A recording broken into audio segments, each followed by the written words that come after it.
Australian V8 Superboat Championship brought to you by Penrite Oils and young Mitch Malthouse and Harrison Collins, the sons. Really very, very impressive out here.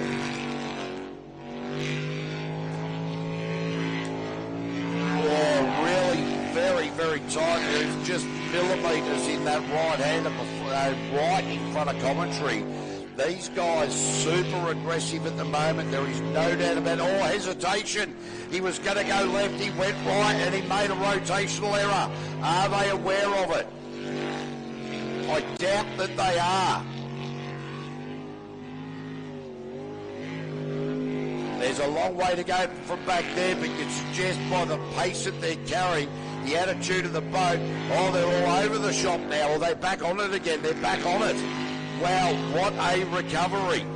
So this is going to add plenty of time to the lap, but it's certainly an impressive drive from Mitch Malthouse and Harrison Collins. Trying to see, have a look down at the pits and see what the fathers are doing at the moment. My eyes don't separate by 180 degrees, which is unfortunate. So the time was an absolute blowout with a massive rotational error in there, but certainly showing, no doubt, plenty of promise, plenty of pace. Just got to get that rotation right. Trying to see where the fathers are. Can't quite see them.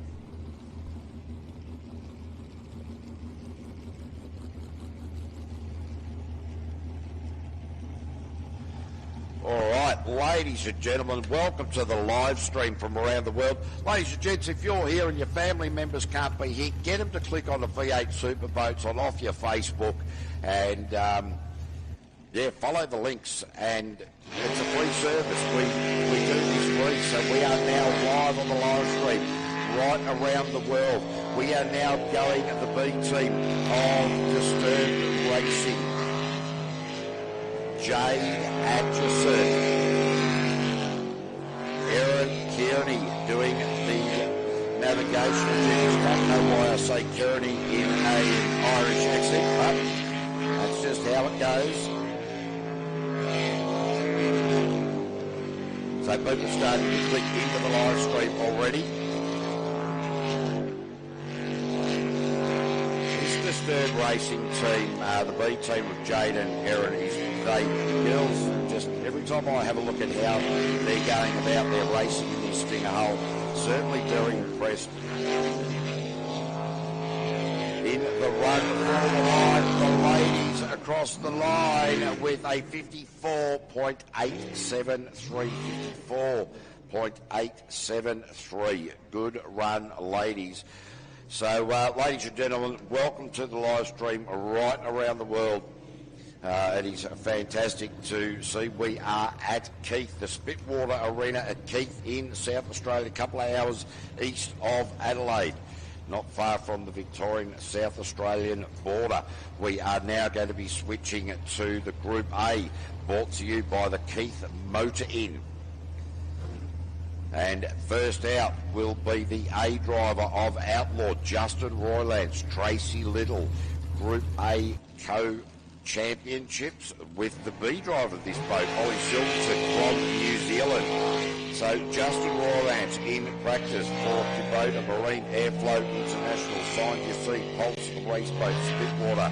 Roylance's tractor replacements, Steeltech, JRE Race Engines and Penrite Oils came out and posted a blistering time for practice. Looks like he's trying to back that up. There's no point in going backwards now, but up the front chute, this boat is showing heaps and heaps of pace. There is no doubt about that.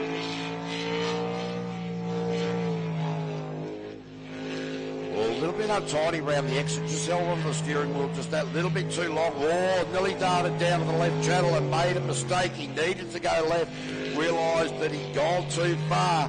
Recorrects it now.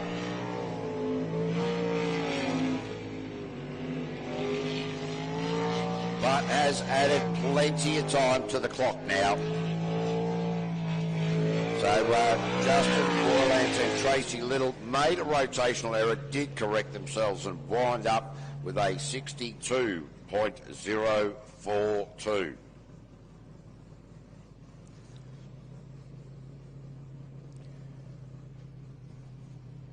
Yeah, Keith Motoring Group A. And I've just had somebody send me this joke. I'm going to share it with you, but just remember it was sent to me.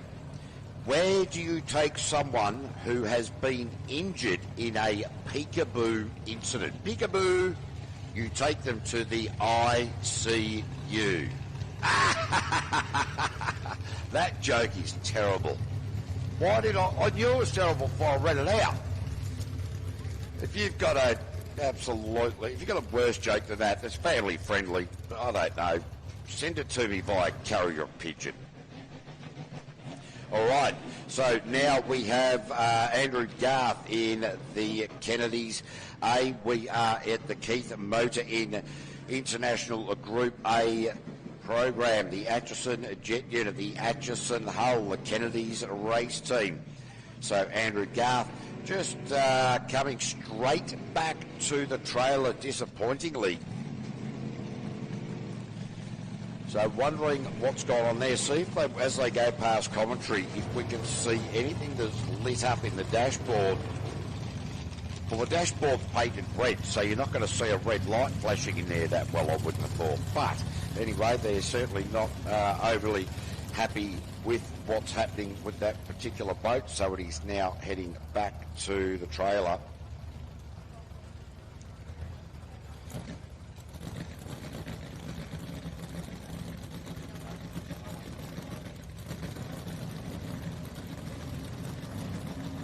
All right, so it looks as though it will be Brendan Doyle in the Girlfriend.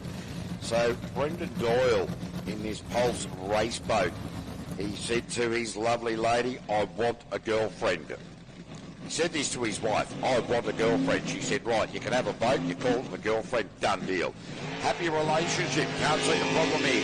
Brendan Doyle, number 2 in the world in this category, and wow, certainly out in qualifying round number 1 at a blistering pace. Daniel White doing the navigational duties here. Oh, he ran it wide. You saw the change of colour of water coming out to the Penrite Oils roundabout at the top part of the course commentary side. So Brendan Doyle running very, very fine lines here. Much finer, and you end up, well, you could end up anywhere. You might end up in Adelaide.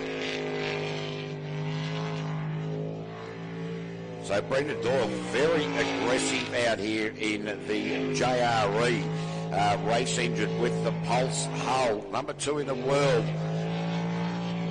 In the run for the line now for Brendan Doyle, Daniel White and the Girlfriend with a 53.284. Very nice indeed. Needs to tidy up a couple of the lines. That is obvious, but looking at it, it's not a bad time for qualifying round number 1. Rogers amongst the sponsors there, along with Bell Reynolds, IGA and JRE.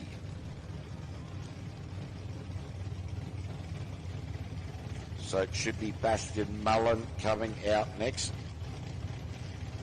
This Group A has an incredible amount of talent in it, like across all 3 classes, but in the Group A category, you've got Bastian Mullen, who is the reigning LS champion of the world and Australia.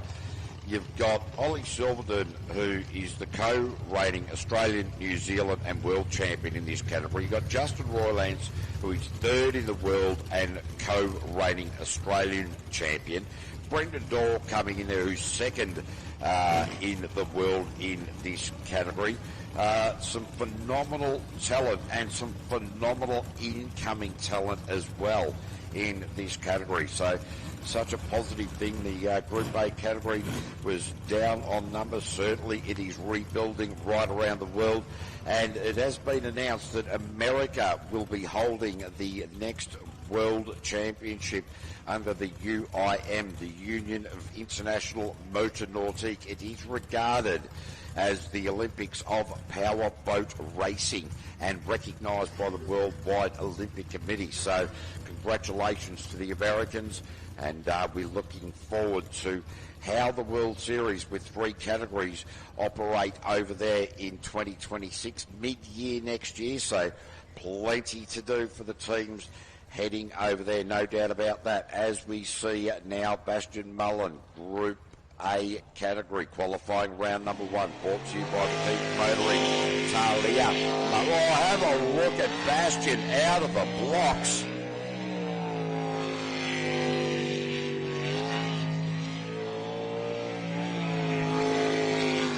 Conditions here at Keith are absolutely beautiful. Yesterday afternoon, the wind really picked up. Will it do it that today? We've had a look at the forecast and it's not absolutely clear as to what the wind will be doing later in the day. A little bit of light cloud cover, very light indeed. Upper atmosphere is showing windy conditions. Will that contract into the lower atmosphere? We are not 100% sure. But what we are sure about is that Bastian Mullen is out there giving a red-hot crack, Spud sitting in alongside him. And across the line with a 51.082, if you don't mind. So Australia's Speed and Performance, GM Motorsport, Ramjet, Turbo Smart, Gill Engineering, Gripshift, Site Perfection and GCG, the sponsors on board there. Danny Napick will be out next in Toughen Up. When they had this boat on the ramp late yesterday afternoon, they had a lot of trouble getting the heat into the engine, a little bit of adjustment to the thermostat, and it is now sorted out. Michaela Nisbet, doing the navigational duties, was first into more and third in the championship for his best results. So KMC Performance, KMC Trailers, Danny Napick, been around the sport of boat racing, from ski racing to now jet sprint boat racing, and an absolute ripping bloke, there is no doubt about that. As they opens up the apex coming through the split in front of commentary, seems to have the rotation in order within the brain.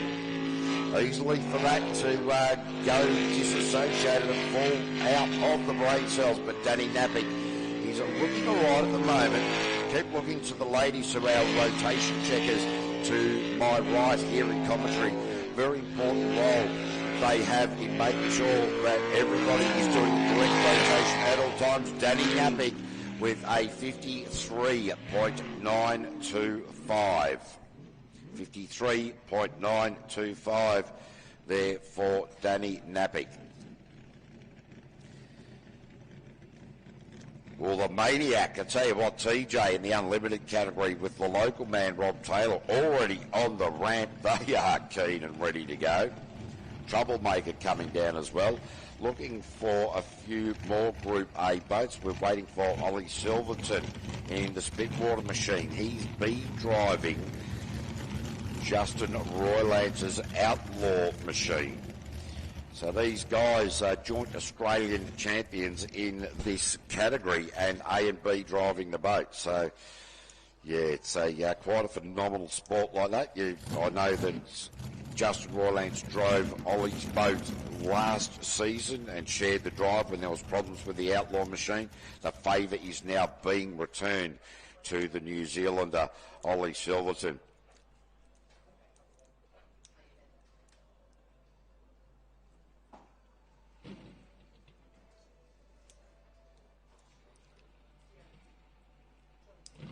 Amanda Kiddo doing the navigational duties alongside Ollie Silverton.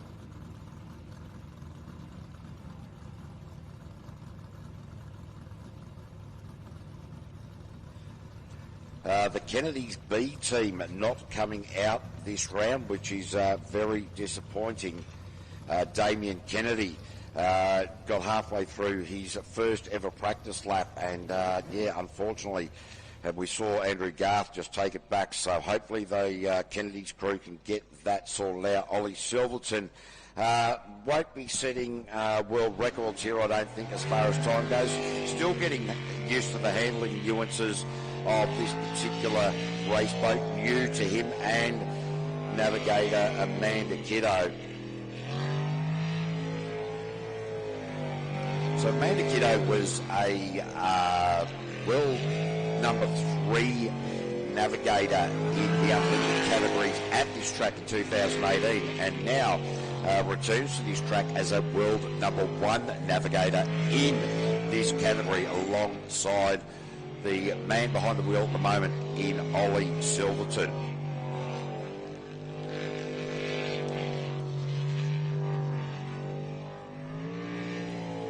So Ollie Silverton just finding out the nuances.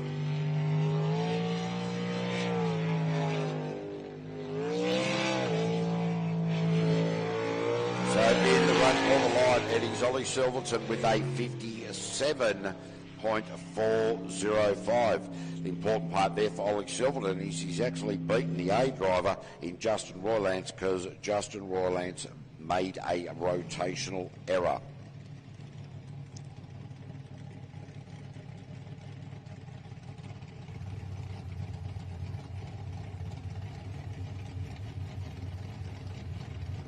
So now we are going to reset our clocks and we are now going to go to the Vermeer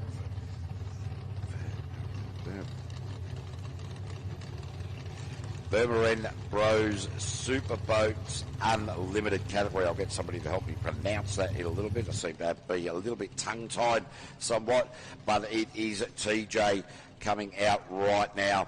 And there's a massive team supporting him. Elaine, g'day, Mama Dukes. Oh, look at this, TJ. This is a phenomenal boat. This boat really, they've had a lot of trouble getting the engine sorted in this. TJ feeling very confident about it. Your local man, Rob Taylor, the man sitting in the silly seat, the navigator's chair.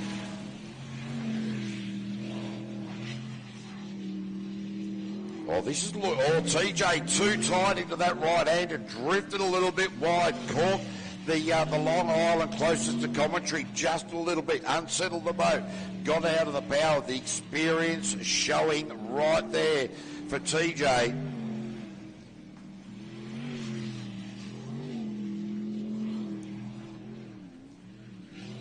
So TJ, Tremaine Dukes in the Maniac machine just through to the line there.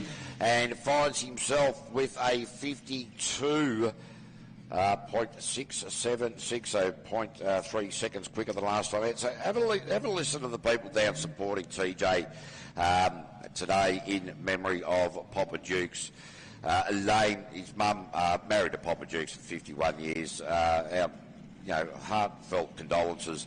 Uncle Jim, Matt, Deck, Skylar, Talia, Jared, Jason, Scotty, Cal, Glenn Simpson, Matt Moldhouse, Cal Customs. There's so many people really just getting right on board and behind TJ, and it's just beautiful. But TJ hasn't got any more in it. That is the question. Yes, it does. I know it does. So Brooke Lucas in the troublemaker last time out ended up with a DNF during practice. So sponsored by the Gold Coast Wake Park and Diggermate and Carbro Consulting. The 410 cubic inch sprint car engine producing between 700 and 800 horsepower was the Australian champion back in 2009.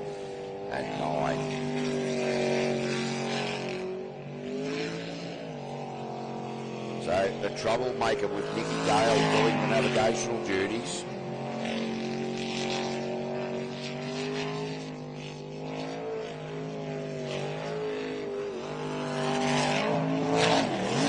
Oh, what's he doing? I'll tell you what, look, Lucas all over the shop. Wow.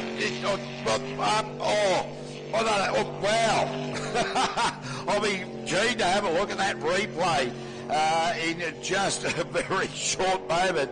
But Brooke Lucas in the troublemaker certainly got Nicky Dale's heart and head swimming, heart racing.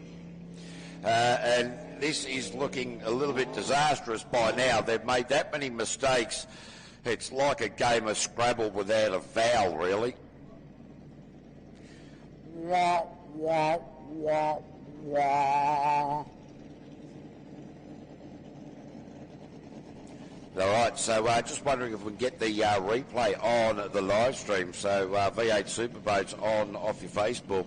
And let's have a look at how Brooke Lucas, what did he do here? Oh, he's hit the crosswash. It's unsettled the boat a little bit. Nope, a little bit later in the lap that the U-turn in front of commentary occurs. So we'll keep a bit of an eye on that as Daryl Hutton prepares to come out with Brenton Farr. Oh, yep, he was the right way, just spun it back on its heels and went right. We'll go back the other way, so no harm, no foul. Got it all sorted out. Brenton Farr navigating here in the twin-turbo 400 Chev built by Far Faster Engines. So Brenton Farr just in seeing what it's like and seeing if he can help as the engine builder. Daryl Hutton, the man who was born in New Zealand, now makes Australia home and shifted to Australia about 16 years ago and was a New Zealand river race champion. And he's just basically got a heap of mates. They've got a drinking team with a boat problem. The boat is what you're seeing out on track at the moment, the Harvest and Haulage Forestry Contractor. So Daryl Hutton in the Stinger machine for Brex Air Conditioning and Refrigeration, United Fuels, ANC Forestry, R&J Batteries, Wimmera, Mallee Waste. Daryl Hutton across the line, raw drifted it wide towards the end. So Daryl Hutton with a 52.407. And for a Q1 lap, that is pretty good. Big shout out to Chris Kent and to G watching the jet spreading from over there in Western Australia. Yeah. So big g'day, plenty of love to you guys as well. We're getting people starting to tune into the live stream right around the world. What else are you going to be doing on a beautiful Saturday? Tyler Finch in Loose Cannon. So far the quickest man of the day. Hasn't gone sub 50, but that was in practice at a 50.103. The time really doesn't matter that much in practice, but Tyler Finch, Jared Ballard, all right, twin turbo, 440 cubic inch. Wow, have a look at the speed that Tyler Finch is carrying right at this moment. It is absolutely phenomenal. The hull is a sprint tech. Tyler Finch absolutely flying at the moment. Well, I've known this young man since he was about 13 or 14 years, maybe even younger than that. And, wow, he always had the knowledge, the knack, the fiddler and turner. He's certainly got a brain about him. Don't tell him I said that. He won't believe I said it anyway. But have a look at the size of the kahunas here. This is a very tidy lap.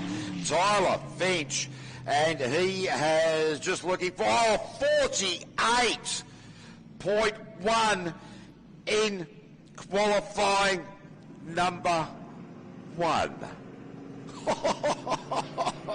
Right, okay. When Tyler Finch comes out next time, could we please have somebody with very long arms and a squidgy to commentary, please? Very long arms and a squidgy to commentary. Yeah, warmer up on the commentary tower.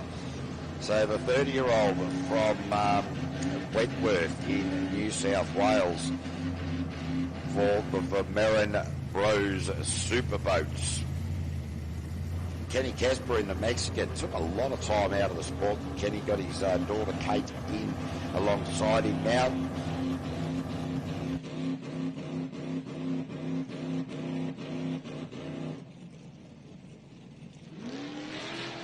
All right, so Kenny Casper in the Mexican, the 427 Chev. The Atchison hull, certainly an older style of hull this, there is no doubt about that, but Kenny Casper, look, a great bloke, been around the sport for a long time, welcome back. Oh, he stuck it up on the dirt, and that will put so much weed onto the intake. And ladies and gentlemen, that is the end of Kenny Casper. And for qualifying round number 1, just trying to find, here we go, we'll play this for him.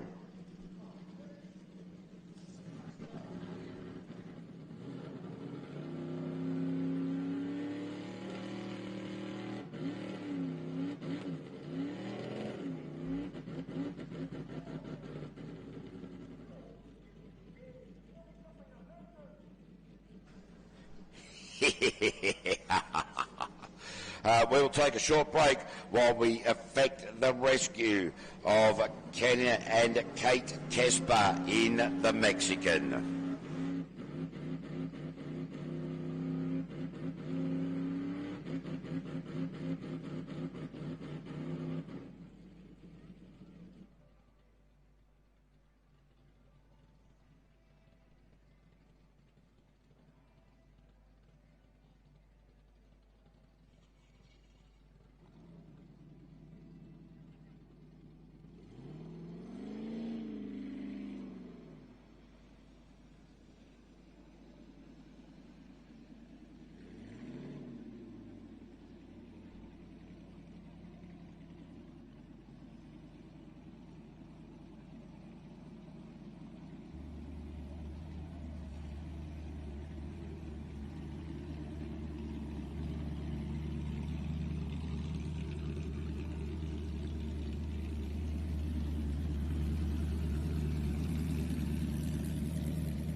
The Munro and Peter Munger, the 454 Chev.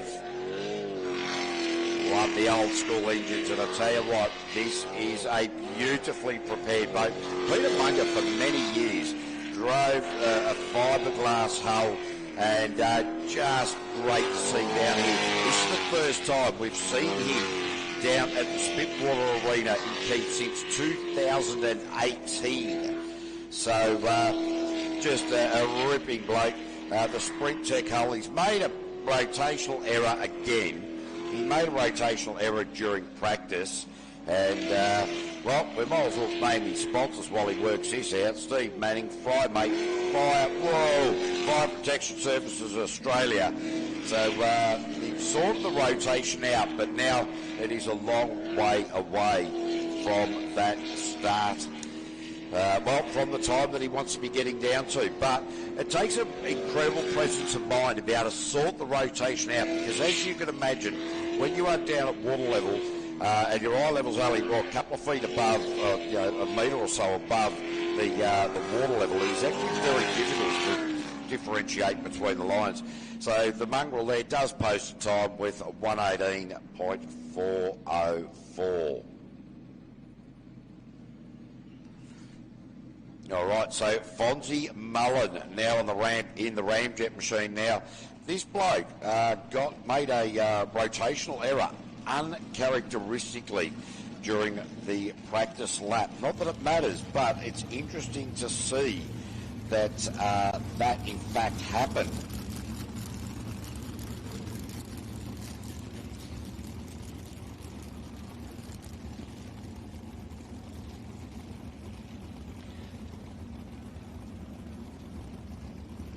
So people tuning in from right around the world. Lovely to see you, wonderful people here at the Spitwater Arena. You're in for a treat. It really is just such a wonderful day down here. Always is. The racing's always red hot.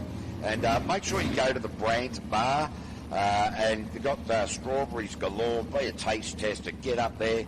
Big thanks to the Keith Apex Club for what they do, not only for the community but here today as well. They've got a licensed bar. They're serving food and alcohol all day. So make sure you get over there. It really is the Brandt Bar there. So big thanks to Brandt Equipment. Big shout out to Matt and Sonia Malthouse for all they do, everything they do here. Nathan Heinrich for the ongoing electrical support. Lee for tweaking it all together. So, yeah, fantastic. All right, now, Fonzie Mullen, what is he going to do here? All right, out blisteringly quick. The man who has number one on the roll cage. Number one here in Australia. Number one in New Zealand. Number one in the world.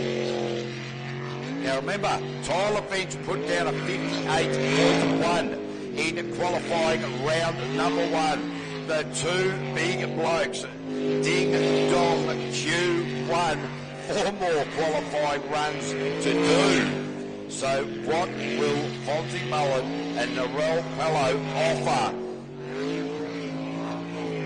Right, we are about to find out. So Fonzie Mullen just lost the time there, typically for a second. 47.440. That is the new quick time of the day. Wow.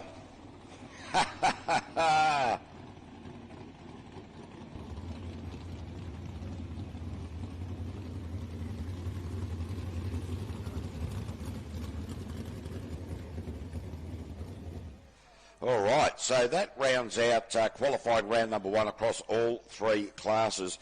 We're just going to reset our time clocks. Fonzie Mullen, second time that the boat stopped getting onto the trailer. He won't be too stressed about that. We'll be back in just a moment.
Penrite, Australian-made, family-owned and operated.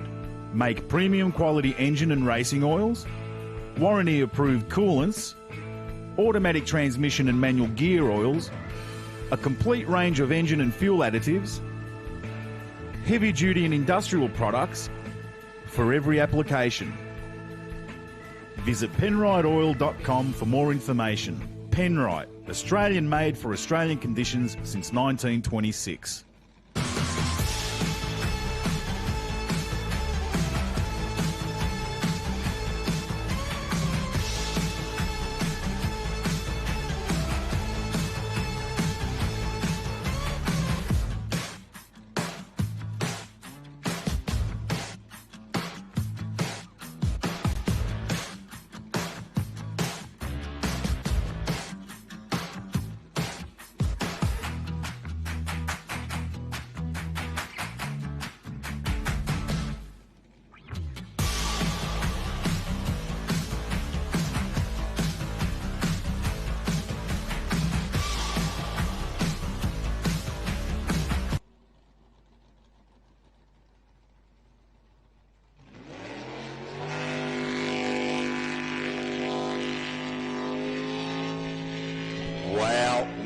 Malthouse, Leighton Collins absolutely flying off the line.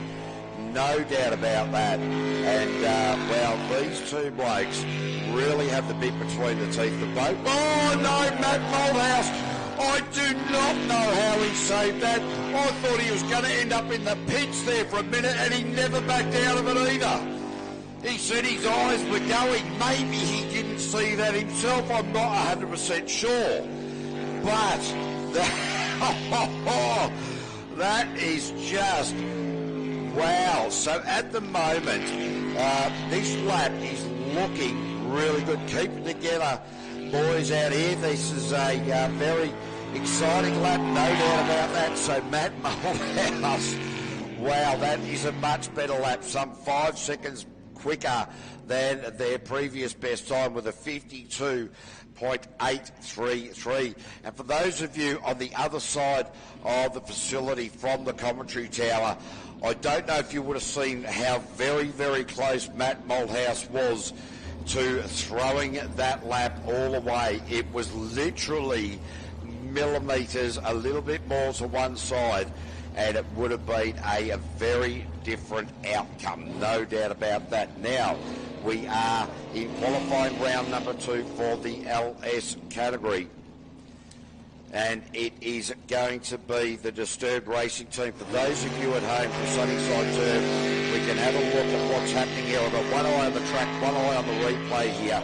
So it is Darren Pollard and Jamie Moroney out on track. We've now switched to the live timing. Thank you very much to the person who is assisting up here, who shall be assisting. So Jamie Moroney, Darren Pollard, KMC Performance, Atchison Trucks. That got me on my feet. I tell you, Matt Malthouse. And the rotational error for Darren and Jamie out here at the moment, which is disappointing because the speed they're carrying at the moment, they've sorted the rotation out now, but they are really powering through at this point. So we'll add a little bit of time to the clock. They won't be too worried about that because the boat looks as though it's handling really very nicely at the moment. Seems to be well settled on the water. Into the final push for the line and a 63.759. So disappointing in that they made a rotational error, but very positive that the boat is carrying a lot of speed, looking like it's handling well. So these things will bode well come the rest of qualifying. This is qualifying round number 2 for the Sunnyside Turf LS category.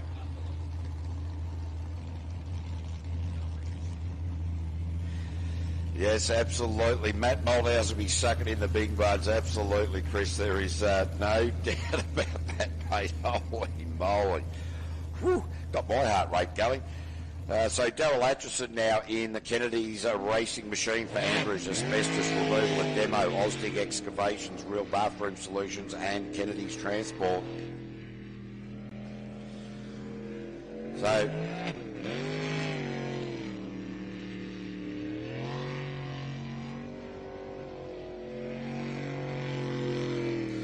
yeah, this Kennedy's machine, Daryl Atchison just getting out there and just getting quicker each and every lap, getting comfortable with the boat, getting comfortable with the course, the rotation, all of those types of things. The man has been a long-time jet sprinter, and certainly the sport has changed since he first came into it over 25 years ago.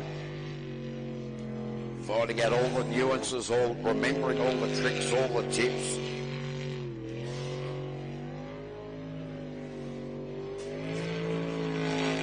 The lines are actually really very good, so throughout the course of the day, Daryl will just creep up on the time, creep up on the boat speed. So a little bit of a hesitation out of the roundabout there, and through the line now for Daryl and Marcus, and that is a 68.871. So nice, tidy lap there for the Kennedy's machine.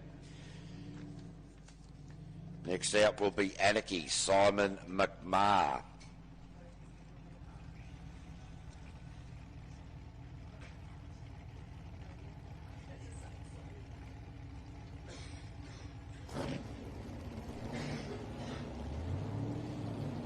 the Anakin machine. The mechanic in his first season, Jeff Moffat, doing the navigational duties, the 6.2 litre LS, the Macraft hull, Sydney 4x4 diesel tuning, and Simon McMahon Automotive.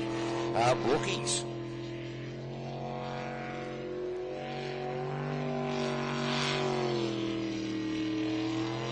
Let's keep an eye on this because last time out they ended up with a 71.506 at 1 minute 11. But this is looking a lot better. The Macraft hull sitting very high in the water, suggesting quite an older style of Macraft hull.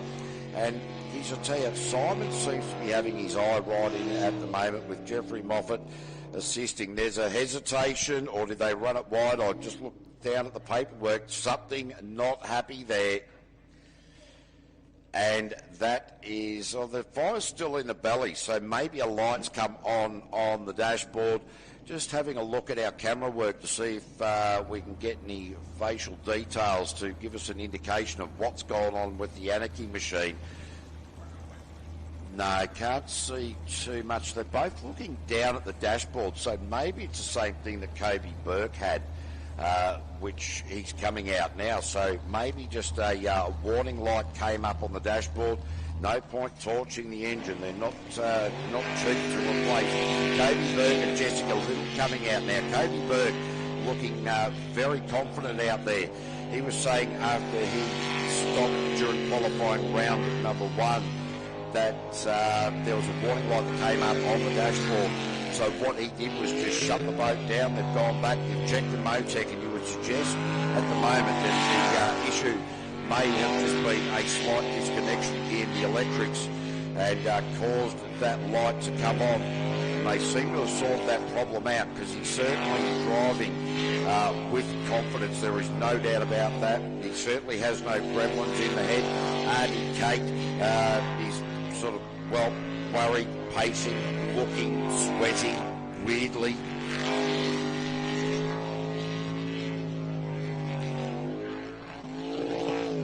Well, bogged it down coming out of Penrite there, Nick Cody, that the 17-year-old from Queensland across the line in the Psycho Killer in a 58.911, and certainly no signs of the gremlin that stopped them during qualifying round number 1. Let's have a look next at Ron O'Day in the aggravation machine, the Panton Hill Welding Services vessel out of Victoria, and Ryan Ortland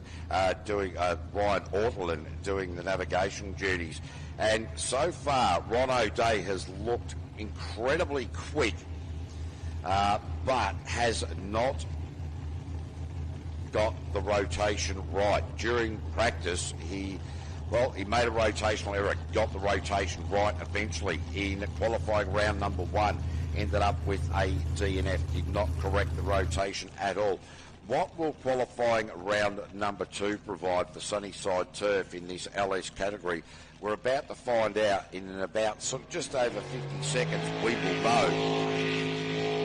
If it's any longer than about 50 seconds, he's done something wrong, would be my suggestion. So just easy through it, Ryan Ortland. Oh, I'll tell you what, they've made that rotation. What's he doing? I'll tell you what, Ronald O'Day, have a good, get some Viagra eye drops and have a good hard look at yourself is my suggestion. So they're now on no, they haven't got the rotation right at all. Why is he coming down? We don't know. We might have to go down and, pretend he's a data bank and punch some new information into it.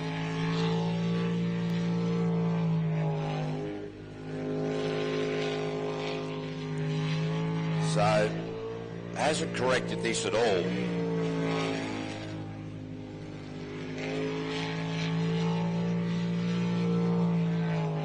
Well, still getting some readable data out of the engine management system, there's no doubt about that, but 2 DNFs in a row is not boding well from the man from Panton Hills in Victoria. That's the same rotational error he's made 2 times in a row. So,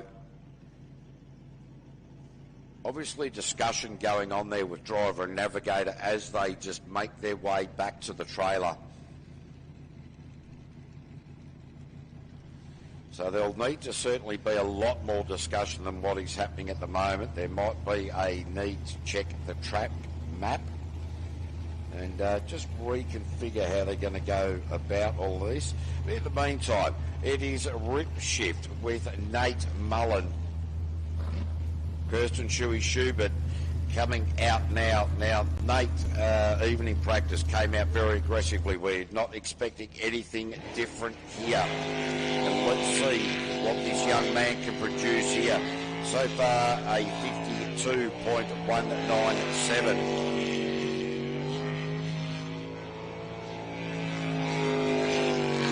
Just such a smooth driver is Nate Mullen. Just gets this boat exactly where he wants it, and he's thinking 3 or 4 corners ahead. If I put the boat in this position on this particular corner, it'll mean that the transition into the next one and the one after that is going to be easier. If you get it wrong in corner, say 1, it is very difficult sometimes to then chase that back. The boat is already unsettled and then you're just wrestling the wheel. At the moment, Nate Mullen is doing everything to keep that boat where he wants it. And that is a very tidy lap, and that is Nate Mullen with a 51.583. And a very tidy lap indeed. Kirsten Schubert, as the navigator, will be very happy with that. Australia Speed and Performance, Rip Shift, Side Perfection, GCG, GM Motorsport, Ramjet, Turbo Smart and Gill Engineering, the sponsors on board there. So at the moment, it is the Rip Shift machine of Nate Mullen just leading the charge in the LS category, brought to you by Sunnyside Turf. Next out, Stephen Movick. In the Send It machine, James Britton.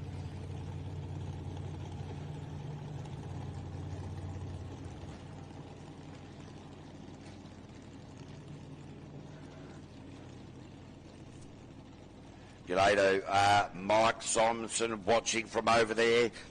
The land of the Cuzzy Bros, mate. Great to have you on board. So the Send It machine, the Stinger hull.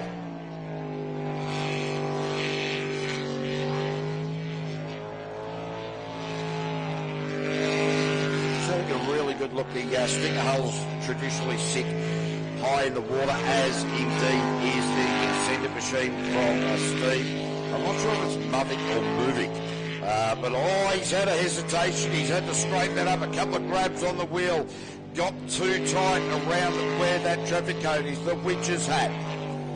So sorted that out, though. Very quick reaction time, the reaction that you need to be able to drive a jet sprint boat and get yourself out of trouble if you make an error is phenomenal. That reaction time is within the thousandths of a second. It needs to be precise and pinpoint to not affect the rollover, but that is a very tidy lap there from the Send It team with a 57.426, so 0.4 quicker than their previous best time.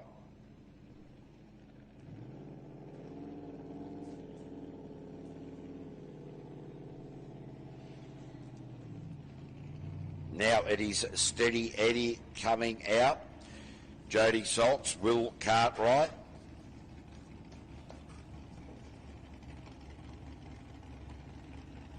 Made an error in practice and just eased her way through qualifying round number 1.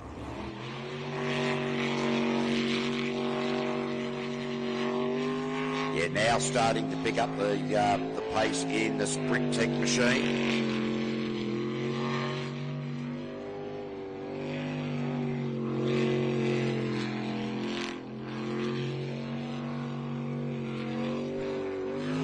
Just a little bit late into that right-hander in front of commentary. Just carried that only a metre or two too far. Those are the lines that we need to tidy up. Jody certainly aggressive on the right-hander, leading into this section of the track. The transition from east to west. Now going to head a little bit south, back into the west side of the track. Oh, a little bit of a slip on the accelerator there, slight deceleration. You heard the tune change in the engine, the revs. She's bogged it down around the left-hander at Penrite. Cost her a truckload of time, but that is still a good lap. Few mistakes in there, but certainly showing confidence and bringing the time down by some 10 seconds from qualifying round number 1. So certainly moving in the right direction. A few errors in there, particularly up at the Penrite roundabout. Really bogged it down, just too heavy on the wheel. Had to ease everything out of it and get back on it again.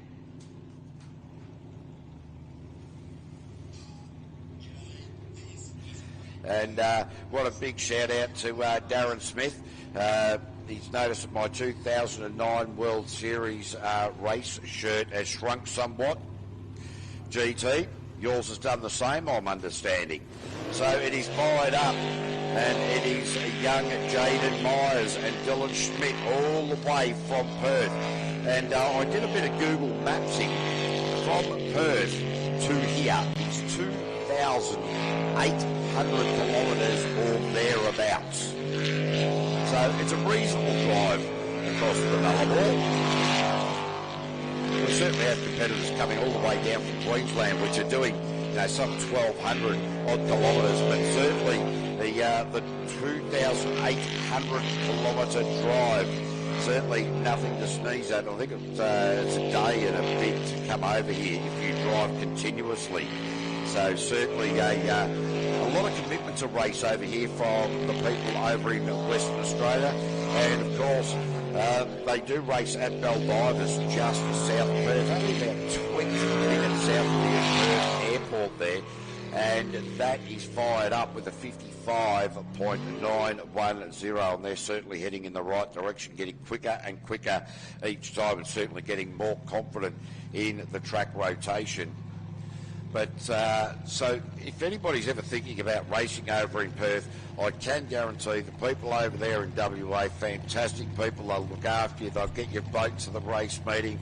Many years ago I was over there during an East-West Challenge, and certainly just fantastic. They always get good and positive crowds in there, and they'll look after you over there. And Perth, beautiful part of the country as well, long way away, but the flights don't take a day, I can tell you that. It's only a few hours, makes it a little bit easier. So it is now Mitch Malthouse and Harrison Collins. Mitch Malthouse, last time out, just came out, all guns a-blazing. He's got the 6 shooters ready to crack on into today. Made a rotational error last time out. Added plenty of time to the clock, but the confidence and the pinpoint accuracy of where he's placing the boat in the channels is looking brilliant at the moment. That rotational error last time, they weren't aware of it. This time they seem to be a lot more switched on. They are aware of what the mistake was last time. They will have looked at the GoPro footage. And certainly things are looking good at the moment in this Stinger hull. Don't want to put the moz on him. Don't put the commentator's curse on the young man from Keith. That is a much better lap. That is Nude Nuts B team with a 52.914, by far their best lap. Interesting story about Mitch Malthouse. Has been doing a bit of building work up there in Darwin. Drove out of the depot with a semi-trailer full of gear. Forgot about the trailer, didn't actually get out of the depot and blew 3 tyres on the trailer. He now, ladies and gentlemen, has a new nickname.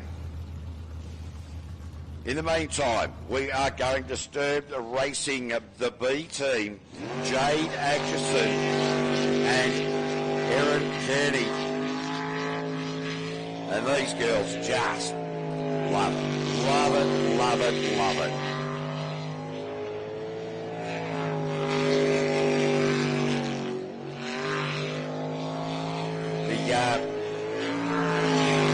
This is truly one of the few motorsports in the world where the ladies are absolutely comparative to the men. And we have had female Australian champions throughout the course of the years. And look, it is just, that's just wonderful. It's such an inclusive sport. There is no doubt about that. It's always been that way and will continue to be that way. So Jade really thumping the Disturbed B team through its paces at the moment. And across the line, I'll get back to you with the time. I seem to have lost the time because I've lost my glasses. I'm back on it again. And a 54.926 actually went slightly slower by about 0.1 of a second. So, but that's okay. It is a very nice run indeed. We are now switching categories. We are now going to our Group A category, which is brought to you by the Keith Motor Inn. Justin Roylance, last time out, rotational error, finished the lap, added plenty of time to the clock, tracing navigational duties. The man who co-owns the Australian Group A Championship with the B driver of this boat, Ollie Silverton. So, wow, the man from Forbes came into jet sprint racing out of a drag racing background. And must admit, it took him a few years to find his feet to work out how to turn the steering wheel. And there is a rotational error. Justin Roylance, what is going on, mate? He's really got the gremlins in the rotation so far this morning here at the Spitwater Arena in Teeth. So from here you can see that the attitude of the boat has really eased back. He's certainly not going to be pushing it too hard. From here, that rotational error, you can't grapple back the time. The time is gone, the moment is lost, but certainly keeping up a reasonable speed to complete the rest of the lap. And this is what you need to do, is once you've actually made that rotational error, go back, re-correct it, and from there, hopefully those mistakes don't happen in the next qualifying round. But Justin Roylance now, having said that, starting to stand on a little bit towards the end of this. So Roylo across the line, and the time is blown out massively to 1 minute and 12 seconds or something like that. So his best lap was actually during practice, which didn't count for naught. Don't know that that's particularly brilliant English, but we are not here for English lessons. We are not here for mathematical lessons, clearly, because I don't have enough fingers. All right, let's see what this Atchison and Kennedy's race machine can do, because Andrew Garth, last time out, threw it straight back up on the trailer, and the B driver in Damien didn't compete last round as well. So obviously something going on with the Kennedy's A race machine. Let's hope that we can get something sorted out here. Not sure if that's hesitation, driver hesitation or engine hesitation, but at the moment Andrew Garth certainly not got the power down, but there were issues with the boat, so maybe just feeling his way around to see if there is going to be any complex engine issues that are going to create any issues.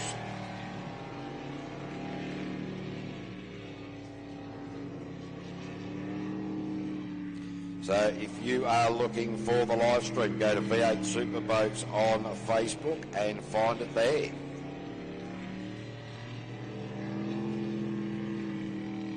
So this is looking like it. The boat reliability is certainly looking a lot better at the moment. That's qualifying round number 2. I love how I've got all these half of the commentary tower. It just gives me so much room for paperwork and all that sort of stuff. It is always good behind the microphone at any of these events. And Andrew Garth now heading for the line, so it's great to see that there is confidence that the boat is not going to cut out. Andrew Garth there in the Kennedy's A team for the International Group A category with a 1 minute 20 seconds. That's their first time posted on the board. So that certainly bodes well moving forward for the rest of the day. We are now going to see the Pulse race machine of Brendan Doyle coming out. It is Daniel White, number 2 in the world in this category from Balreynolds. Runs the IGA up there. Pulse race boats on board with JRE race engines. I'll tell you what, when we saw Brendan Doyle come into this sport with his wife Rory a few years ago, they had a really big crash down in Griffith and rode the boat off, caused a bit of serious injury to the pair of them. But, you know, and new people into the sport after that happens, sometimes we don't see them again, and rightly so. You know, the injuries, the cost, they're Brendan Doyle all over the shop. I reckon he's got a gut full of weed in there somewhere. Just got in a little bit too tight. Hesitation, rotation, hesitation. Only they will know. But after that particular crash down in Griffith, it took them a little while. They came back and, wow, he certainly goes about it with a full head of steam. So certainly off the pace here.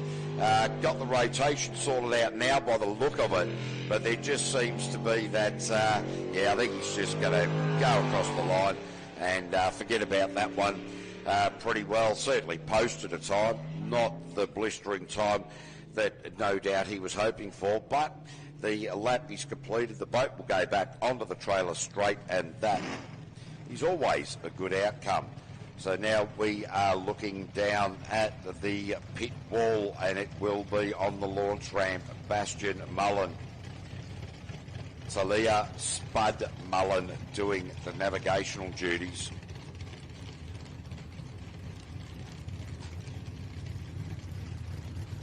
This is qualifying round number 2, Gordo. And it's exciting already, mate. It's unbelievable. Like, wow.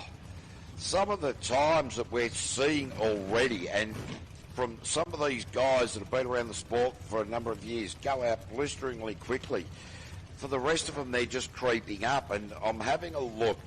The skill of our drivers, the development in the hulls, the development in the jet units, certainly has come a very, very long way in the last sort of 25 years. But what we're sort of seeing today is some of the best drivers in the world, and in fact world champions, 3 world champions that were crowned earlier this year.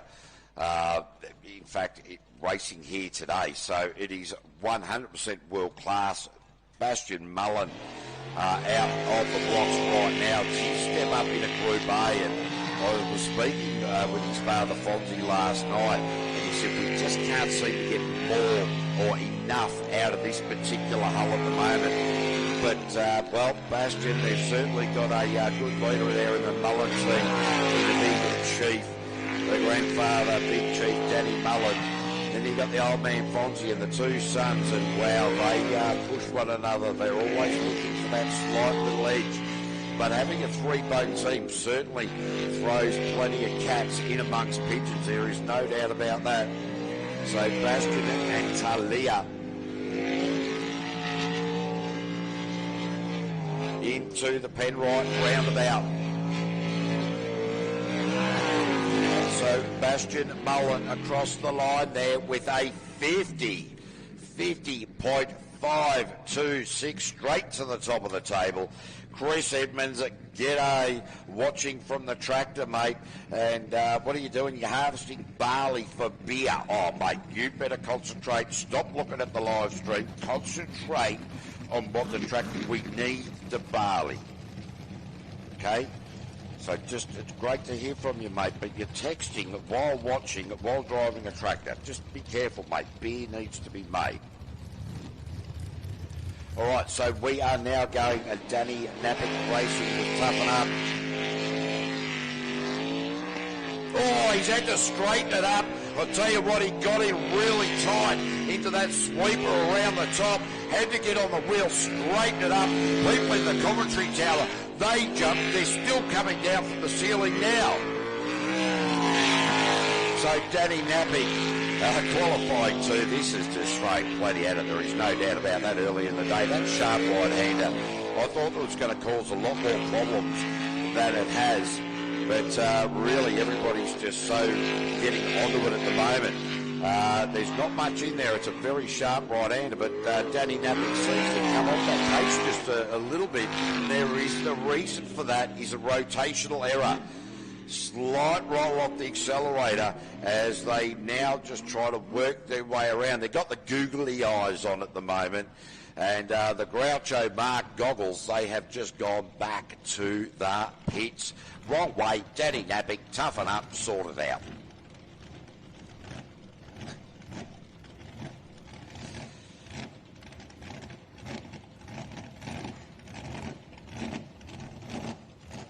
So it is now Ollie Silverton, the B driver in the Outlaw Racing Machine.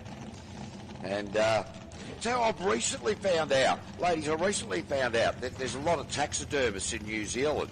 I never knew this. They're extraordinary. They like to mount animals, like above the fireplace and in the lodgings and stuff like that.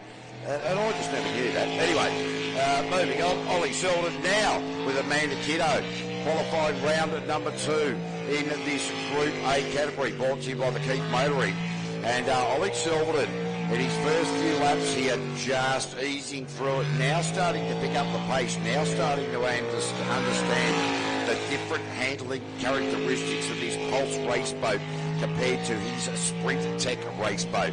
So certainly an interesting kettle of fish. The two blokes that are currently rating Australian Championships, A and B, driving the same boat.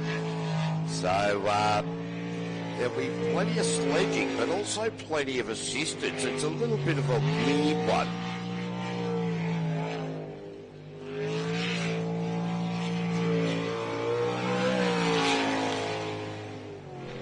So Ollie Silverton just was so with a 53.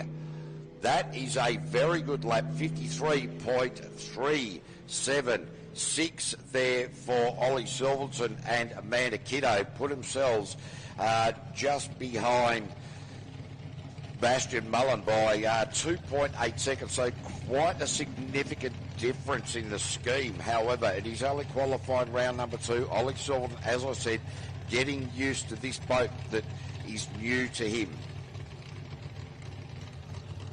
So, Atchison Jet coming out now, the Kennedy's race machine, the B driver, and Damien Kennedy. So he's the man behind the Kennedy Transport name.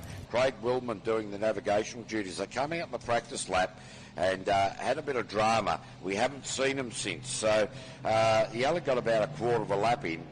So Damien Kennedy, he will be nervous. He will be, well, there'll be a little bit of a sweat on the brow, but going about it nicely at the moment. Just find your way around here. It's a very, very daunting task when you first get out on the water. And even though we look upon the course now, see the channel's quite wide, when you're actually behind the wheel for the first time, everything seems incredibly narrow.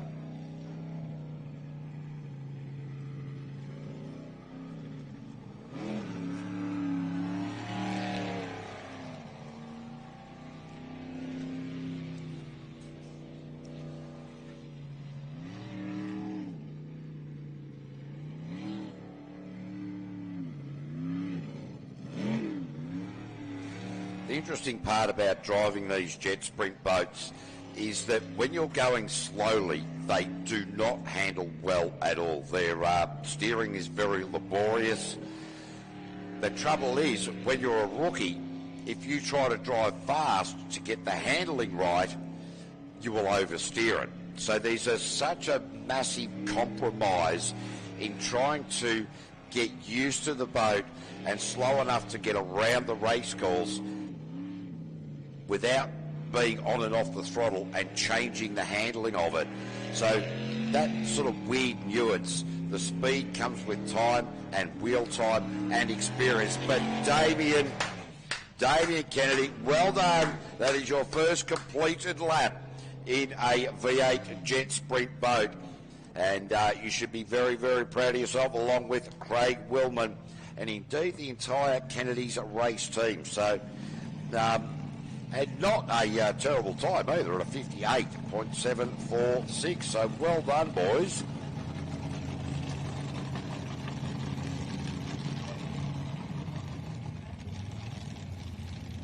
G'day to Dave Edmonds. He's over there in the Landy Cuzzy Bros having a look. But ladies and gentlemen, we are going unlimited racing in memory of Papa Duke's TJ. The local Robtail of the boat is a maniac. And TJ has been posting 52s consistently during practice in Q1. We'll expect to see that come down to a high 51 at the minute. Oh, geez, he was tight into that left-hander. TJ not leaving much room for the maniac to breathe. Late down in front of commentary. Have a look at the spray coming out of this, and he's not even getting close to getting into it. Just lays the bow of the boat over that sharp right-hander.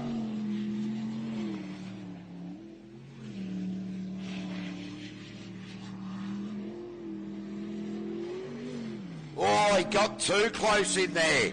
You heard him back off.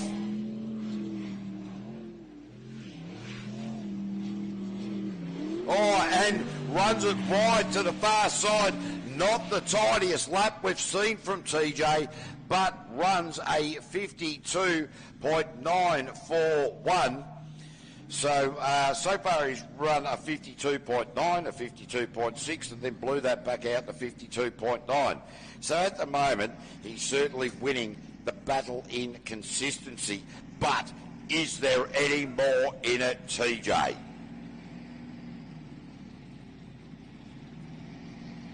Favourite saying of Papa Duke's, that. Always get a giggle out of that. So next out will be Brooke Lucas.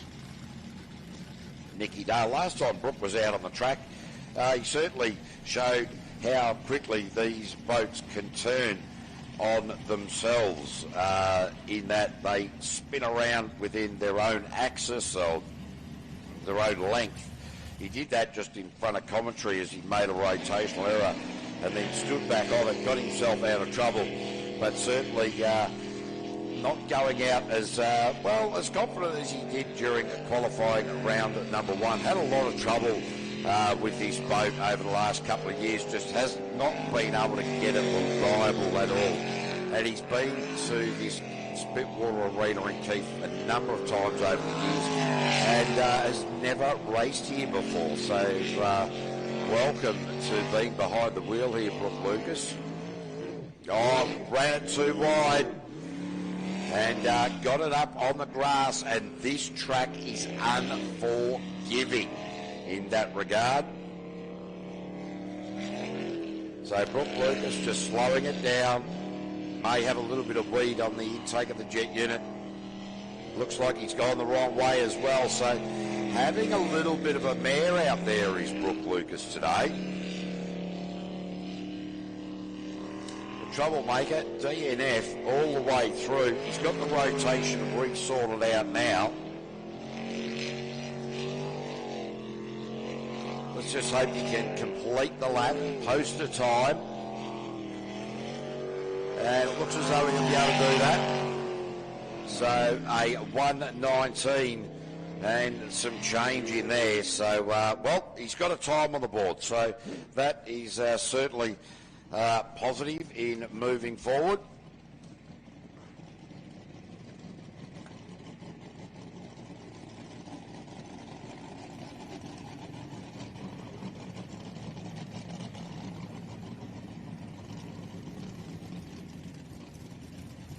Just having a look down at the R&J Batteries entry of Daryl Hutton, the kaleidoscopic coloured boat down there, and looks like there's some issues in the back there. One of the mechanics is sort of leaning in there, can't quite see, but in the meantime it's Tyler Finch in the loose cannon with Jared Ballard coming off the trailer.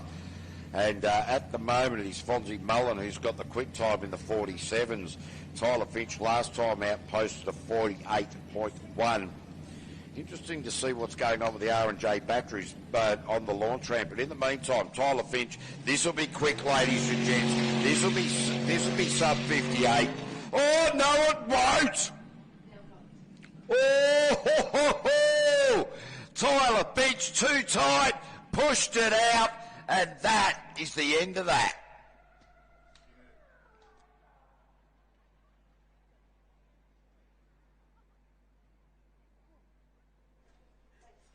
Wow, well, it was certainly quick. There is no doubt about it. It was quick off the line. But, yeah, that was about as far as it went. Let's see what happened here. Did he run it wide? Or, no, it's just hard to see whether he's grabbed the inside or run it and then run it wide or just ran it wide. But might have bent a fin underneath the boat. Very lucky for the loose cannon machine not to dig in and tip itself upside down. For Far Faster Race Engineering, Universal Welding Services, Coastal Transport and Southern Jet. We are going to take a short break while we effect the rescue of Tyler Finch and Jared Ballard. They will fight another day, there is no doubt about that. We'll see them back in qualified round number 3. We'll be back soon. Penrite, Australian-made, family-owned and operated. Make premium quality engine and racing oils, do you have a, warranty-approved coolants, automatic transmission and manual gear oils, a complete range of engine and fuel additives, heavy-duty and industrial products for every application.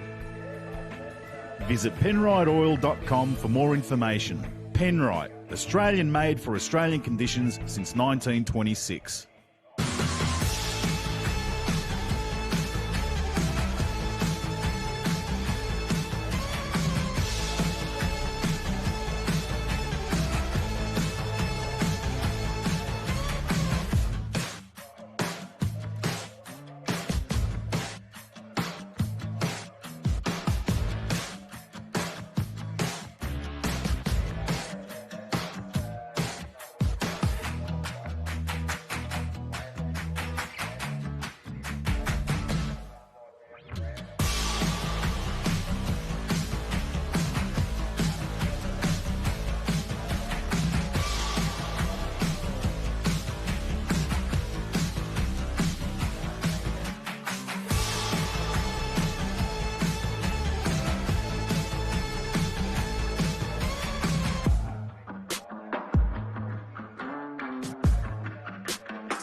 Whenever you're in the New South Wales Riverina, make sure you drop into the South Hay Hotel. We're open daily from 2 p.m. and are always happy to see members of the V8 Superboats community and the fans. Great food, great company and some of the best beer on tap. Catch us on Facebook or drop us an email. We're the Murrumbidgee's best kept secret.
Well, ladies and gentlemen, Daryl Hutton is on a flyer with Brent Farr, the engine builder, sitting alongside. I don't know if Brent Farr's ever been in a jet sprint boat before when the wick is being dialed up. But you can certainly see the wick is being dialed up here. It is great to see.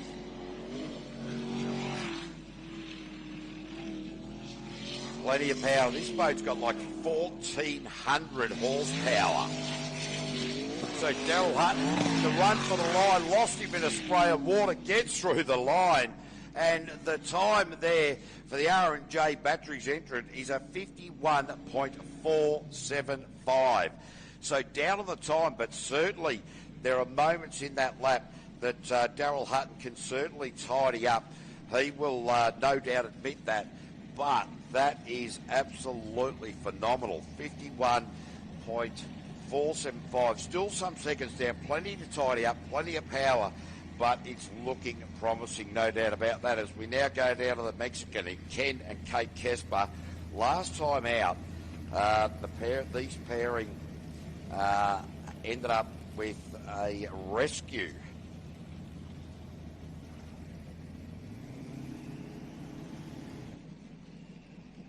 Now, Rodney Norton, ladies and gentlemen, normally in hot shot races, couldn't make it in this weekend, not too sure. But I tell you, if you ever buy garlic, you want to get it from the man that is not here today, Rodney Norton. He came down with a bag of garlic, the biggest garlic that I have ever seen in my life. And it's brilliant too, by the way.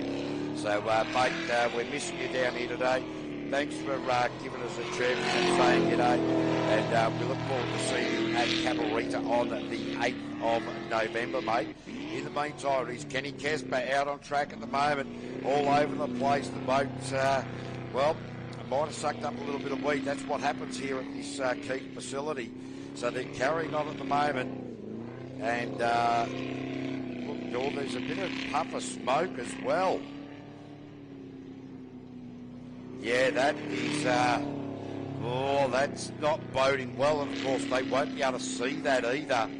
He might be able to smell it as he's coming back through there. It'll start smelling like eucalyptus leaves. Well, has he noticed it? I think he has. Yep, straight back.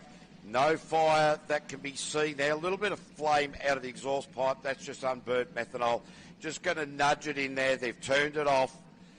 So that is not good because, as we know, engines run on magic smoke.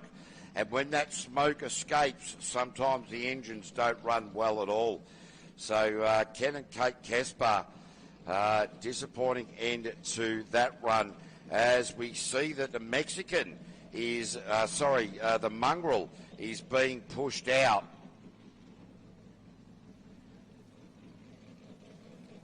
Just trying to see who's got the bow of the boat down there. Is that Kyle Elphinston? Can't quite see. It is, yep. Up. G'day, Kyle. Good to see you down there giving the Mexican a bit of a hand. We've gone from the Mexican to the mongrel. And Peter Munger, well, I'll tell you what, he's had a tough day at the office so far. A couple of DNFs, a lot of wrong ways in amongst all of this third time out on the track at the moment. Came all the way down from Cabarita Beach. Had a real tough time getting down, in trouble with the trailer. Got down in more trouble with the trailer, but he's down in the boat, he's running well. He just hasn't got his eye on the game, and again, he's made a rotational error. So Peter Munger, I don't know what he's doing apart from parking the boat on the peninsula. Now, Pete, you come from a beautiful area of the world up at Cabarita Beach, northern New South Wales. The whales have finished migrating all the way down. You don't need to park on an island and pretend that you're Gilligan.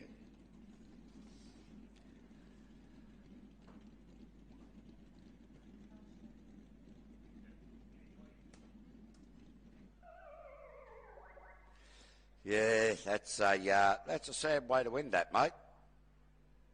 Anyway, so Pete Munger, and, well, we're still not too sure who the navigator is there, but during the lunch break we'll wander down and have a little bit of a chat. So certainly in qualifying round number 2, there's been some, Well, there's been some interesting things throughout this qualifying round.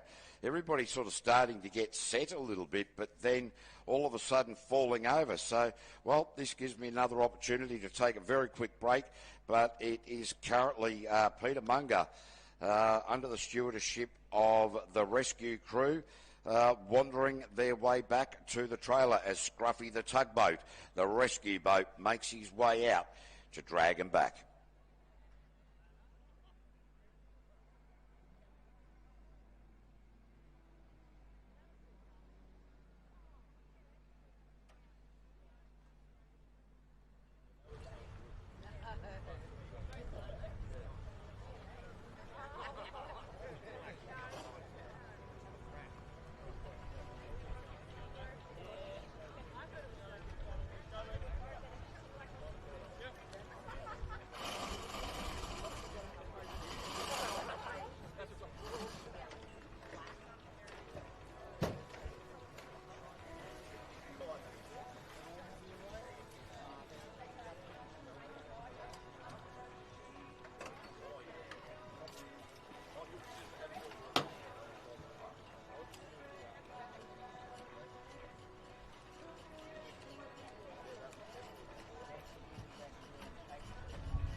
Penrite, Australian-made, family-owned and operated.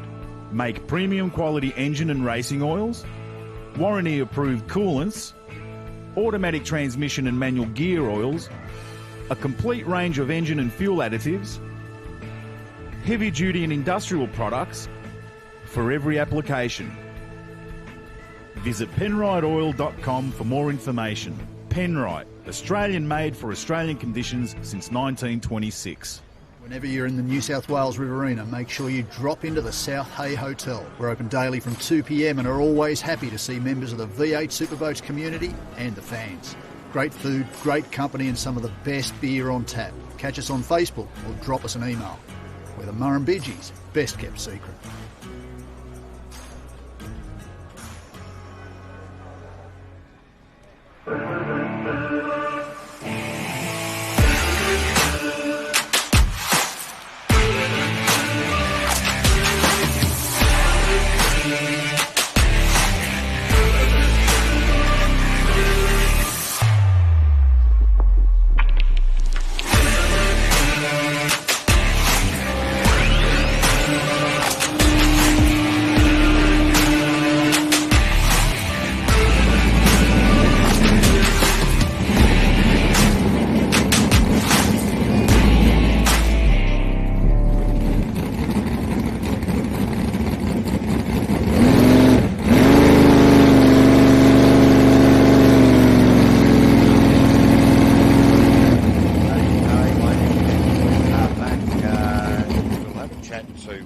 Peter Munger and find out what seems to be going on there. But news just to hand for those of you who've been around the jet spreading scene for a number of years. You know the name of this boat, Frankenstein.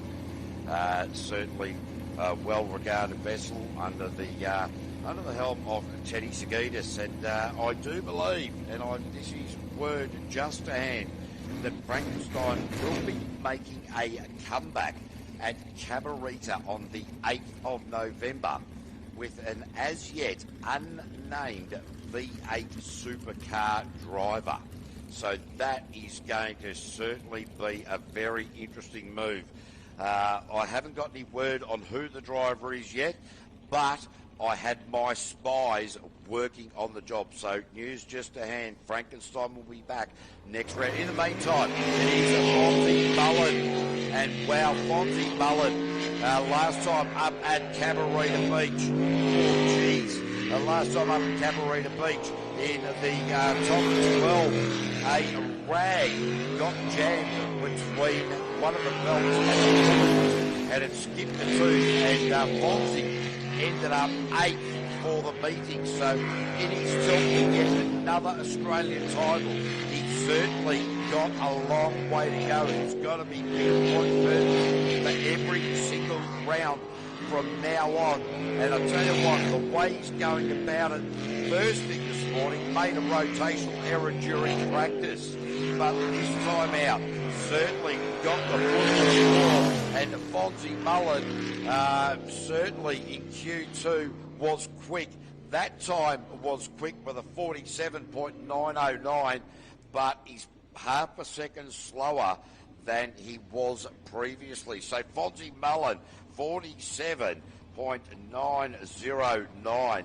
Narelle Pello doing the navigational duties, and that is just another phenomenal run.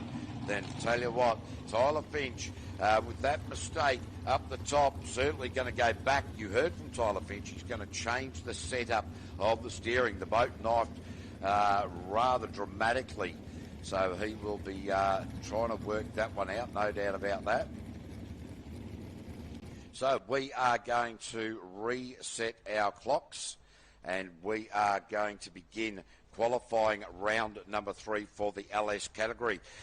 Don't forget to support the Brant Bar and, of course, Brant Equipment. Thank you very much. Spitwater, Willoway Farming, the live stream sponsor.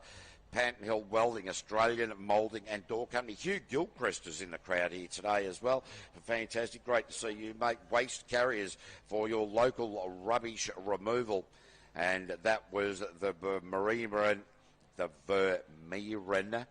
Bros Superboats. So, yeah, the strawberries and cream up there. Great shout out to the Apex Club. The Brant Bar certainly got the tucker and the alcohol up there as well. So the sun, certainly the light cloud cover is quite nice. Don't forget to slip, slop, slap though. Chuck on the old shirt, the sunnies, the sunscreen. Well, they got the slip, slop, slap. They got the slide on the shirt, slop on the sunscreen. Oh, you know the rules. You've seen it all. So we are just getting set for qualifying round number 3. After that, according to our timesheets, we will be having a lunch break. And after lunch, we'll be going into qualifying rounds number 4 and 5 before we get into our top 12. Then we take it to 6, then 3. And then our trophy presentations for round 2 of the Penrite Oils Australian V8 Superboat Series. And the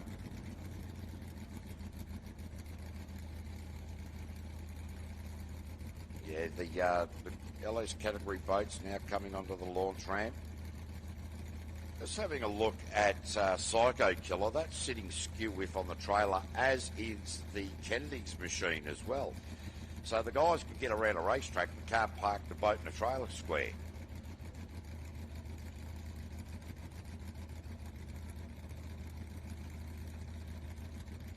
See Russell Puckeridge down there, Creative Images. He's, hasn't missed a race in 13 years. In fact, there's really good footage of Russell Puckeridge taking some photos, and Tony Gastozzi many years ago hit a hay bale. Puck tried to run. Puck used to run. Puck can't no longer run. Managed to fall over and break his ribs. It was funny to watch. He didn't think so. He had broken ribs. But anyway, all the pictures care of Russell Puckeridge. In the meantime, it is your local Matt Malthouse, Leighton Collins. So their previous best was a 42.833, and they're quicker than their sons. Father and father versus son and son. The Nude Nuts Racing outfit right from here in Keithley, South Australia. Oh, I'll tell you what, he's made a rotational error. What's he doing?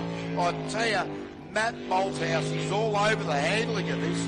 Just doesn't have the rotation in the brain at the moment.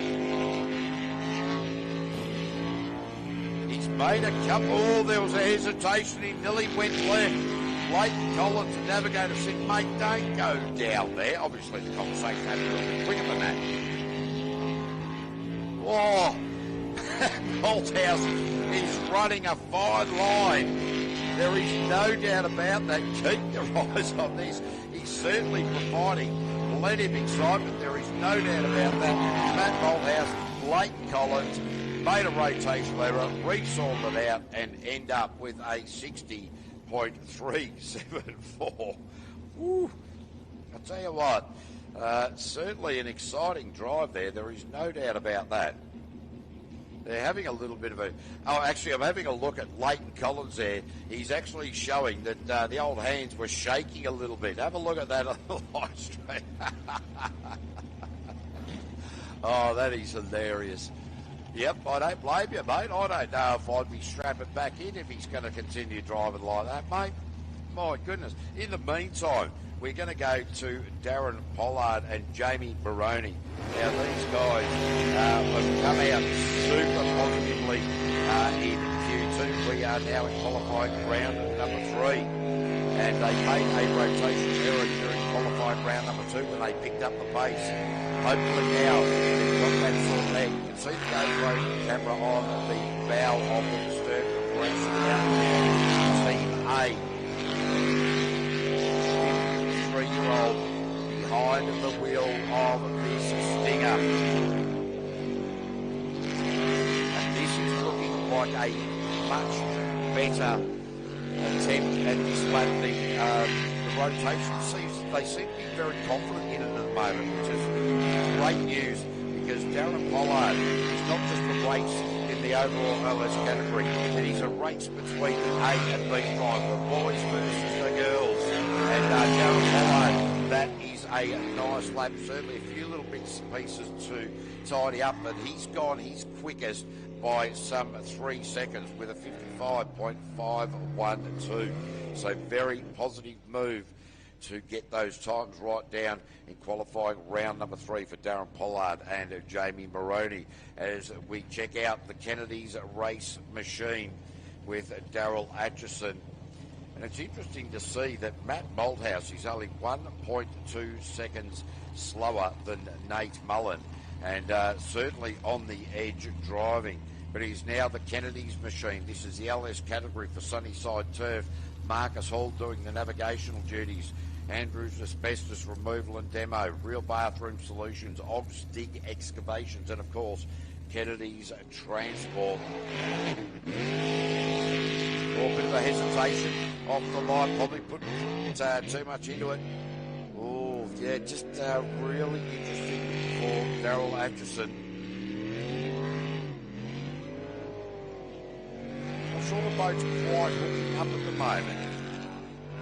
So he's been putting his foot into it and it's just sort of labouring.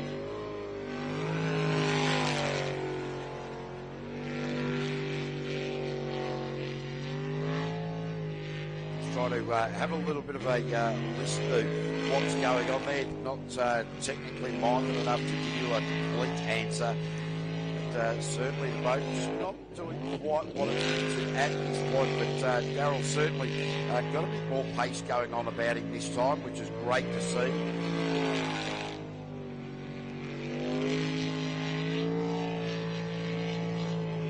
Then again, as we know, the more you get into the boats, the faster they go, the better they handle and the better response. So a little bit of a hesitation coming down across the line there. And so Daryl Atchison crossed the line in the Kennedy's machine with a 65.371. So he has gone 3 seconds quicker than his previous best time.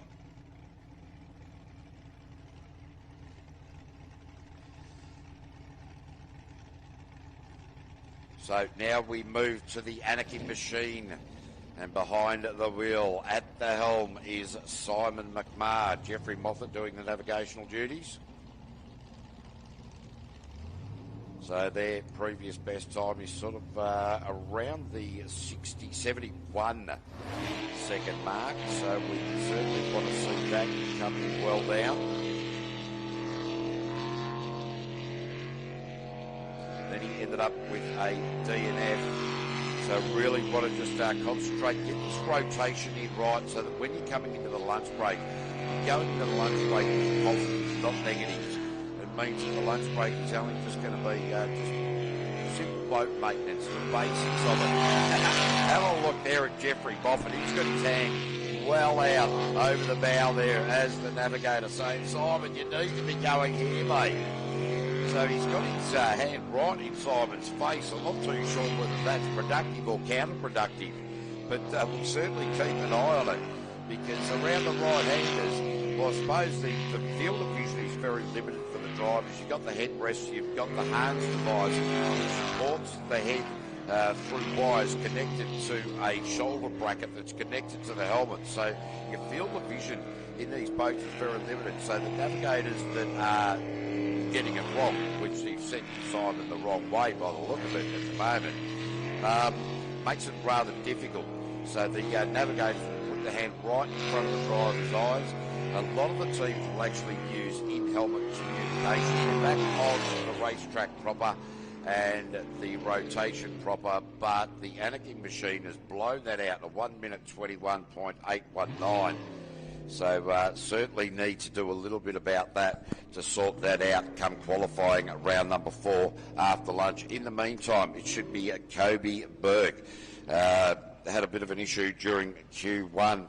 The lights came on the dashboard, and intelligently for the young 17-year-old from Queensland, he just shut it down. They checked through it. It was no problem at all. There was a sensor issue, and they've changed the sensor, and that is fantastic. The Motec showing all green lights now, and that is very, very positive indeed. So Kobe Berg, Jessica Little. Geez, he's got a lot of confidence coming up into the top part of the course, the big sweeper. We heard that Tyler Finch in the Unlimited is doing around about 140 up that part of the track. Obviously, Kobe Berg not going that speed, but the speed and the precise way that he's driving is carrying that momentum in this highly restricted LS category. A little bit of a sharpener upper and a re-straighten coming into that right hand of the transitions to the top side on commentary. But Kobe Berg looking the goods out there at the moment. And I tell you what, the young bloke, he's been driving for 5 years now, came out of the junior development category, and certainly going about his business beautifully, having stepped into this LS category.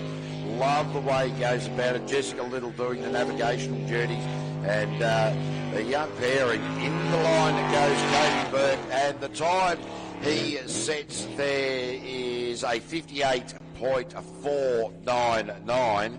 So he has gone half a second quicker than his previous best time. Very positive news. Few people in the commentary tower are rather happy about it.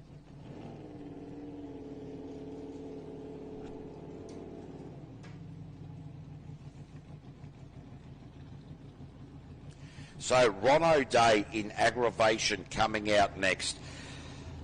So far, for Ron, there was an error in practice. There was a wrong way in qualifying round number 1. In qualifying round number 2, there was a DNF and wrong way. Did not finish due to the wrong way.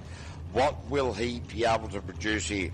Ryan Ortolin, the navigator. Ooh, not too sure who's going to take the blame for 3 wrong ways in a row, but they are going to need to sort it out. Qualifying round number 3, want to come into the lunch break they don't want to go in under a cloud. They don't want to go in there second guessing themselves. They don't want to go into this lunch break wondering. They want to go in there with confidence. They want to know that they've got the rotation set. So Ron O'Day certainly not carrying the speed that we've seen earlier.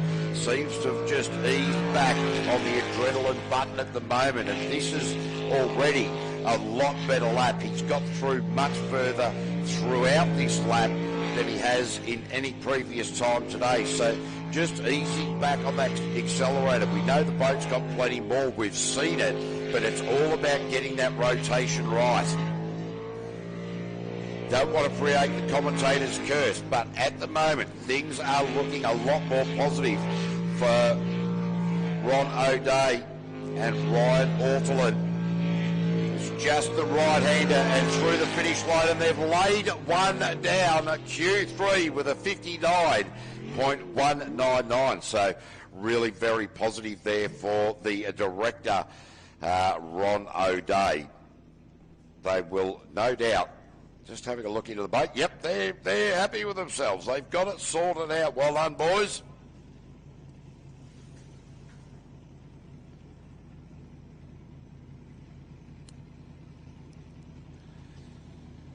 So it is the man leading the charge in round 2 at the Spitwater Arena in Keith, the young Nate Mullen, posting a 51.583, who is leading the charge at the moment in this LS category. He is under starters orders as we speak. Kirsten Schubert in the silly seat. Look at that. That is just smooth. That really is. This boat looking like it's on rails. This is the boat that his brother won the world title in. This is the boat that both he and his brother shared the last season Australian title, shared the winnings. Oh, had to readjust after that right-hander. Needed to get himself set up just that little bit better.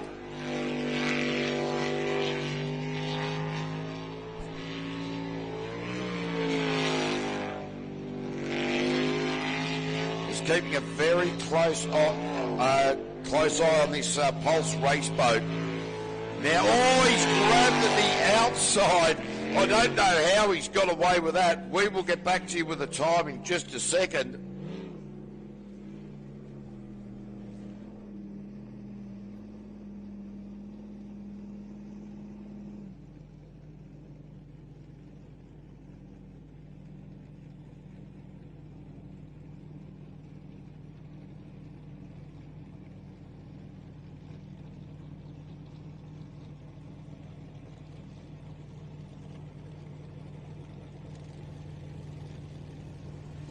So that was a 51.39 there for Nate Mullen. That's his quickest time of the day. And in that final left-hander before going that final right-hander through the finish line, he came out here just in front of commentary, grabbed the end of the island. Certainly very lucky to get through that. Send Steve moving, and James Britton out here. Their previous best is a 57.4, and last time out the rotation was no problem. The confidence was there. It is just a matter of getting the boat speed, getting the power down onto the water. Surprisingly, a lot of technology goes into these boats with jet unit pressures that are coming out.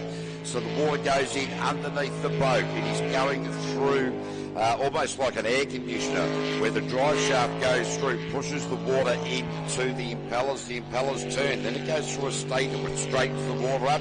Then through the second stage of the jet unit. And I'll tell you what, Stephen moving new to the sport and doing really good. He's come from as a navigator and now jumped into behind the wheel of this Stinger machine.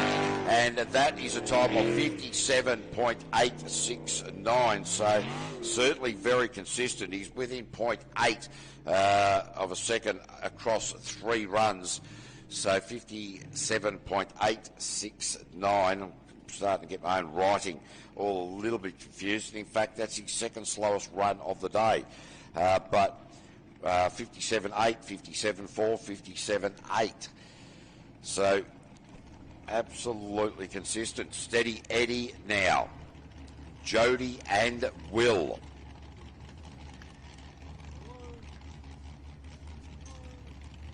Calibre Plumbing, Universal Home Improvements, Miller Tyres, Power Air. So Jody was coming into today just easing through it, getting faster and faster. Last time out, really starting to get the power down in the water, starting to build the pace, starting to bring the time down, but made a couple of errors in boat handling, notably getting stuck up in the Penrite roundabout, which she is right now. Got out of there very nicely that time. Learned from the mistake from last time out in qualifying 2. The boat looking very well settled, very well set up as we expect from the Sprintex. Got herself the wrong way. There is a rotational error. The pressure was building and now it's built too much and she has spun it right out. That was exciting.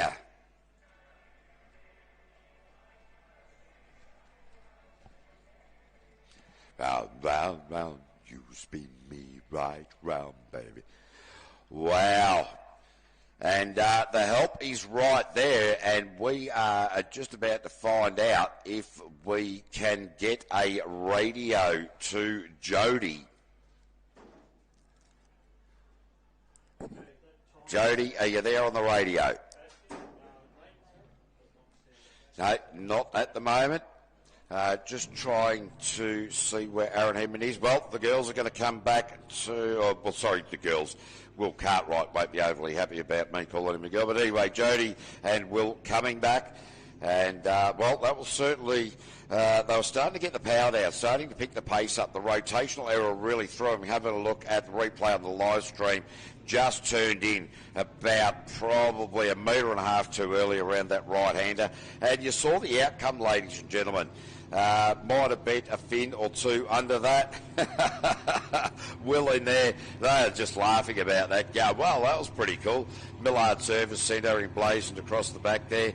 As now we turn our eyes to the fired-up jet sprint team out of Perth in Western Australia. So, yeah, certainly the boat racing becoming very exciting here today, ladies and gentlemen. Jaden Myers and Dylan Schmitty.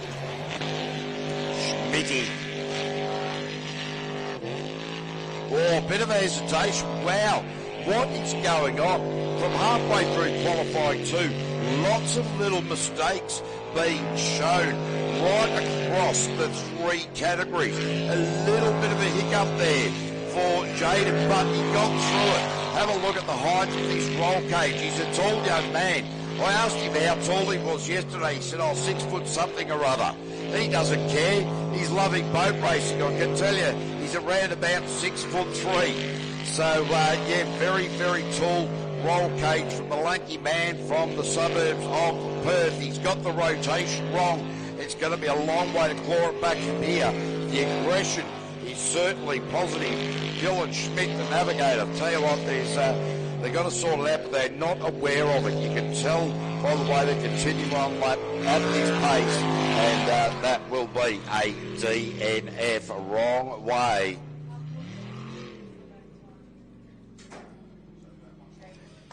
So the awesome Paintworks Machines, Spalding Electrical, WA Performance and Nationwide Signs in the Stinger hull. The dashboard quite short. They recognise it now. They've realised they've gone the wrong way. Jaden Myers sitting there shaking his head. And it's really good to watch this boat because you can really see how the steering is working. If your eyes are good enough while they're out on track, the steering wheel well above the dashboard there, we can get a very good eye on it. We've got Mitch Malthouse now coming out with Harrison Collins. The fathers got it all wrong last time out from memory. They did. They made a rotational error in a 60. So the boys here, the sons in Nude Nuts Racing. And I'll tell you what, this boat is beautifully set up here this weekend. Both teams are driving very aggressively, just having trouble nailing the rotation, getting everything perfect. And Mitch Malthouse, all he needs to do is just go a little bit better than the old man, and they're going to take the family. He's going to take the family chocolates, not the family jewels. Anyway, we'll move on from that one. So Mitch Malthouse, Harrison Collins. Yeah, looking really good. Opening up the apex into this right-hander. Now heading to the crowd side, back again towards commentary, into the Penrite for the final time in this lap. All the boats slightly unsettled in the crosswash, but that is a very tidy lap there from Nude Nuts Racing, and it takes them right down to a 52.938.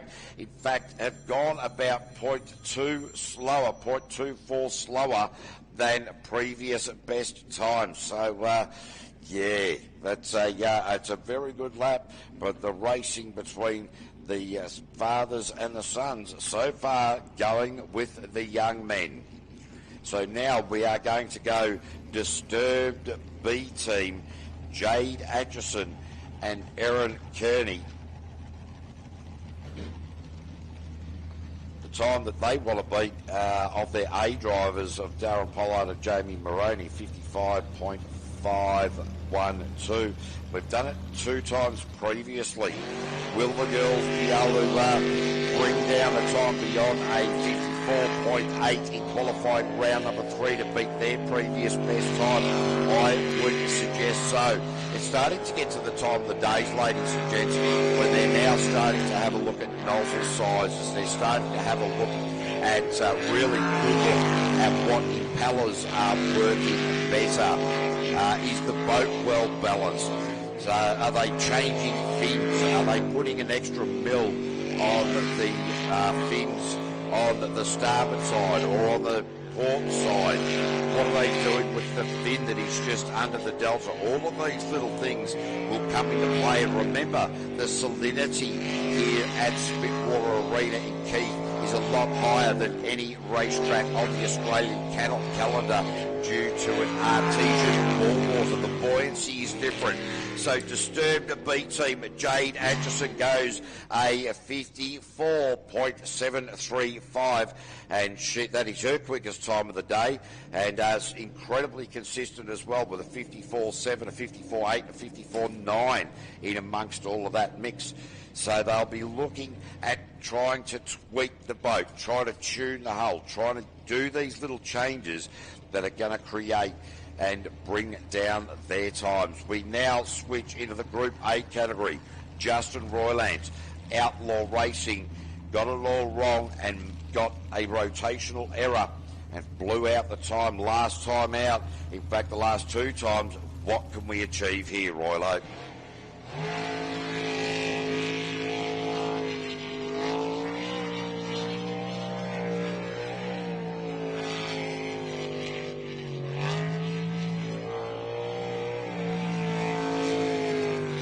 Justin Roiland, Tracy Little, Outlaw Racing, out of Forbes in New South Wales. This is looking like a better lap.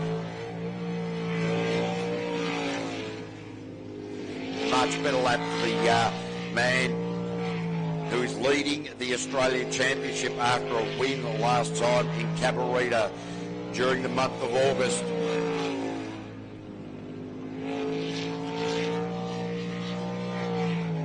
Certainly carrying a lot of speed. That's certainly been visible right throughout the course of the day. The rotation is right and the time is down. So that is a 52.589. And now Justin Roiland from Outlaw Racing will start working on bringing those times down. Now, coming into lunch, got the rotation right after a few misnomers in Q1 and Q2. Now we are going to go to Andrew Garth, the Kennedy's A team in the Keith Motoring Group A category. Belinda Kennedy doing the navigational duties. I've only seen these guys post one time throughout the day. Few issues with the boat. They're looking a lot more confident in what the boat is going to do for them. And now it's just sort of that time where it's all about now getting confidence in the boat now that they know it's running reliably and getting confidence in developing the speed.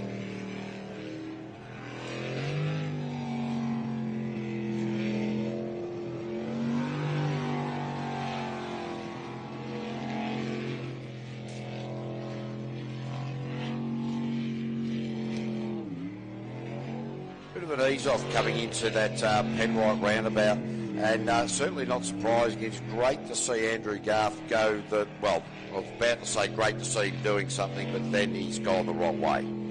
Not great to see him going the wrong way. Belinda Kennedy, the navigator, has got them back on track again, so they have re-corrected their error, and the lap continues.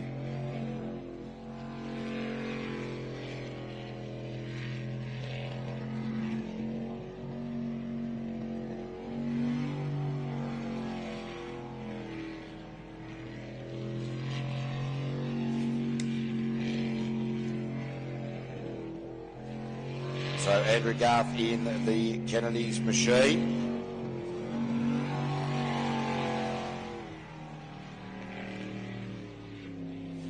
And so, well, they've gone across the line there, and that's a pretty good outcome, all things considered. There was a rotational error in there, but certainly the confidence in the boat looking better now. That rotation error blew the time out to 1 minute and 26 seconds. So it is very, very interesting as we now see Brendan Doyle coming out on to track at the moment. Daniel White doing the navigation duties. Brendan Doyle, quickest time so far, 53.2. But have a look at the speed. If he can maintain the rate throughout this lap, we're going to see this speed differentiation drop down into the 51s, a little bit knifey to the left-hander coming back towards commentary.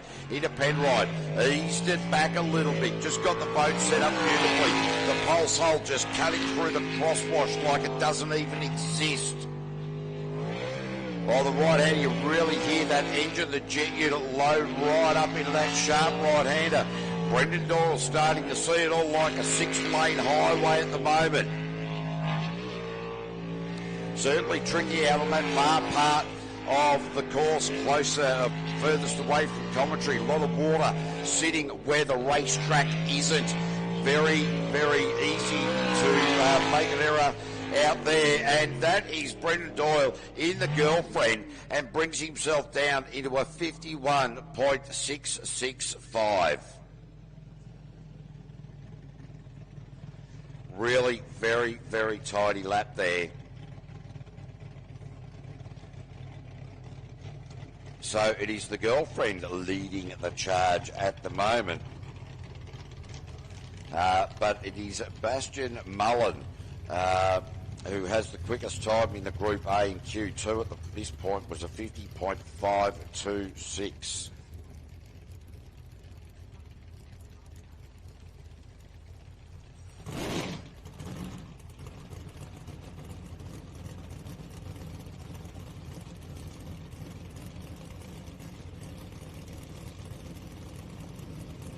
So just looks as though it will be Bastian coming out next, and then Danny Napick.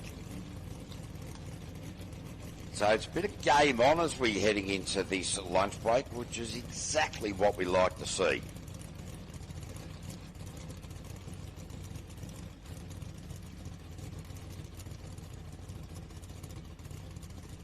That breeze just starting to pick up now. If it was anything like yesterday afternoon, the breeze is going to play a very big part in the outcome of today, because it means that the spray from the jet wash just hovers in the air, and it's very easy to come back with that spray still hovering in the air, hit the glasses, hit the visor, create the kaleidoscope, and make the eyeballs have to focus a little bit more. Those with more experience will be able to get through it, those with lesser experience, but you just never know how it's going to go. But the breeze certainly starting to pick up here, which is wonderful for the people on the hill. But is it, is it going to work for drivers and navigators? Well, certainly only time is going to be able to tell the story. In the meantime, it is a Bastian Mullen, Talia Mullen, spud in the silly seat.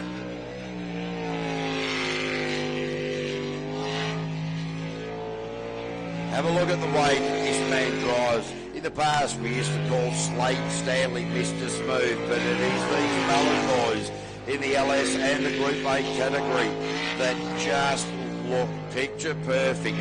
There is not too much that you can fault in this lap at this point from Bastian Mullen. Brown over the sweeper now, coming back towards commentary, opening up the apex beautifully. With these highly restricted categories, it is all about smooth. Fast is smooth, smooth is fast. He grabs the inside, carries it on, and it is Bastian Mullen with a 51.155. And there was a moment in there where only the dry cleaner is going to know how close it was coming to mud. But on the exit of the roundabout, just ran it up there, you saw the colour of the water change, grabbed the dirt and got away with it. Spud sitting there right alongside him going, Oh, yeah, that was cool. Just nice and relaxed. We'll just make our way back to the trailer. Danny Napick coming out now for KMC Performance and KMC Trailers. Got a wrong way last time out in Q2. Q3. Let's get this sorted out, Danny. Let's lead into lunch on a positive note. Michaela Nisbet doing the navigational duties. The ladies up here in commentary checking the rotation. Oh, what's he done there? Something went pop. Something went pop, and that is gutting.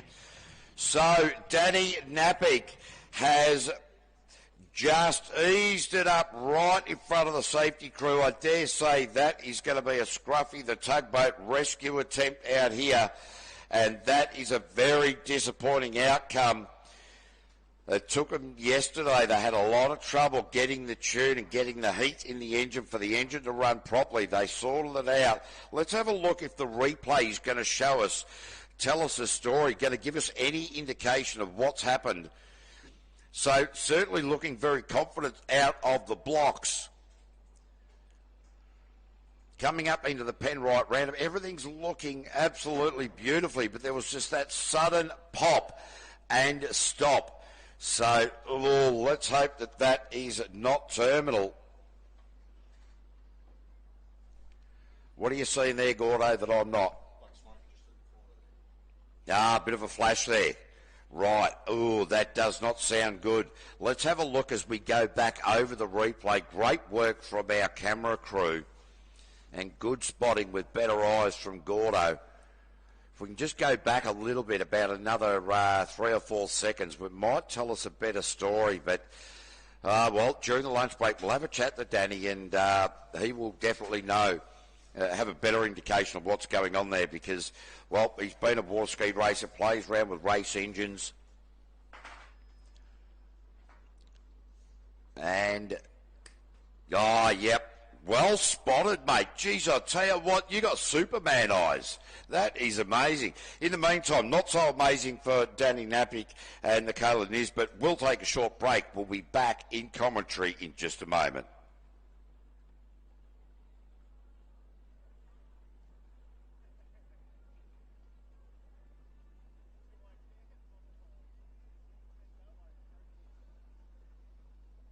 Penrite, Australian-made, family-owned and operated. Make premium quality engine and racing oils, warranty-approved coolants, automatic transmission and manual gear oils, a complete range of engine and fuel additives, heavy-duty and industrial products for every application. Visit penriteoil.com for more information. Penrite, Australian-made for Australian conditions since 1926.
Daily from 2 p.m. and are always happy to see. Ollie's starting to pick the pace up now, starting to understand the difference in the boat that he normally races to this boat that is new to him.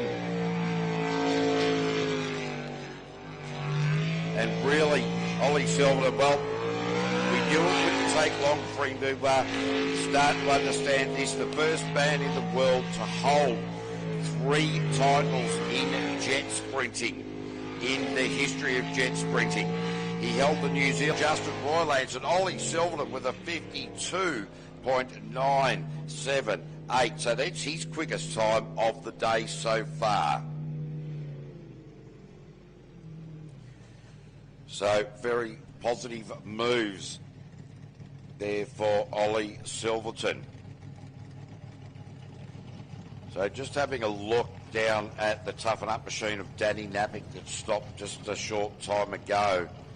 And the mood doesn't look to be overly positive down there on the launch ramp within the team.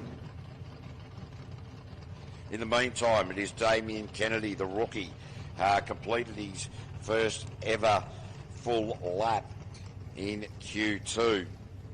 So really positive. Craig Willman just willing Damien Kennedy, the man behind the Kennedy Transport outfit, just willing him through.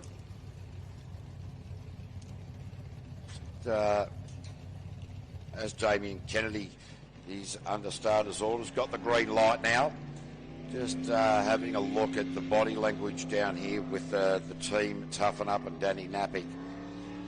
They certainly don't look to be any rush to get that boat off the launch ramp, which indicates, well, I don't know what it indicates. I really would only be guessing. And oh, geez, Damien Kennedy just a little bit hard on the left hand there, coming out of that cross section. Get back to what's happening on the track at the moment. Oh, he's running wide and he's up on the grass and just, well, he nearly laid it on its side. A bit of flame out of the exhaust pipe, a bit of unburnt fuel, nothing in that. But that is a DNF. And Damien Kennedy, we are going to play this for you, mate.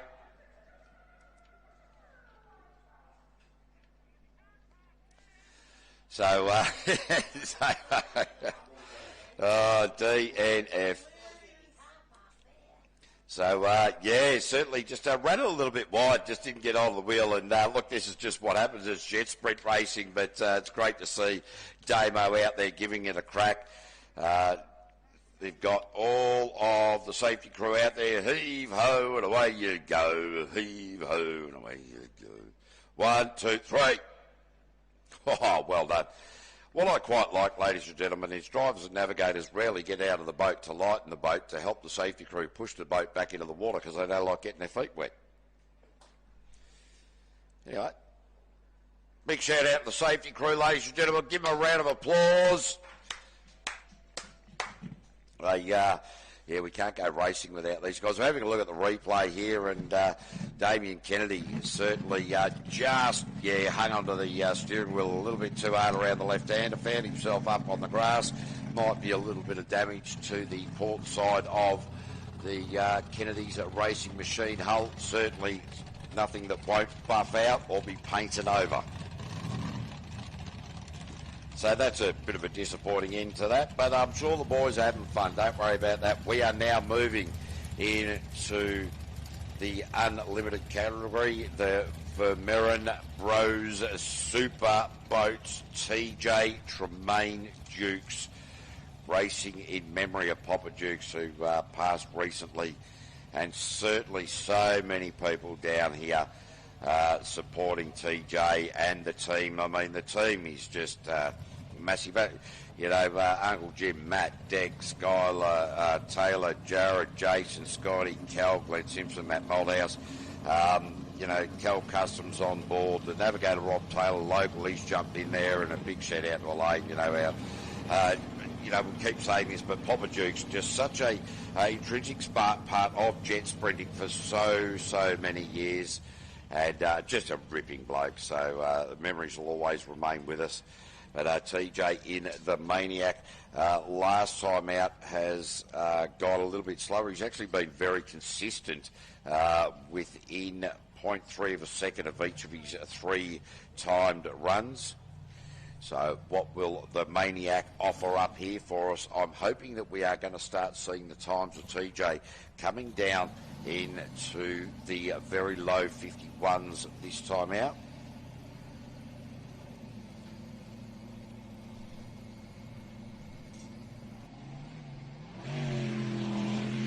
So TJ, Tremaine Dukes in the Maniac, flying out of the blocks. The paint job splendiferous. The preparation is wonderful. He has mentioned that this engine is running better than it has. It spent some time up on the dyno at JRE Race Engines up there in Shepparton. He's been out there. He had a bit of a run out in an open lake at Epilogue, but it doesn't really give you the true indication of what it's going to do on a jet sprint track.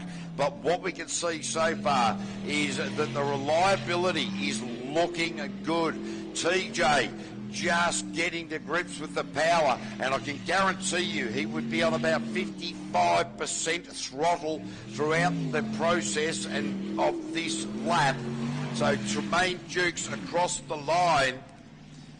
Just let's see where that time ended up at a 51.950. So he's gone round about 0.7 quicker than his previous best time. So very, very positive indeed for the Vermeeren Bros Superboats, their first boat out in qualifying round number 3. Next out will be Brooke Lucas in the Troublemaker. Brooke Lucas hasn't had a great day of it so far. He's had a couple of DNFs and a rotational error that blew the time out to a 1 minute 19. Nikki Dale is doing the navigational duties.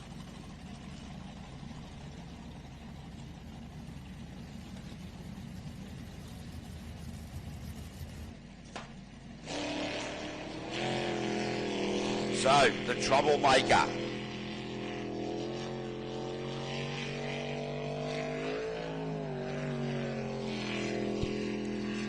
Out on track at the moment is the Troublemaker. This is the last few boats before we run into the lunch break, ladies and gents. And Brooke Lucas has started to make some inroads on this rotation positively at the moment. The 410 sprint car engine producing around about 700 horsepower, so about half the horsepower that we see out of, say, Tremaine Dukes, Fonzie Mullen, certainly out of the loose cannon machine. So Brooke Lucas hasn't been racing consistently for a number of years. Great to see him back out on track again. Nikki Dale sitting in the silly seat. And this is looking like a much better lap. We certainly don't want to throw him under the bus.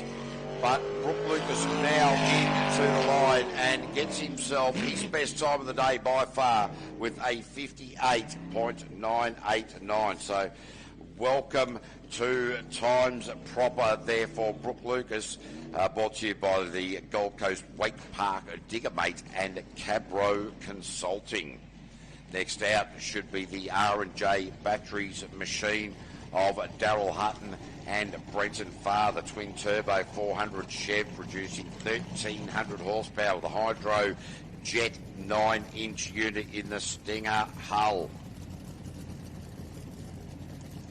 So Daryl up, get the power down a lot more smoothly. And when you've got 1,300 horsepower at your disposal, smooth takes a lot of work. There is a lot of sweat, a lot of concentration, a lot of thinking going on behind the wheel of the R&J Batteries machine out of the Gippsland region in Victoria. Daryl Hutton, the Kiwi, has made Australia home for the last 16 years.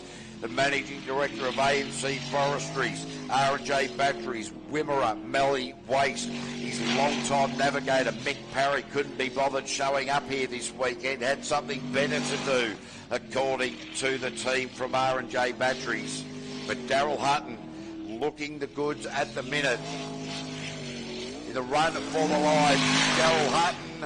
And I've lost where that went. And a 50, that's his quickest time, a 50.959. So certainly bringing those times down throughout the course of the day, as we would expect to see from the series. Oh, I've just lost my train of thought there. The long-term campaigner in jet spreading. Daryl Hutton been around the sport since at least 2005, maybe even longer.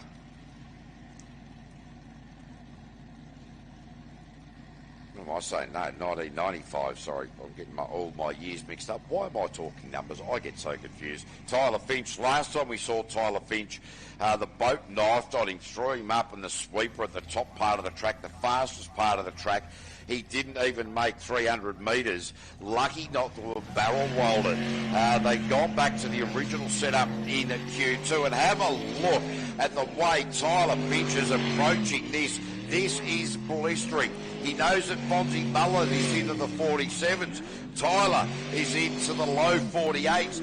Tyler is leading the Australian Championship at the moment. He was second last year. He wants to stand on the top step of the podium come the end of the season. We're only in race 2 of a 6-race season, and Tyler Finch has been working diligently on the loose cannon machine between rounds to get this peak performance out of it. Jared Ballard doing the navigational duties. Tyler Finch looking pretty good with the split at an 18. Now across the line, Tyler Finch brings himself into a 47.949.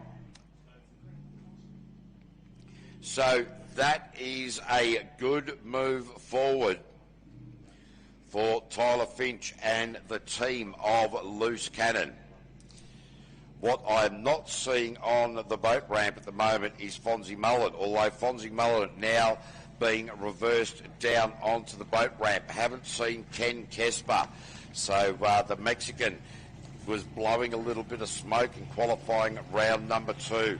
So let's hope that that boat is not terminal. During the lunch break, we'll catch up with some of the drivers and navigators and see if we can get a little bit of information from them all and impart that information to you. Don't forget that the Brant Bar is certainly open. Strawberries galore. The Apex Club have got the licensed bar. They're serving food and alcohol all day. Big thanks to those guys and girls. Want to thanks to Willaway Farming, the live stream sponsor, Spitwater, JRE Race Engines, Brant Equipment, Panton Hill Welding, Australian Moulding and Door Company, and Waste Carriers for local rubbish removal. So just waiting for Fonzie Mullen. Interesting mention that there might be a V8 supercar racer coming and competing at Cabarita on the 8th of November. Word is, and these are the rumours, these are my spies have been out, it could be Jack Perkins. No mongrel this round either. So this is very, very disappointing from Peter Munger, who parked it up on the peninsula just a little bit earlier. So certainly some interesting the way that racing has run into this lunch break. Normally what we would sort of see here is a bit more consistency. What we're seeing today is a lot of inconsistency, a lot of wrong ways, a lot of rotational errors, boats not behaving in the manner in which they should. So there'll be a lot of spanners being turned and tweaked in the pitch during the lunch break. There is no doubt about that. There'll be a lot of discussions about rotation, about boat placement in the channels, about trying to work out the best place to undertake an apex, because as we understand with car racing, all of the apexes around each and every corner are always the same.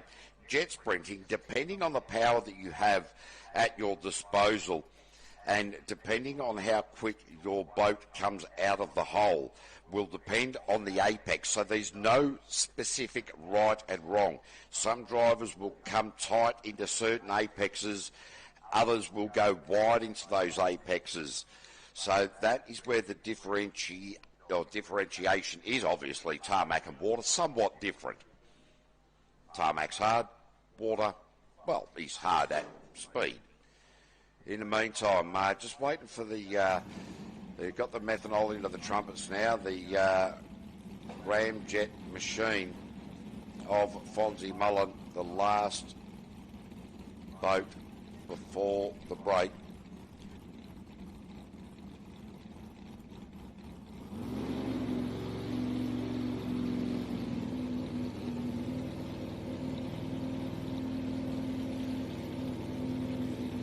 All right, so Fonzie Mullen now, Narelle Pello doing the navigational duties.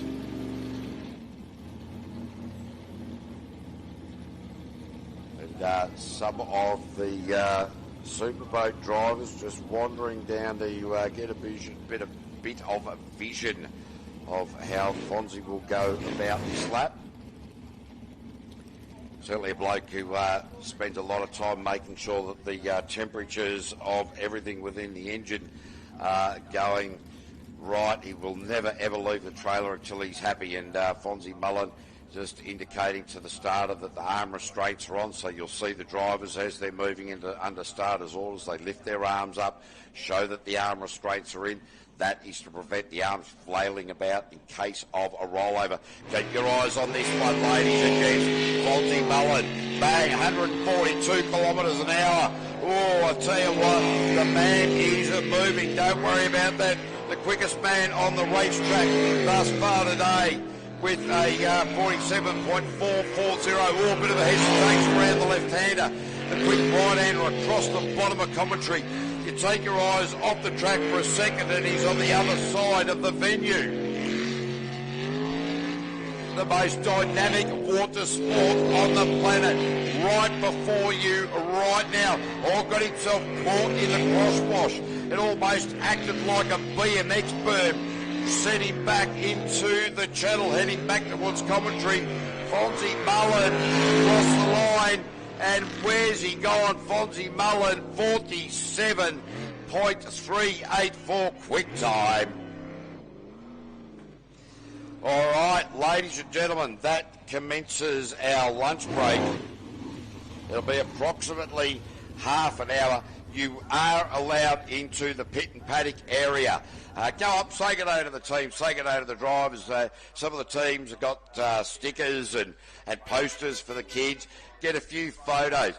Please remember, it is a working pit area. When we ask you to leave, we ask you to leave in a calm and orderly fashion.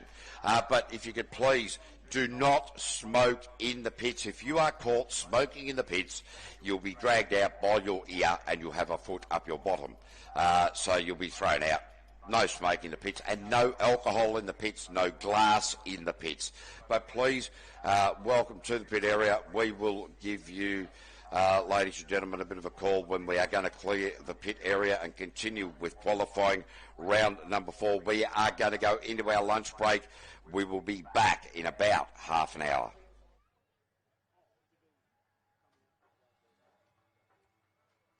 Penrite, Australian-made, family-owned and operated. Make premium quality engine and racing oils, warranty-approved coolants, automatic transmission and manual gear oils, a complete range of engine and fuel additives, heavy-duty and industrial products for every application. Visit penriteoil.com for more information. Penrite, Australian-made for Australian conditions since 1926.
Whenever you're in the New South Wales Riverina, make sure you drop into the South Hay Hotel. We're open daily from 2 p.m. and are always happy to see members of the V8 Superboats community and the fans.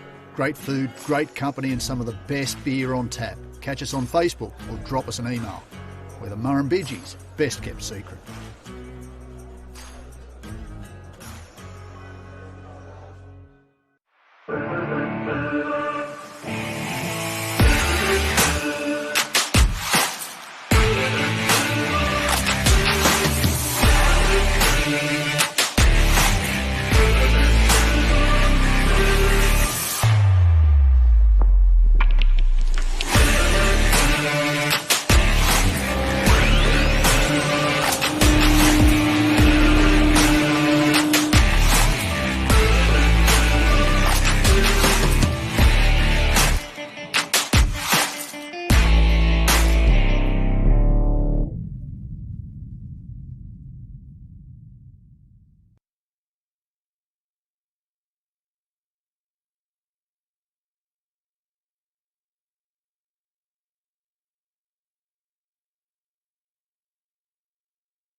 doing? I tell you, Matt Malthouse is all over the handling of this. Just doesn't have the rotation in the brain at the moment. He's made a couple. Oh, there was a hesitation. He nearly went left. Blake Collins, the navigator, said, mate, don't go down there. Obviously, the conversation had to be a little bit quicker than that. Oh, Malthouse is running a fine line. There is no doubt about that. Keep your eyes on this. He's certainly providing plenty of excitement. There is no doubt about that. Matt Malthouse, Blake Collins, made a rotation. They resolved it out and end up with a 60. Super positively in Q2. We are now in qualifying round number 3. And they made a rotation error during qualifying round number 2 when they picked up the pace. Hopefully now, got that sorted out. You can see the GoPro camera on the bow of the disturbed brass now. Team A. 3-year-old behind the wheel of this Stinger. Like a much better attempt at this lap. The rotation they seem to be very confident in it at the moment, which is great news because Darren Pollard is not just a race in the overall OS category, but he's a race between A and B drive, the boys versus the girls. And Darren Pollard, that is a nice lap, certainly a few little bits and pieces. A bit of a hesitation off the line, probably putting too much into it. Oh, yeah, just really interesting for Daryl Atchison. I'm sure the boat's quite hooking up at the moment. So he's been putting his foot into it and it's just sort of labouring.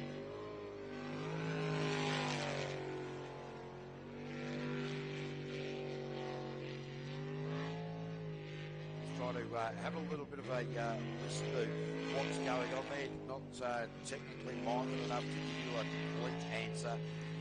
And, certainly the boat is not doing quite what it needs at this point, but Darryl certainly got a bit more pace going on about him this time, which is great to see.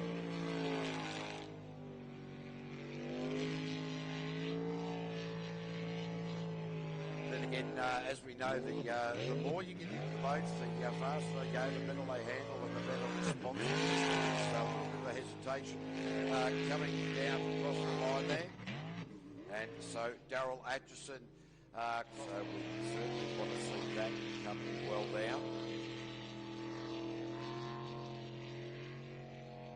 Then he ended up with a DNF. So really want to just concentrate, get this rotation in right so that when you're coming into the lunch break, you're going into the lunch break with positives, not negatives. It means that the lunch break is only just going to be just simple boat maintenance, the basics of it. Have a look there at Jeffrey Moffat. He's got tan well out over the bow there as the navigator saying, Simon, you need to be going here, mate.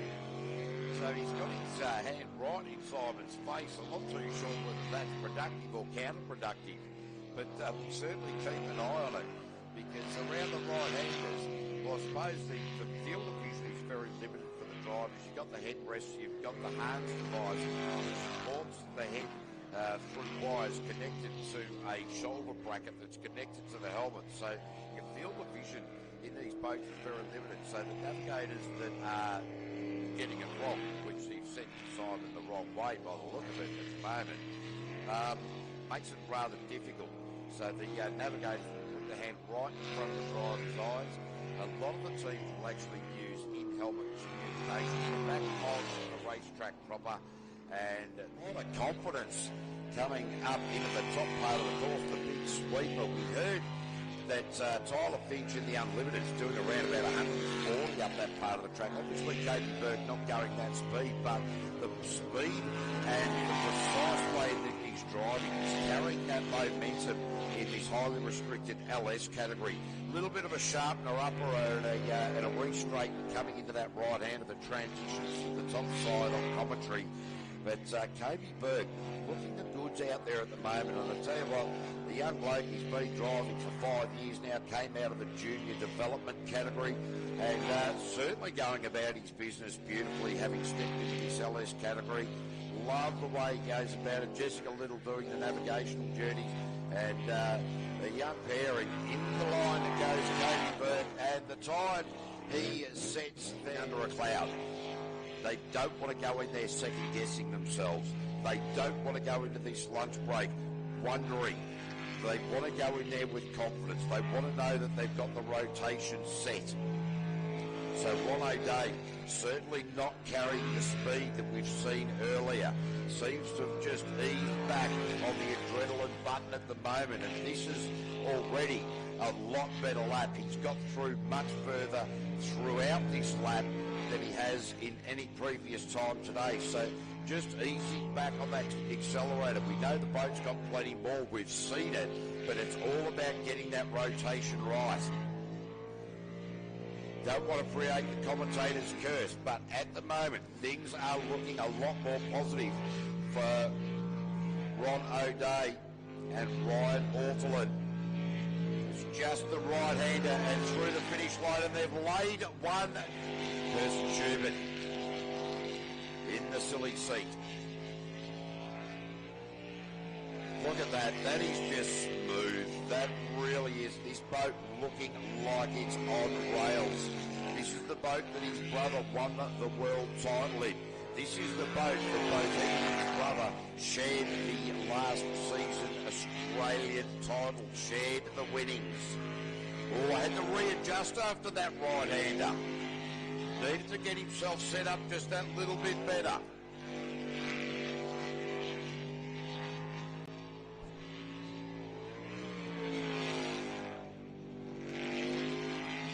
He's keeping a very close eye on this Pulse race boat.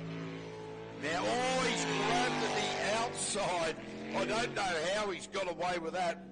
The end of the island, certainly very lucky to get through that. Sendon's team moving, and James Britton out here. Their previous best is a 57.4. And last time out, the rotation was no problem. The confidence was there. It is just a matter of getting the boat speed, getting the power down onto the water.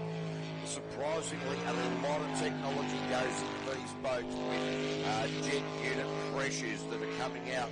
So the water goes in underneath the boat. It is going through almost like an air conditioner, where the drive shaft goes through, pushes the water into the impellers. The impellers turn. Then it goes through a state that straightens the water up. Then through the second stage of the jet unit. And I'll tell you what, Stephen moving new to the sport and doing really good. He's come from as a navigator and now jumped into behind the wheel of the stinger machine. And that is a time of 54, starting to build the pace, starting to bring the time down. But made a couple of errors in boat handling, notably getting stuck up in the Penrite roundabout, which he is at right now. Got out of there very nicely that time. Learned from the mistake from last time out in qualifying 2. The boat looking very well settled, very well set up, as we expect from the Sprintex. Got herself the wrong way. There is a rotational error. The pressure was building, and now it's built too much, and she has spun it right out. That was exciting.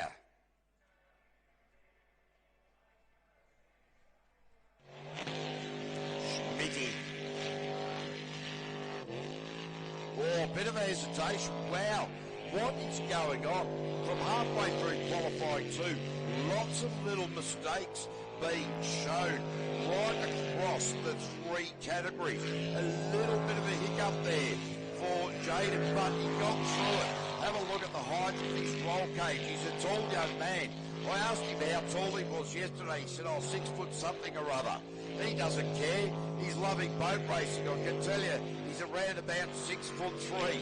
So, very, very tall roll cage from the lanky man from the suburbs of Perth. He's got the rotation wrong. It's going to be a long way to claw it back from here. The aggression is certainly positive. Dylan Schmidt, the navigator. Tell you what, they've got to sort it out, but they're not aware of it. You can tell by the way they continue on lap at this pace, and that will be a 60. So the boys here, the Suns in nude nuts racing, and I'll tell you what, this boat is beautifully set up here this weekend. Both teams are driving very aggressively, just having trouble nailing the rotation, getting everything perfect. And Mitch Malthouse, all he needs to do is just go a little bit better than the old man, and they're going to take the family. He's going to take the family chocolates, not the family jewels. Anyway, we'll move on from that one. So Mitch Malthouse, Harrison Collins. Yeah, looking really good. Opening up the apex into this right-hander.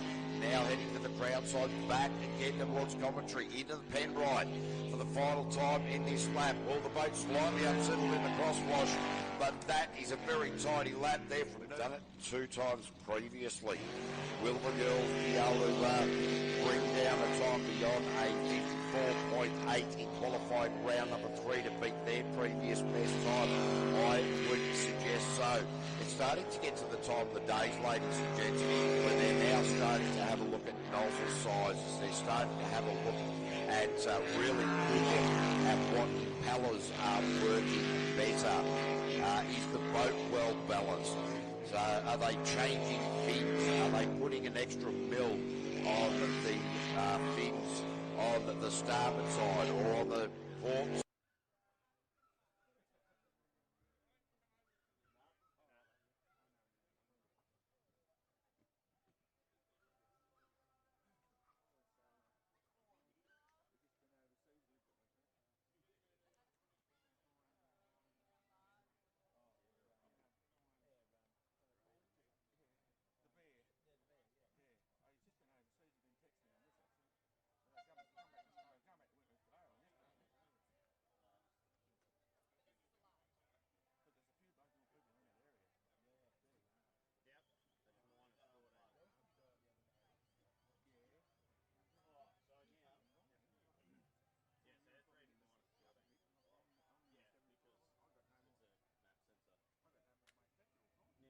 Tell me what one goes up in pressure when I blow it in this. Medium's bouncing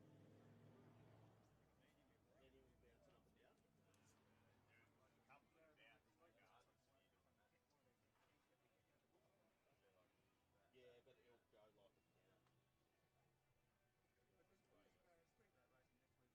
Anyway, oh, what's the race? Yeah, we'll pick something you couldn't be in boat. Oh, right. Yeah, second race this week. Maybe that's just pressure 4.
Goes right, doesn't it? I just like the look of it, and Yeah. it goes right, but yeah, the look of it.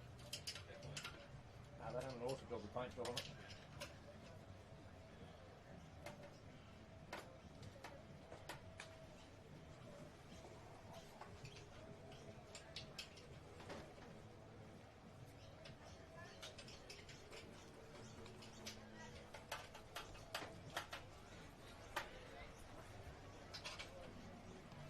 Smile, Simon. It's normally you hanging around with them bloody things.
Another part of that truck.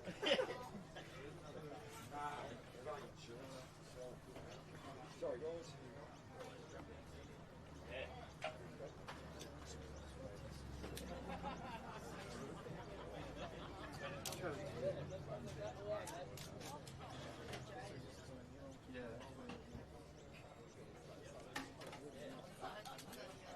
Not to be operated by fuckwigs. What a ripper. Some of them are falling out.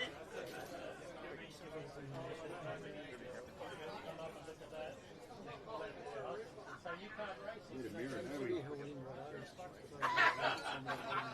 Which is holding the front drive means on. Yeah, but that'll be the references.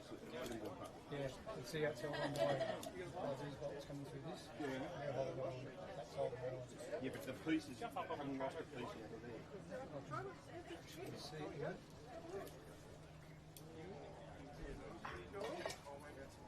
They're on the round part.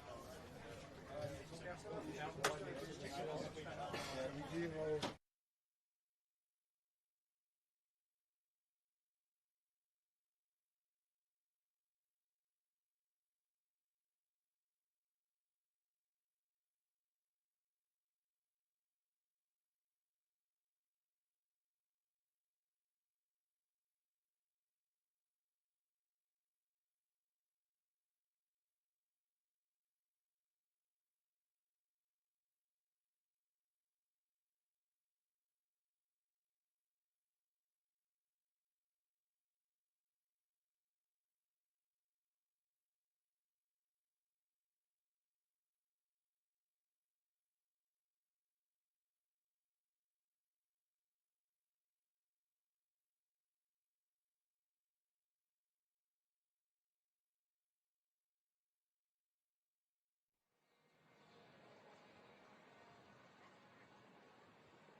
Yeah, I mean, I remember when we were young, we just get a country cruise.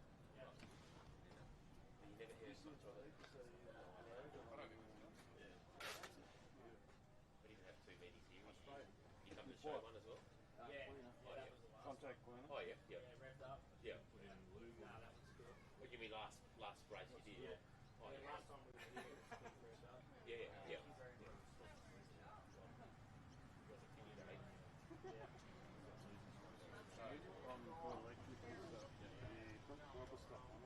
Yeah, no, well, Normal CRC would do for us today. yes, Remo, you can have a look at these boats. Feel free to get the truck. Oh, thanks, mate. Oh, I do.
He was 16. Yeah, he was 16 at the time. Never been a boat. He still has Wing nutty. A little bit wing nutty. Ah, that's an old school one, huh?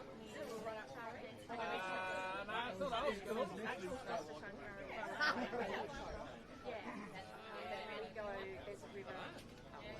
It's been in the caravan, it's in there everywhere. There's Rascal. Cheer up. so much.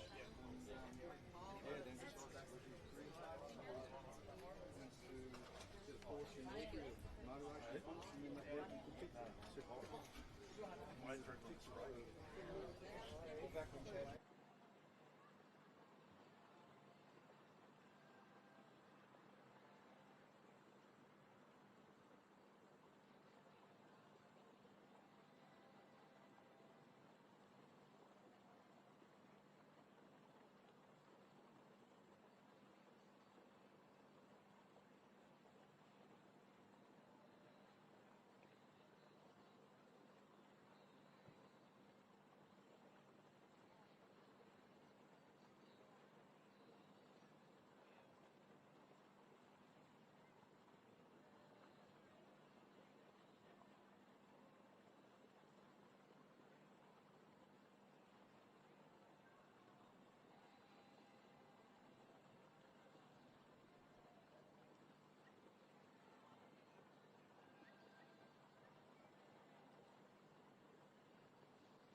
let me get in your way.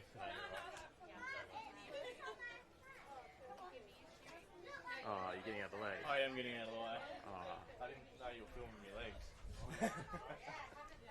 I was hoping I was just hoping you'd like jamming something in there.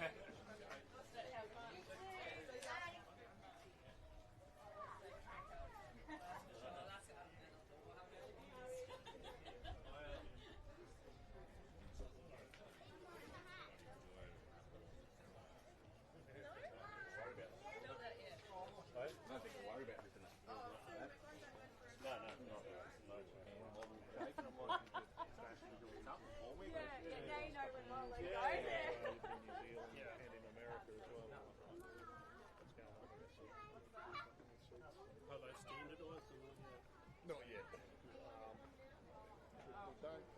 We're not 100% sure on why yet. We've got some pretty good ideas. We think it's because people are going away back and way back because they're trying to get their centre of gravity lower and lower. Yeah. I think when you have an accident and you're laid back, because the angle that your back's now in, and the fact that your head, if you sit up, you're like this.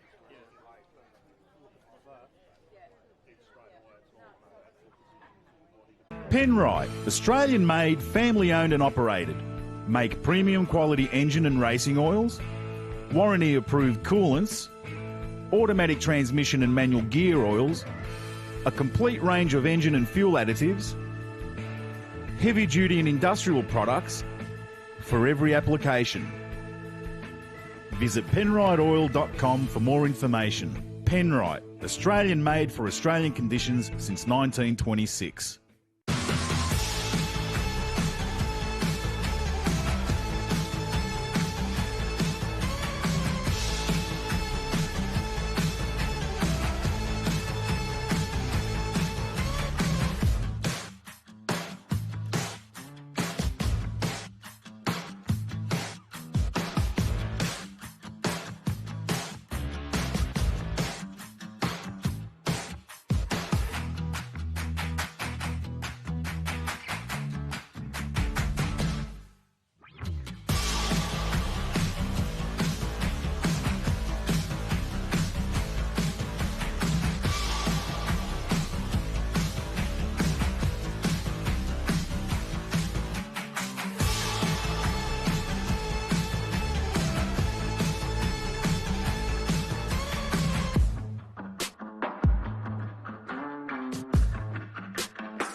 Whenever you're in the New South Wales Riverina, make sure you drop into the South Hay Hotel. We're open daily from 2 p.m. and are always happy to see members of the V8 Superboats community and the fans.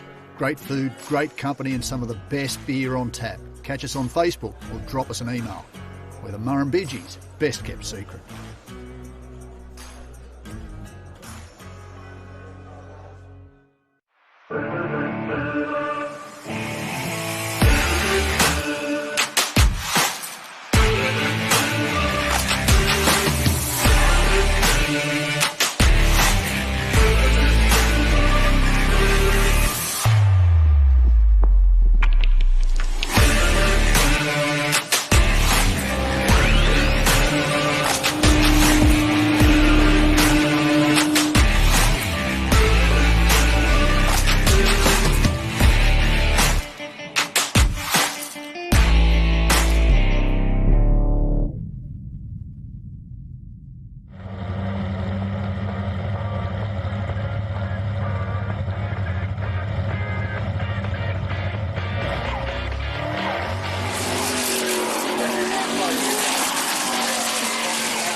Roger, both okay.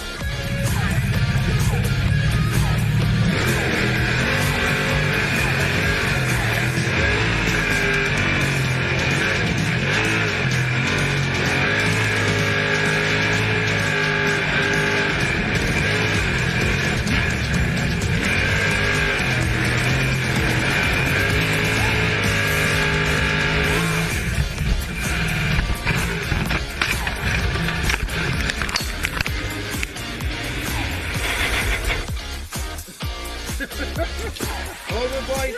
We'll flip us over. Over, flip us over.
going?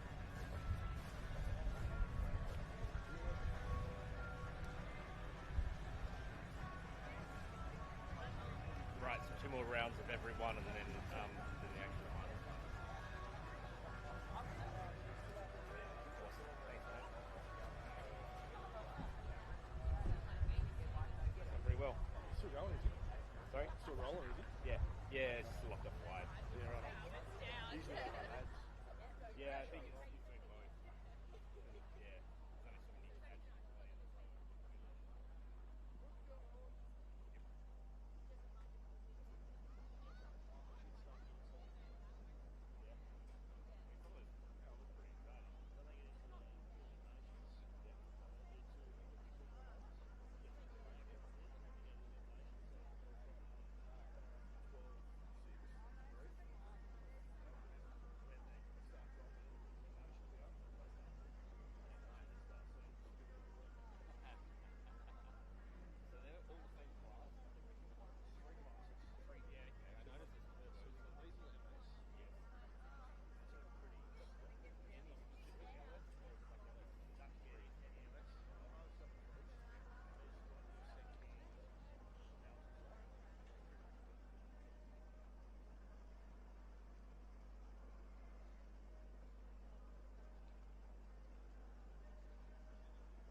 In the bellies of the boats on the ramp.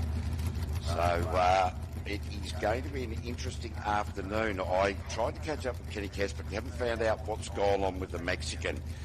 Had a very, very brief chat with Danny Napping of Toughen Up there. Not 100% sure of what's gone on there.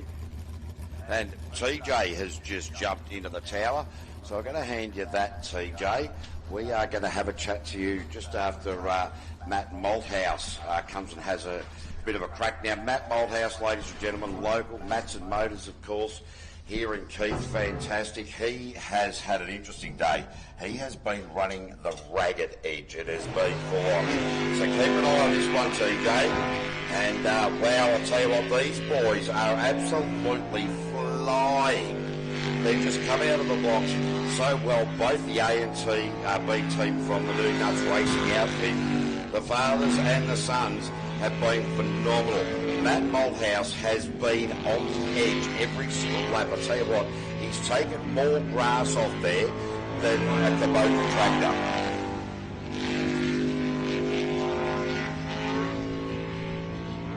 So, he's bombed it down, and there was hesitation, confusion.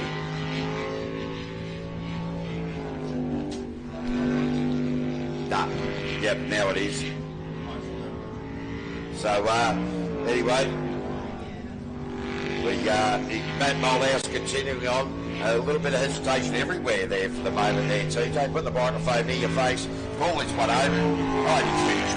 Yeah, just went over the line. So with a 1:01, so yeah, Matt Malthouse blew the time out there. There was a rotational error in there somewhere.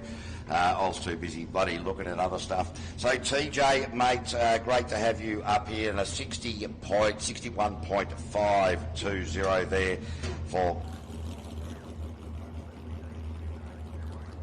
correct. Mate, how's your day going in the Maniac? Yeah, look, we're doing all right. It's we're trying to find our pace. We've had a few little issues, but other than that, the motor itself's been running extremely well, better than it has in the last few years. It's been giving us a fair bit of grief, but we lost a bit of boost, so that reflects on your times. And we've hopefully found that extra 5 PSI now, and we can start leaning on a bit harder. Yeah, you've certainly been consistent. You've about 0.3 of a second every run. So we're watching Darren Pollard out here at the moment, Disturbed Racing, Jamie Moroney, and the race between the boys and the girls here. I just had a big chat with these guys. I said, boys, it's happening again. You're letting the men's team down, and they very politely asked me to let their cap carry up. Yeah, well, unfortunately, sometimes the elbows out racing actually doesn't reflect on your times. You just got to relax and feel the boat and smooth as fast. It's the old racing rule, and that's where, if the girls are driving smooth, well, they're going to get it, and it doesn't matter about the amount of commitment to the corner. If you're doing it aggressively, sometimes it just doesn't reflect in your times. Yeah, sometimes it just makes it really difficult. That is a really good time for Darren Pollard. He's gone his quickest of the day after the lunch break, surprisingly. So, mate, we're going to touch on the obvious. We're here racing for your old man today. Good old Papa Dukes. What a bloody legend, eh, mate? Unfortunately, you had to say goodbye to him, and, thoughts with you, all of you guys. Yeah, no, look, it's definitely, we miss him a lot. We're here for him. He made me promise that I'd be here with Maniac, so in a very difficult few weeks, but the family's pulled together, the team's here, we're doing the best we can do, put a bit of a show on, and we're amongst friends here and family, so it's a great place to come and reflect, and he had so much passion for this sport. He used to drive me crazy with it, but I'll tell you what, I miss those phone calls. So yep. We're here, we're doing what we can do, and Mum's here. It's a big effort for her to get here as well.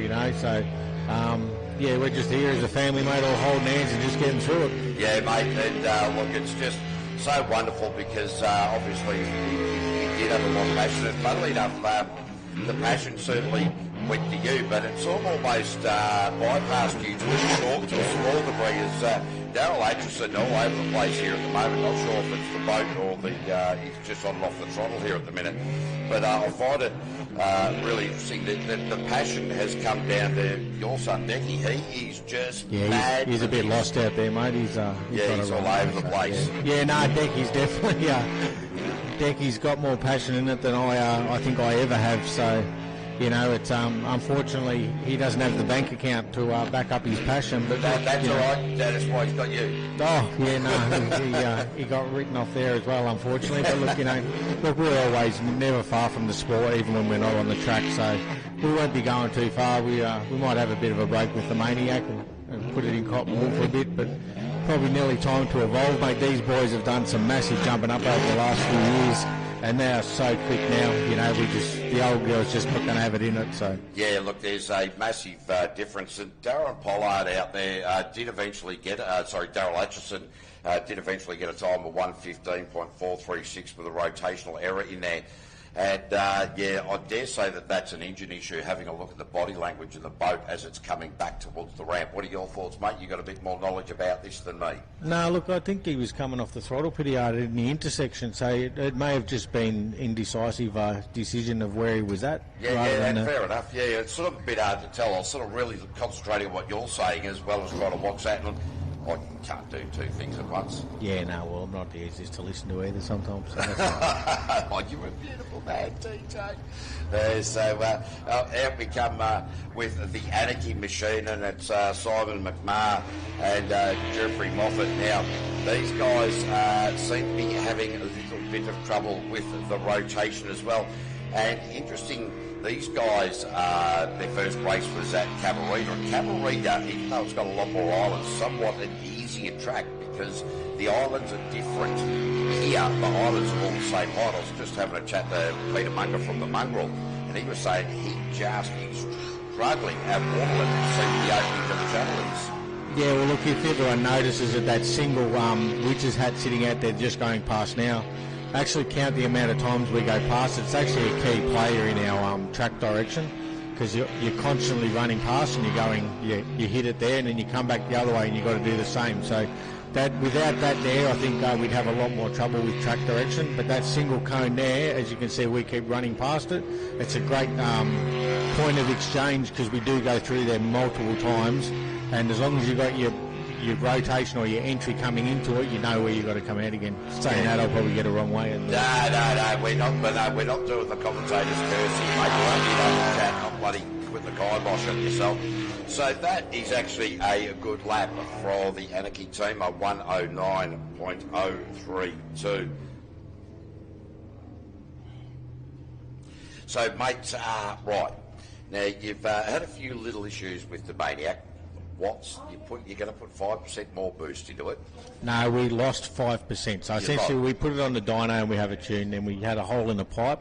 So on the data it actually showed that we'd lost 5 PSI boost, or 5 pound boost. And to put that into perspective, each PSI gives 100 foot-pound of torque is what was being told by the dyno. So that was a massive loss of game, made it very hard to drive.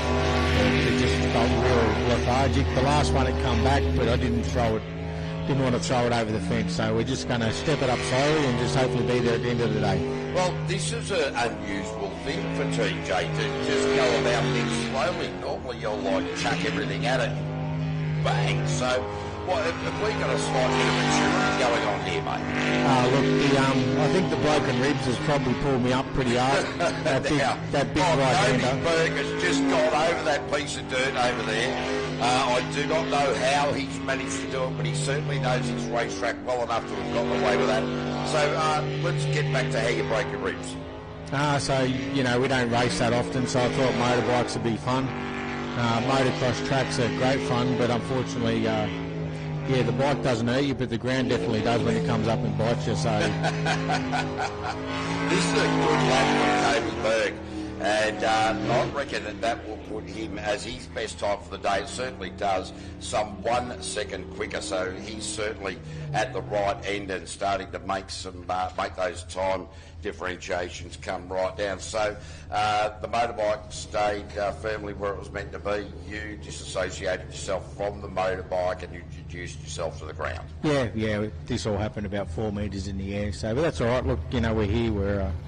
We're doing what we can do, and you only live once, mate. So you just got to fit it all in. Well, that's exactly right. Oh, geez, I tell you what, it's amazing the things that we get up to, and then we go, well, that hurt a lot more than I thought it should have. Well, people keep telling me that you're too old to be playing these games, but I'll guarantee you, coming down to that height, even if I was 21, I would have done at least a couple of ribs. I'm not saying the recovery's going to be quick, but when I'm doing this doesn't help either. So. No, look, I dare say, because the G-force is pulling out there somewhere near 6 Gs, certainly, and here we have the aggravation machine, Ron O'Day. He's having a nightmare today. He got the last rotation right, which is positive, because he certainly got the boat speed.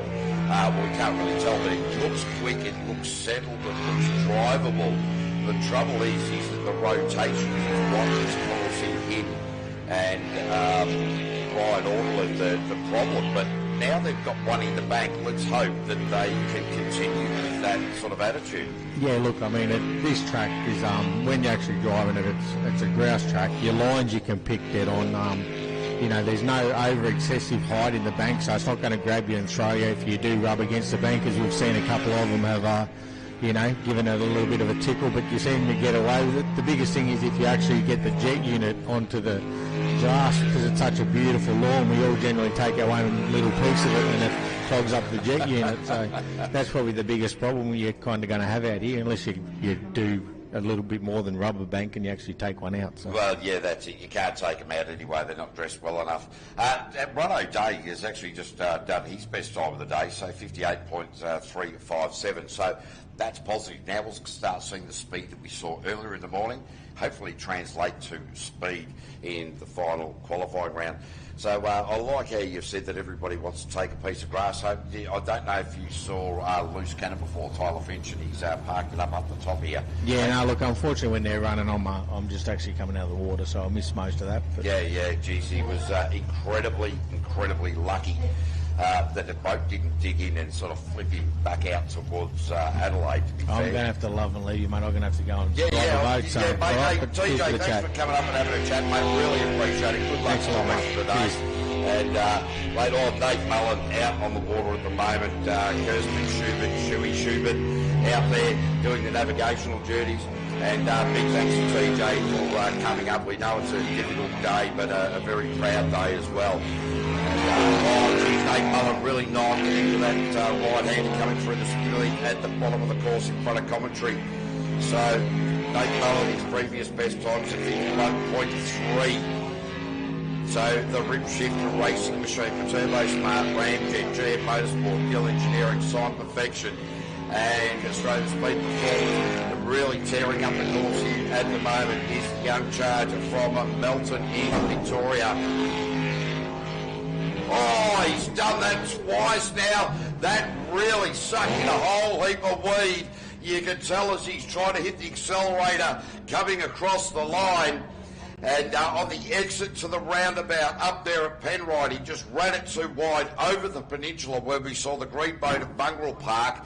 And Rip Shift lost a lot of time in the last 150 metres there with a 53.818. And I was only talking to Nate Mullen 10 minutes ago, and I said, you did that a little bit earlier. He said, I don't think I did. Well, I've just talked him into doing it.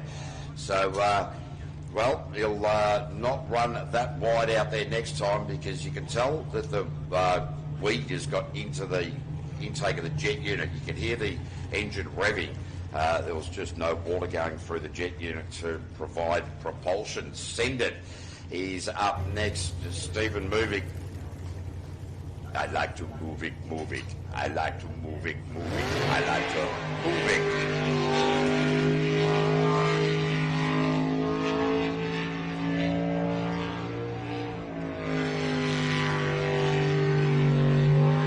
Yeah, these guys have certainly been consistent throughout the course of the day. They've been within 0.4 of a second on each of the 3 laps conducted so far under racing conditions. And so consistency is always a very good thing, and these guys really just pinpoint perfect on the boat placement in the channels, getting the apexes right, ticking the boxes, carrying the momentum in this highly restricted class. As soon as you drive the boat, it just washes off speed, and these boats don't have that raw 1,500 horsepower to drag themselves immediately back up the top speed. It has to be smooth. You just heard the driver TJ of Maniac mention, he's grabbed the inside. Everybody's getting a bit confused out there. So Mr. Moving with a 57.486. And again, he's within 0.4. He's got 57.8, 57.4, 57.8, 57.4. So he's in fact gone 0.4. Anyway, that's not a bad run, but the water levels out there, they're starting, as they're coming around the Penrite roundabout, starting to run really wide and catch that peninsula that's sort of in the middle of the track past the long island out there. You're all seeing the water change colour. Now we go to Steady Eddie. What will Jody provide now? Last time out, it was certainly an exciting run. There is no doubt about that. She's been building up on it all day, and now to the point of just sort of on that edge of really pushing very hard. She's run quite wide out there. So, that was a late turn to get into the channel in front of commentary for the split. Really ran it very deep in there. Run that right-hander beautifully at the moment. The water level is just, the water just starting to soak into the outside grounds here beautifully. So it is Jody Socks, Will Cartwright in the latter part of this lap now. Into the Penrite roundabout. Will it be 3 in a row that run it out wide? Yes, it will be. That's really caused all sorts of havoc. Oh, how she held on to that. That is reactionary.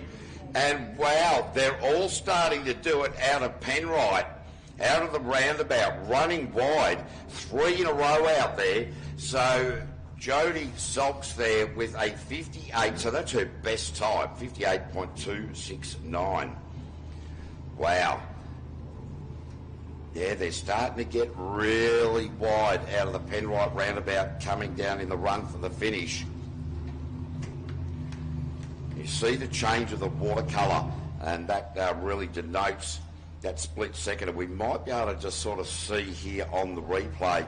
In the meantime, Jaden Myers coming out now. And it looks as though the boat has flamed out. Will Cartwright has dived to the end of it.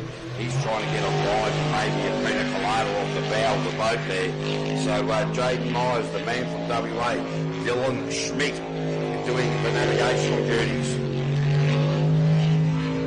He's doing a good job, although when they went the wrong way last time, Jaden Myers said it was Dylan being Schmidt that got it all wrong.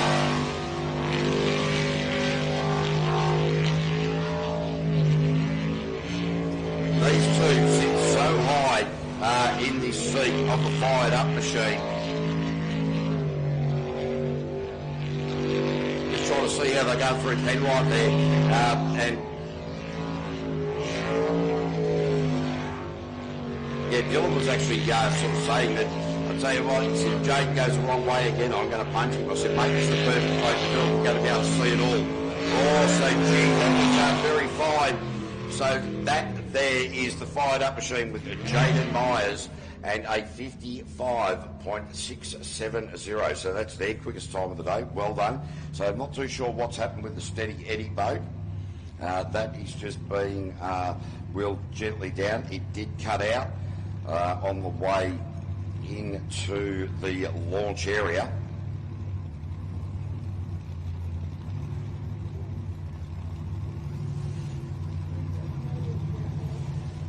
Right, so interesting that Jaden Myers and Dylan come from Western Australia, because we've had a few people out here. We've got...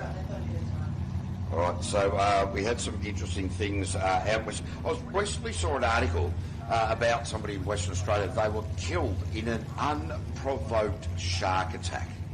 Unprovoked. How do you provoke a shark? What, with a stick? I don't know. It's just a weird theory. I'm not 100% sure. What are we looking at on the other side of the track? We're not worried about it. Fantastic. So we've got 2 boats in the launch pool at the moment. We're about to have a third. Just waiting for Steady Eddie to go up on the trailer. Jaden Myers has just put it back up on the trailer. So next out will be the Nude Nuts Racing Team, the B team of Mitch Malthouse, who, as I said recently, took a semi-trailer out of a depot in Adelaide and cut the corner too fine, got just out of the depot, 10 metres, ran into something solid and blew 3 tyres on the semi-trailer. That doesn't give you a lot of confidence on the road to Darwin, I wouldn't have thought, but mind you, from Adelaide to Darwin, it's a pretty straight road. He managed to get it up there okay. Subsequently, he has a new nickname. And I'm pretty sure a lot of you will work out what that nickname is, and please feel free to mention it to him. He will be excited. So in the meantime, Harrison Collins in the navigator's seat, Mitch Malthouse.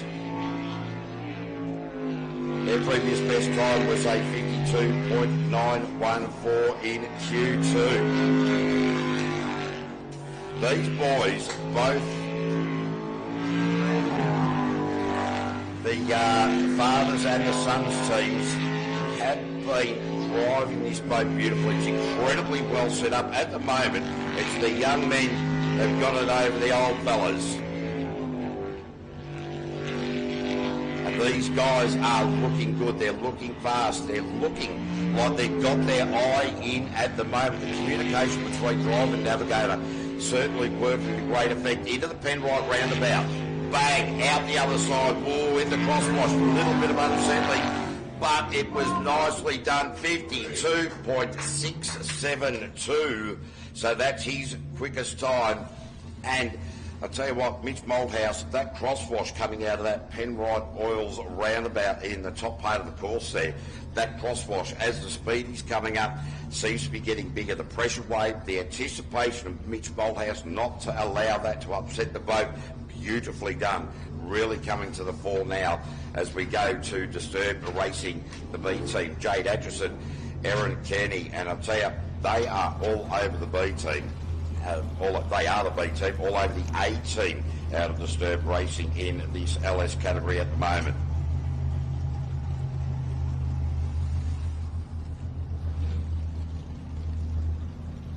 So what will Jade provide here? Her previous best time was a 54.73.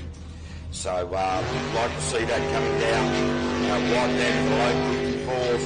And Jade is just a really smooth driver. You heard TJ talk about that. The A team quite heavy on the wheel. The girls just a little bit more finesse. This is why we see women excel in this sport. The finesse that they bring, not the heavy-handedness, is what sets them apart. Oh, have a look. This is just a beautiful drive. A little bit untidy coming down through the middle, but really not much in that. Into that Penrite roundabout, around the sweeper, around the top there. Find that cone, work out where the channel is. Come back up the top, in through the crosswash, bang out of there. Into Penrite now for the final time of this lap, Jade. And the run for home is good, and that will put Jade Atchison with a 54.6. Every time she's going out, she is going better.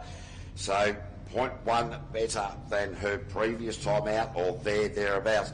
We now swap groups. We are going to the International Group A, and that is brought to you by Keith Motoring. Thank you very much to the Keith Motoring. Justin Royland's coming out now. I did have a chat briefly with Roylo during the lunch break. I said, mate, what's going on here? He said, well, Brad Jones from JRE Race Engines, he's having a look at the computer. What he's trying to work out is if he can get that thing to work better, that thing will work better, which will help that thing. I went, well, thanks very much for your information there, Roylo. That really cleared a lot of issues that I had up. So, Justin Royland's Tracy Little. Oh, Roylo, geez, I tell you what, he's been coming out super aggressively. Hasn't had a great day of it so far. Last time out, he did get a 52.5.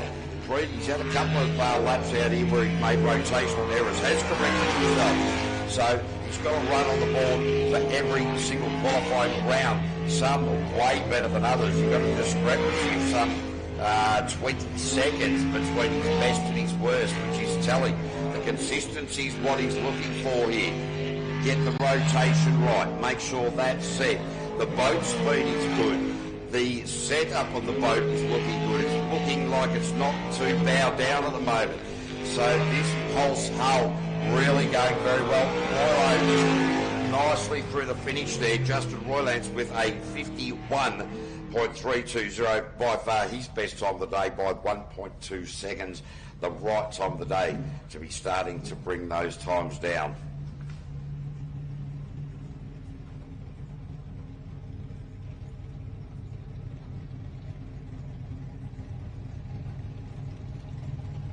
So, probably should have mentioned in the safety brief at the start of the morning, ladies and gentlemen, in case of fire, the steps you should take are really big ones.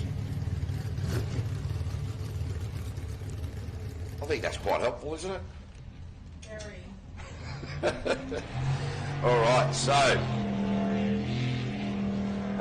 we now have Andrew Garth out on track at the moment, Belinda Kennedy, and these guys just getting their way through it at the moment for the Kennedys Group A category and the Kennedys A team as well.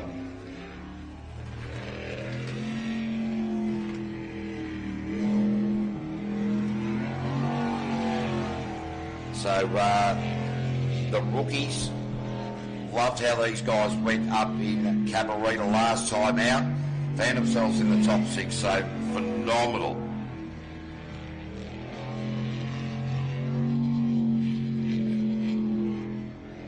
Just having a look at the way this crew are going about it, and certainly impressed. Their times certainly don't reflect the effort, and that's just how it goes when you're learning your craft behind the wheel of a jet spring boat. Andrew Garth and Belinda Kennedy going about it beautifully at the moment into the Penrite roundabout, and really smooth around there as well. Running it too wide for mine. Oh, geez. I thought he was a lot wider, but the Kennedys with a 1:13, so that is a much better time. Some 7 seconds better than their previous best, so 1:13.857, 1 minute 13.857. 7 seconds quicker. Well, had to jump on the reverse bucket rather quickly there, otherwise he's going to find himself up with the with our media experts and the ladies who are organising for getting it. What happened? I looked over here on the racetrack and I looked back here, Gordon, and there's nobody on the ramp. What happened? Where did they go? All right, some boats to the law tramp, please, I guess. In the meantime, I'll take a short break and, yeah, we'll come back to racing.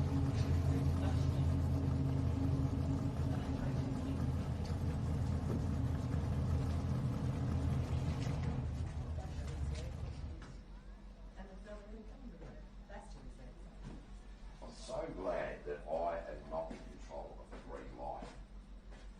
I don't think anyone wants to be shiny things, did he? He does. He's dragging lots of shiny things.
Oh, geez, we were lucky that while I left the microphone on, we weren't saying anything too tragic. That was definitely my fault. We had people coming running from all parts of the pit area going, the microphones are on. Anyway, ladies and gentlemen, Bastian Mullen, Australian speed and performance. His best time is a 50.526. The young man from Melton. Oh, I'll tell you what, this boat is quick. Don't worry about that. He's going to be rattling the cage of Justin Roylance and Ollie Silverton. Or will it be the other way around? Will the A and B driven boat of the Outlaw Racing Machine be rattling the cage of Bastian Mullen? Time will tell.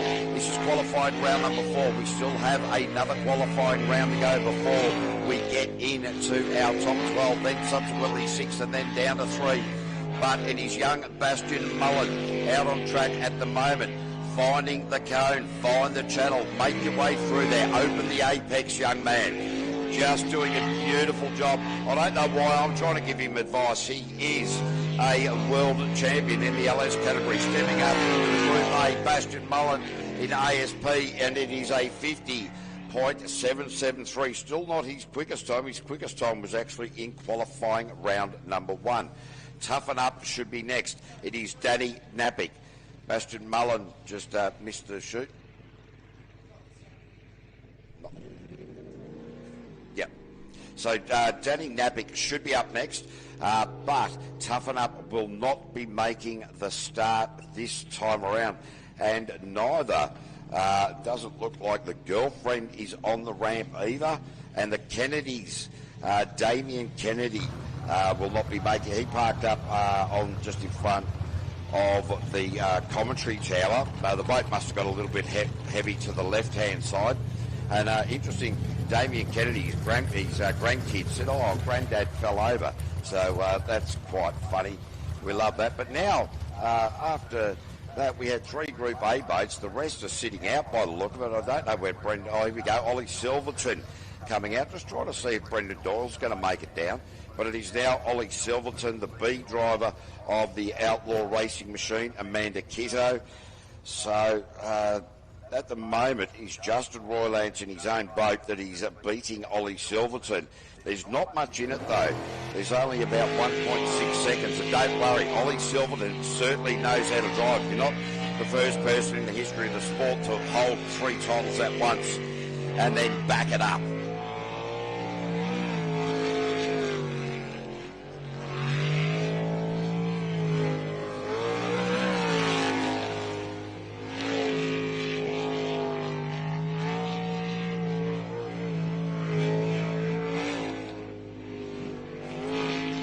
So made a mistake before, my apologies there. It'll be the Mexican that is out, but the Kennedys are now on the ramp. In the meantime, it's Ollie Silverton and Amanda Kitto out on track at the moment. And we'll start looking at the splits when we get into qualifying at round number 5. But Ollie Silverton really coming to terms with the handling of this Pulse boat. Across the line, Ollie Silverton 51.182 puts himself into P2 by 0.4 of a second. And he, in fact, let's have a look here, just trying to go back, is quicker than the owner of the boat, Justin Roylance, by roughly about 0.12 of a second. So that is getting interesting in the A and B team of Outlaw Racing. Now we are going back to the Kennedys, the Atchison Jet on board there. This will be the Kennedys B team. So this will be Damien Kennedy, the owner of Kennedy's Transport. And, well, when I had a chat to him, I said, "Oh, mate, how's you're having fun? You know, your first race ever." And he said, "Oh, mate, falling off the track and nearly rolling the boat was much more fun than actually getting a time." So, well, that's the sort of people that we have in jet spreading. The crashing is more fun than good times, which is not unusual, to be fair. So Craig Wildman doing the navigational duties, and it's great to see these guys out on the water. You've got to start somewhere, and it is just really very, very positive to see. Doesn't matter what age you are. Obviously, ladies and gents, we've got guys from 17 to 67 racing here today. So having a very broad age spectrum across the sport. So Craig Wildman doing a great job there with Damien Kennedy, making sure that he's not going to park it up on the dirt for this round.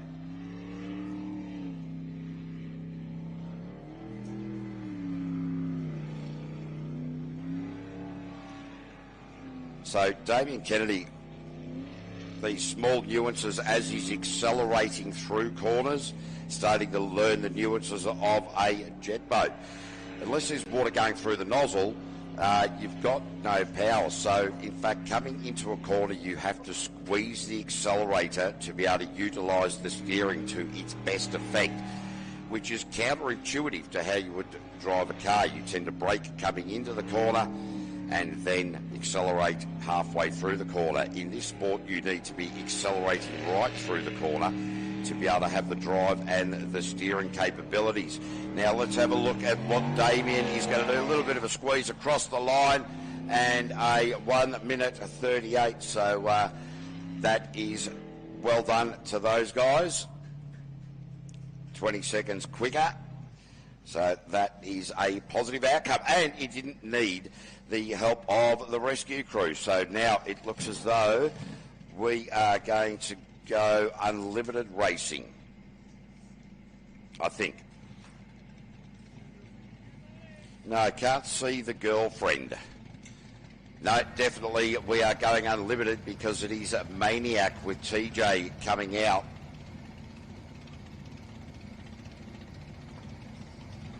Rob Taylor, the local, doing the navigational duties.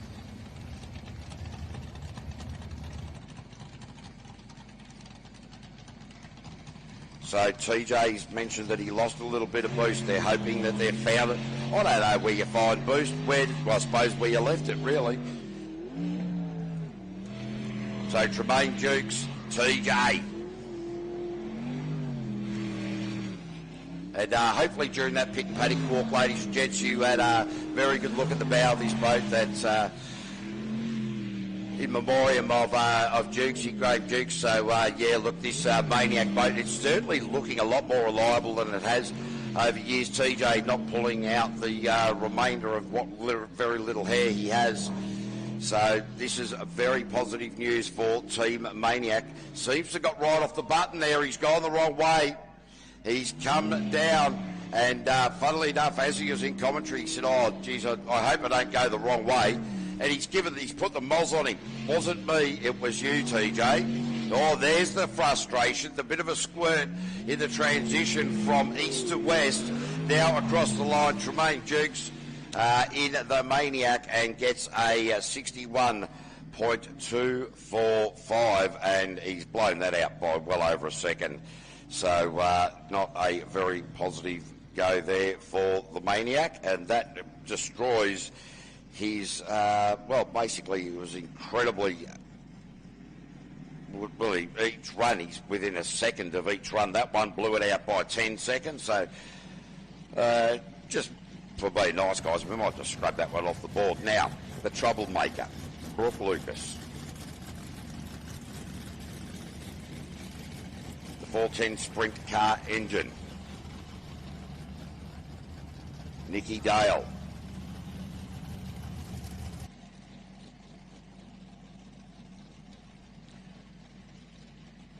Gold Coast Wake Park at Diggermate Car Brew Consulting. And Brooke Lucas, well, he's certainly coming out with a bit of a, well, what appeared to be a bit more of a head of steam, but certainly not on a record-breaking pace, but he's coming back into the sport, has been very inconsistent as far as racing goes over the last 4 or 5 years. The boat not behaving as well as he would have liked.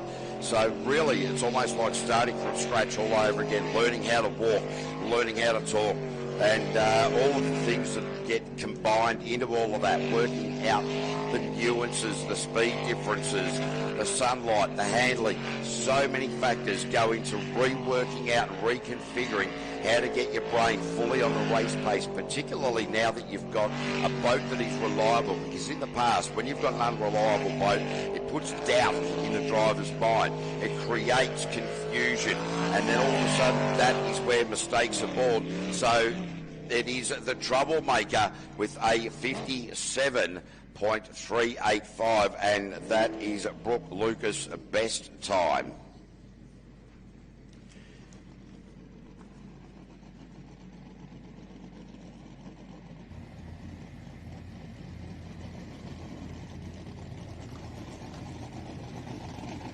R&J Batteries now. Daryl Hutton.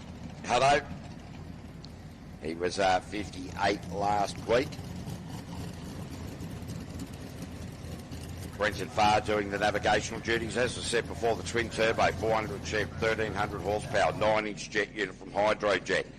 Best result, Australian champion many years ago. The Stinger is the race hull for Brex Air Conditioning and Refrigeration, ANC Forestry, R&J Batteries, United Fuels, and Wimmera Mallee Waste Of course, Mick Parry, long-time navigator, couldn't be bothered showing up this weekend. So Daryl Hutton, Daryl Hutton, how has he saved that? The boat skipped sideways, quite like a bowling ball wouldn't, and he's managed to somehow save that. The reactionary, quick time thinking of Daryl Hutton has saved the R&J Batteries entry from bowling and sausage rolling it into the safety fence.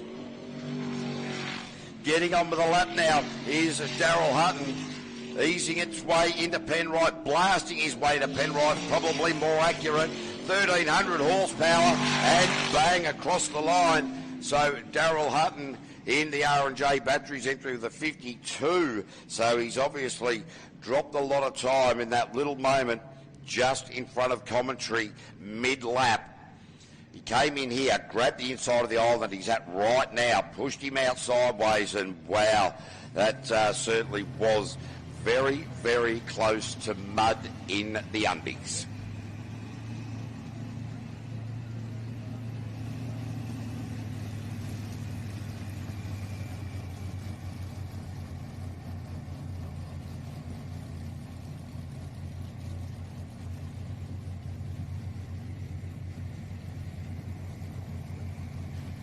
So bad news coming from the team. Girlfriend Brendan Doyle is out for the day. We're not too sure why.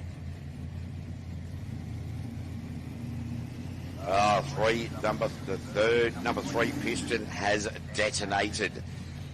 So very disappointing there for Brendan Doyle. Now it is Tyler Finch coming out, the loose cannon machine, Universal Welding Supplies, Far Faster Engines, Southern Jet, and Coastal Transport. Tyler's best time was a 47. He did throw it out during Q2. Oh, have a look at that. Oh, he's done it again somehow. What has he done? He's just going to crusty demon style, and that will need a rescue. There is no doubt about that. But Tyler Finch, that is a shocker. He's actually continuing on with the lap too. Have a look at this. The guy has just slid from halfway across South Australia, lands in another channel somewhere on the York Peninsula, and is continuing on. But will he continue on in anger? Will it be poised? Will it be perfect? I doubt it very much. I'm not too sure what he's going to gain out of that than just a little bit more wheel time, but I dare say this is possibly not the best choice considering he's just gone the wrong way. So, wow, he actually he nearly drove that boat further across the grass than he did during qualifying too when he parked it up the top of the track. So DNF there for Tyler Finch, certainly coming out of the blocks with plenty of pace, and the twin turbo from the Far Faster Racing engine. It's got 1,500 horsepower, Southern 9-inch jet unit in the Sprint Tech hull. So Jared Ballard, I dare say, after two off-track excursions for that young man sitting there going, I'm wondering about my life choices here in the silly seat. As we now go to Peter Munger, and we've got the navigator's name. It is Josh. We didn't get his surname. I wasn't too sure if he could remember his surname, to be very honest. But Peter Munger having a lot of trouble sighting the islands. He hasn't been here for some 7 years. Joshy, or the block of concrete.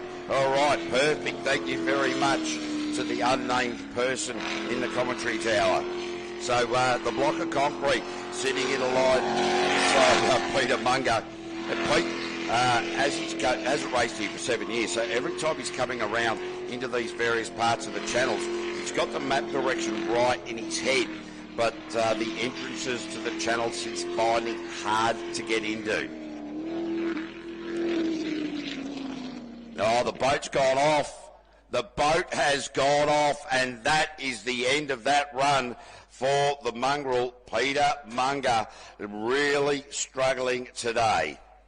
and that is really disappointing. They had a bit of a nightmare, of course, on the way down. The springs on the trailer and the front axle of the trailer broke, pushing the tyre into the back wheel on the trailer. They sorted that out, and Peter Munger just not quite getting it together, and it's good to hear from old Longface, old Mick Parry up there. Darryl Hutton's a long-term navigator. He just couldn't be bothered showing up today because, and he's trying to work out, he's trying to sell this to me, ladies and gentlemen. He's up there sunning his, legs.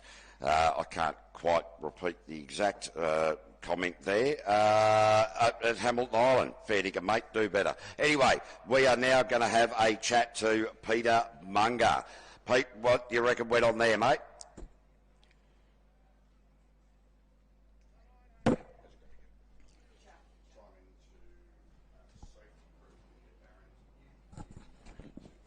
Oh, Aaron's all the way over there. Aaron, don't worry about it. By the time you get over there, dinner, tomorrow's lunch will be ready, mate. So Aaron Henman, ladies and gentlemen, the coordinator of the safety crew, just wandering his way over there rather gently, is about to hit Peter Munger with a radio. Hey, Aaron, you don't need to go that far, mate. I'll just, when Pete comes down here, I'll have a chat to him personally down here. We'll take a short break. Be back in a moment.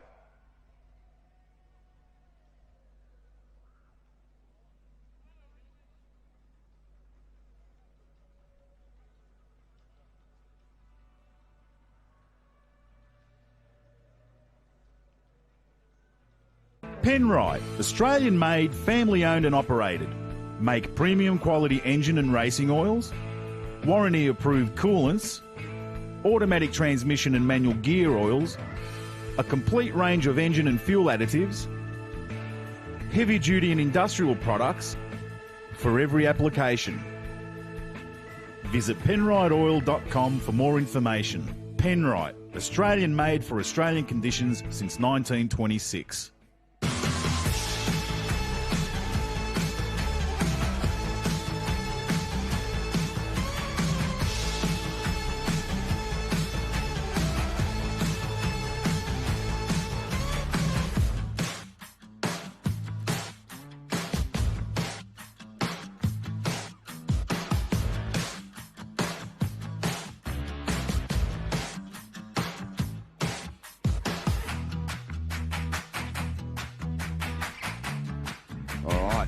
Ladies and gents, just going to wander down and see.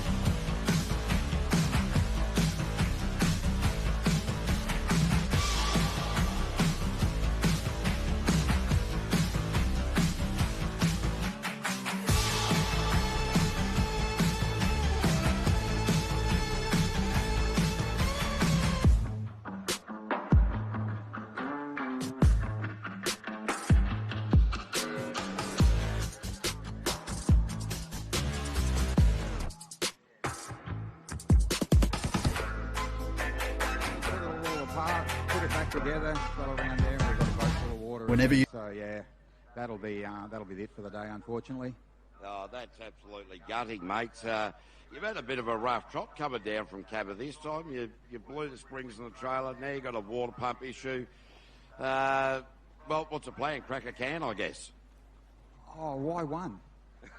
Surely there's got to be more than one can out there. But yeah, no, we did have a bit of an interesting time coming down with that. We've still got a bit to do because we just noticed the other side spring hanger's broken too, so there's a bit of welding to do before we can go back. But yeah, I guess the upside is we get to look at the rest of the boats go around this friggin' unbelievable looking track on a great day down here with a very nice looking crew on the hill there. So yeah, we'll just sit back and enjoy what everybody else has come here for.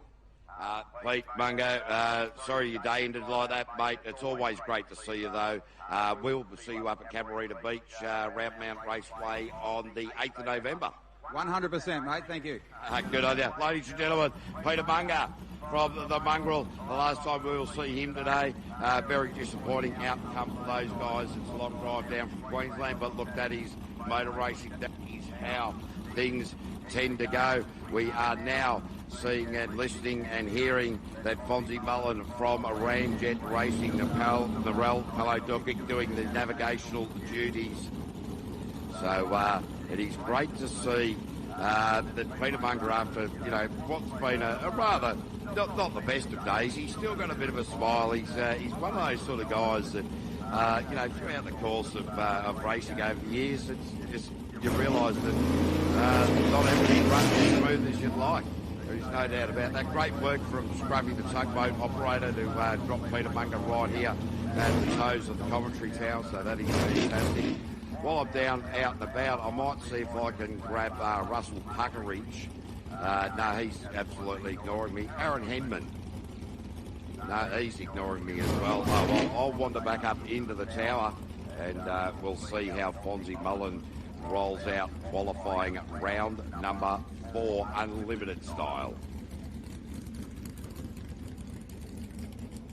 So as they make their way under starters orders, we'll show the officials that all of the safety gear is in place. The harness devices are locked in, the helmets are strapped on, the wrist constraints are wrapped up as well. So, Fonzie Mullen. Even the birds have decided, right, to the other end of the field.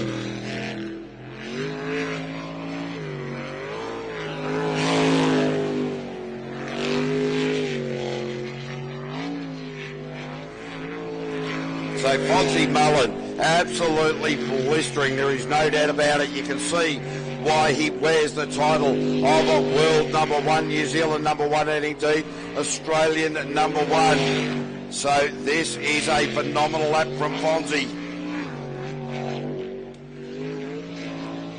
Down to the bottom, how's the time going to look? The time is going to look unbelievable. So 46.5 for Fonzie Mullen. That is unbelievable. 46.563. Quick time, ladies and gentlemen. Q4, round 2 of the Australian V8 Superboat Series, brought to you by Penrite Oils. That rounds out qualifying round number 4, and that was a fantastic lap.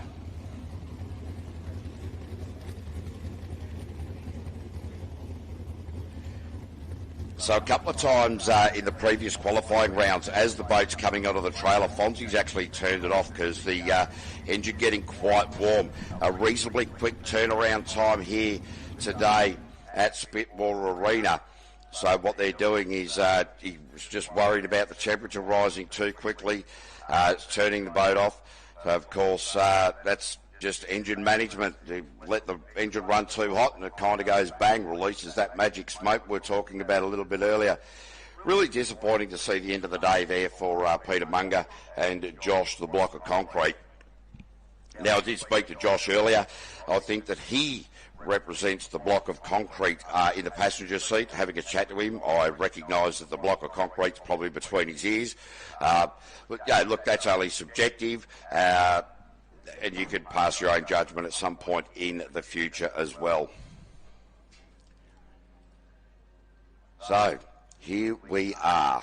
Just a few of the boats now coming down onto the launch ramp for qualifying round number 5, the final chance to qualify for the all-important top 12. I dare say we'll only have a top 12, and this is yet to be confirmed, top 12 in the LS category, because we are starting to run out of numbers by way of attrition as far as the Group A and the Unlimited category go. But that is not my decision to make. That is me just surmising, and that will be up to the powers that be.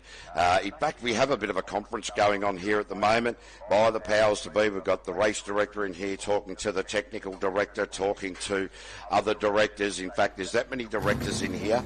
I'll just follow direction, I guess. I don't really know where I was going with that.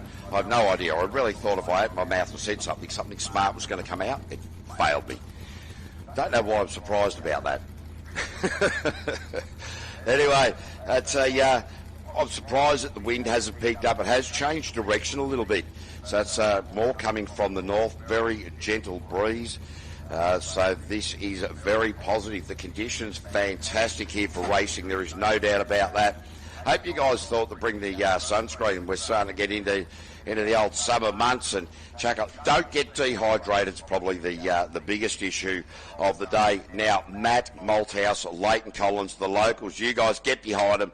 Come on, we want to see these guys on top of the podium come to the end of the day, celebrate the hard work that they've put into this facility over the years, and indeed into this facility for today's meeting.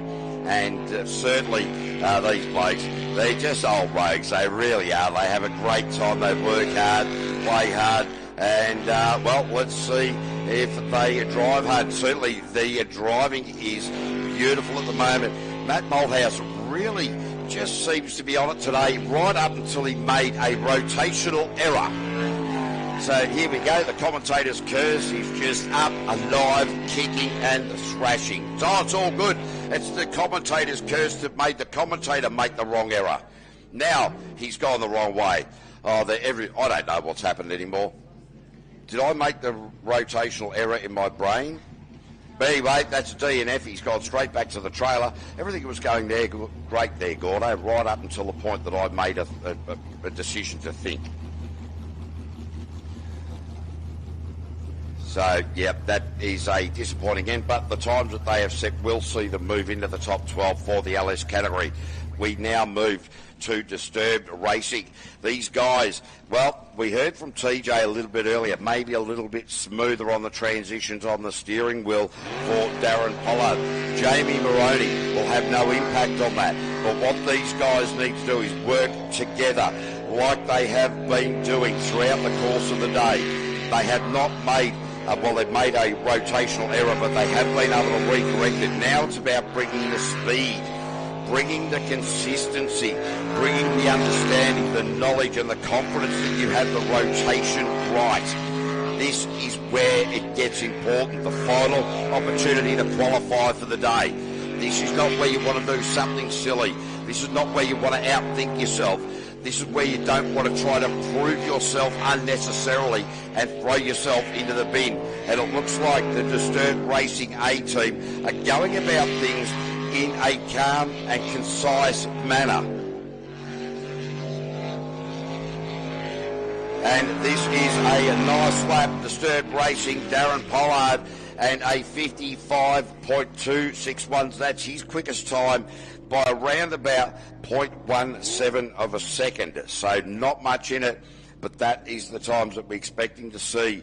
As far as consistency goes, there's not much in it in these heavily enforced rules that come under in this LS category. We now go to the Kennedy's transport machine. Of course, we've got the driver in our LS category, Darren Atchison. So last time out, it sounded almost like he was on and off the throttle. We'll wait and see whether or not this is going to occur again. Marcus Hall doing the navigational duties. Andrews Asbestos Removal and Demolitions, Osdig Excavations, Real Bathroom Solutions, and, of course, Kennedy's Transport. So what can Darryl achieve here? Let's have a good listen. Oh, that was a big hesitation. I'm not sure if he's just rolling off too heavily. I'm just undecided, but Darryl will certainly know. Mind you, the man hasn't raced for 25 years. Yeah, he's certainly back.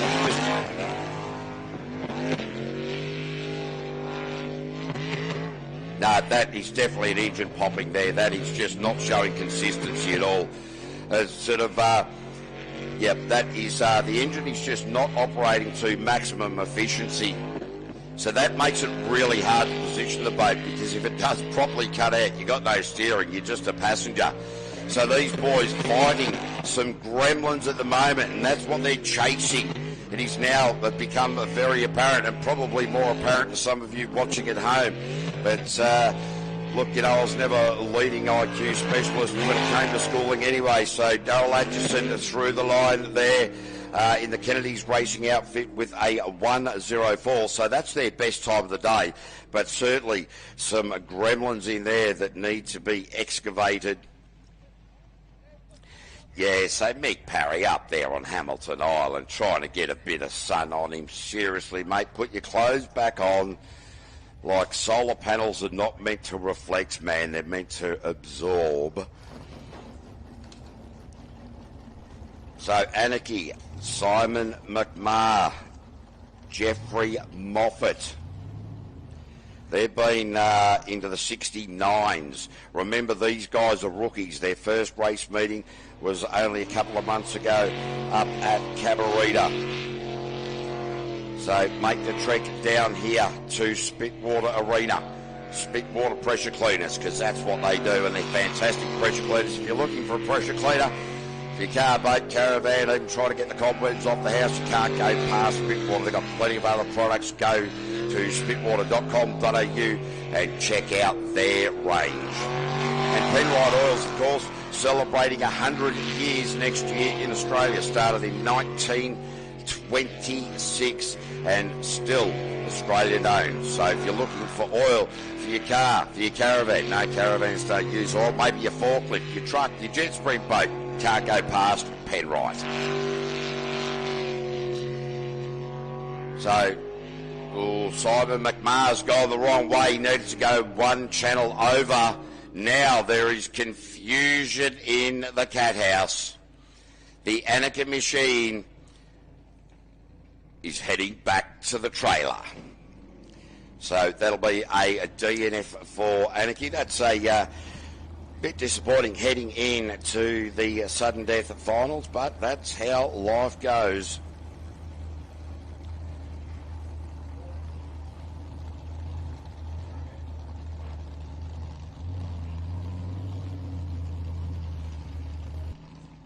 So there it is. It's Kobe Burke over the other side of the track. I should have known.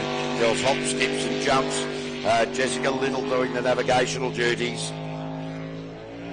Oh, geez, I'll tell you what, we're going to have to call him Hollywood. Have a look at the GoPro off the bow there. Just having a look. He's probably got that set just to see his facial expressions. Wow, he's driving some very brave, confident and well-executed lines. There is no doubt about that. Oh, gee, that was an interesting move. Just past that witch's hat. I've got myself bamboozled looking out there. The presence of mind of this young man from Queensland, phenomenal. No doubt about it. Coming now back towards commentary.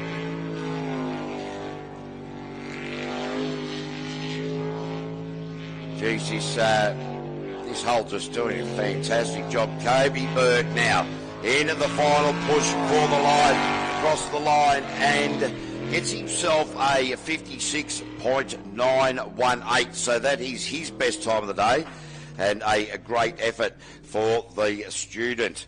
And Hum Energy, Australian Moulding and Door Company, Penrite, Lightwear, and KMC Performance. This next boat out is going to be interesting. It is Ron O'Day in the aggravation machine. Ryan Ortland has been doing the navigational duties all day, and it has been a mixed bag for these guys. It really has. The boat certainly has the capabilities. There is no doubt about that. They just haven't been able to really stitch a lap together that has been what's required to end up at the top end of the field, to be very honest. But the last two laps, the rotations have been correct. Now it is just a matter of time to bring that time down. So Ron O'Day, aggravation. Oh, there's a misstep, just ran it a little bit wide.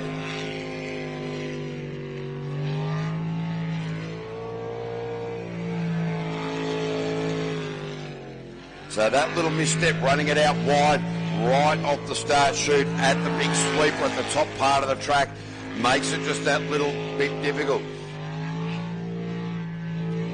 Oh, Ron O'Day gets airborne. He said, you know what, I've seen blokes do this and I want to show you how to do it better. Ron O'Day, that was spectacular. Oh, that is quite amazing. And I'll tell you what, mate, you certainly moved that one.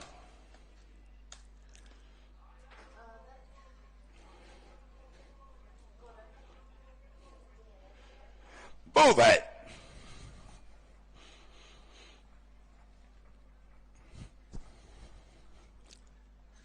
All right, so while I'm sitting there mucking around up here in the commentary tower, I do believe that we have the radio ready to have a chat to Ron. Ron, are you there, mate? How are you, Cavey? So, mate, can you talk us through that off-track excursion? I thought I was going to get around that corner, and then it all went pear-shaped. But I think we got out of jail pretty quick, pretty easy there. Mate, we are looking at the replay. We've had a very good look at the underside of that Pulse race hull. There are no longer any secrets underneath there, mate. Nah, no secrets under there. I'll tell you what, that was a pretty soft landing, all things considered. You might want to check if the fins are bent, though. Ronnie, Dave, thanks very much for your time. He's just gone away and they're just effecting the rescue there. But very well done. Point that out. But, wow, that is certainly exciting. Ronnie, Dave. I love this sort of stuff. This is why jet spreading is awesome, ladies and gents. We'll take a quick break. Be back in just a moment.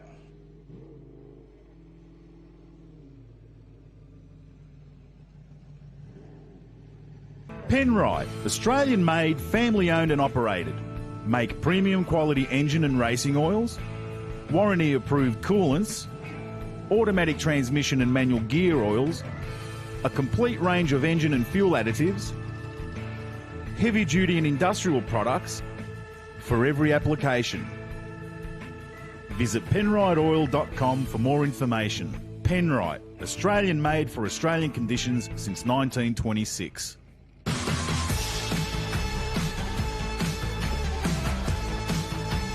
All right.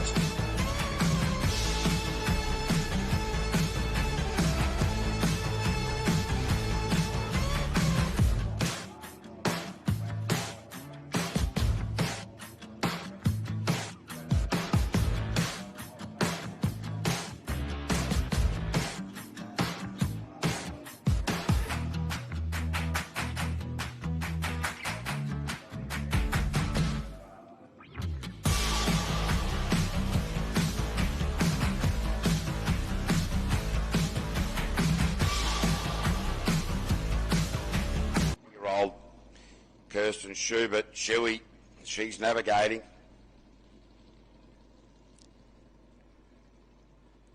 So for sign perfection.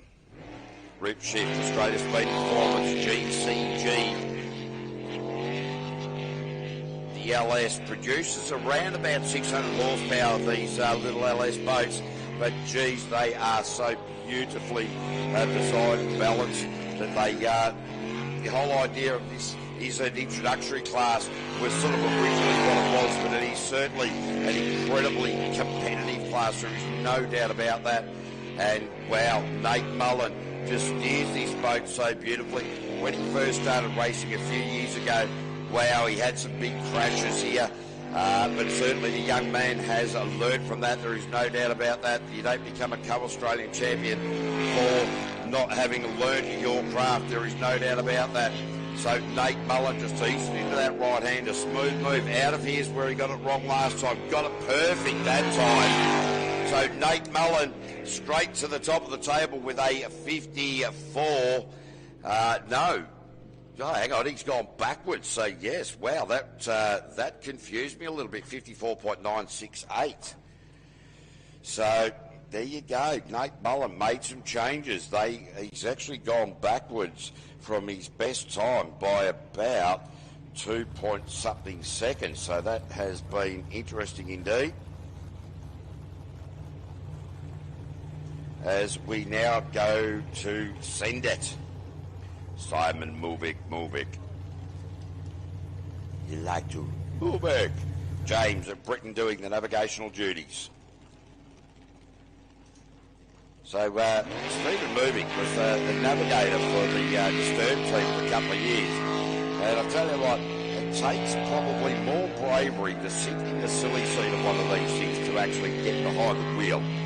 So what will Steve produce here? What we're wanting to be doing is getting down into the 56-second mark. So he gets an opportunity for podium position come the end of today. It is at round number 2 of the Penrite Oils Australian V8 Superboat Championship here at Spitwater Arena in Keith. This is qualifying round number 5 for the LS category.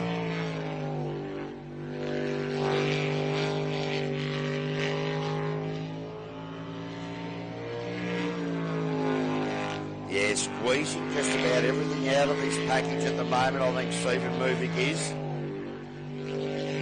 And certainly getting into it the best he can at the moment. So across the line, Stephen Moving with a 57.374. So that's his quickest time by 0.09 of a second. So incredibly consistent.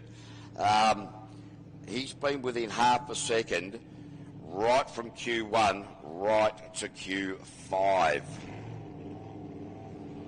So all stone and glass, the sponsors on board there.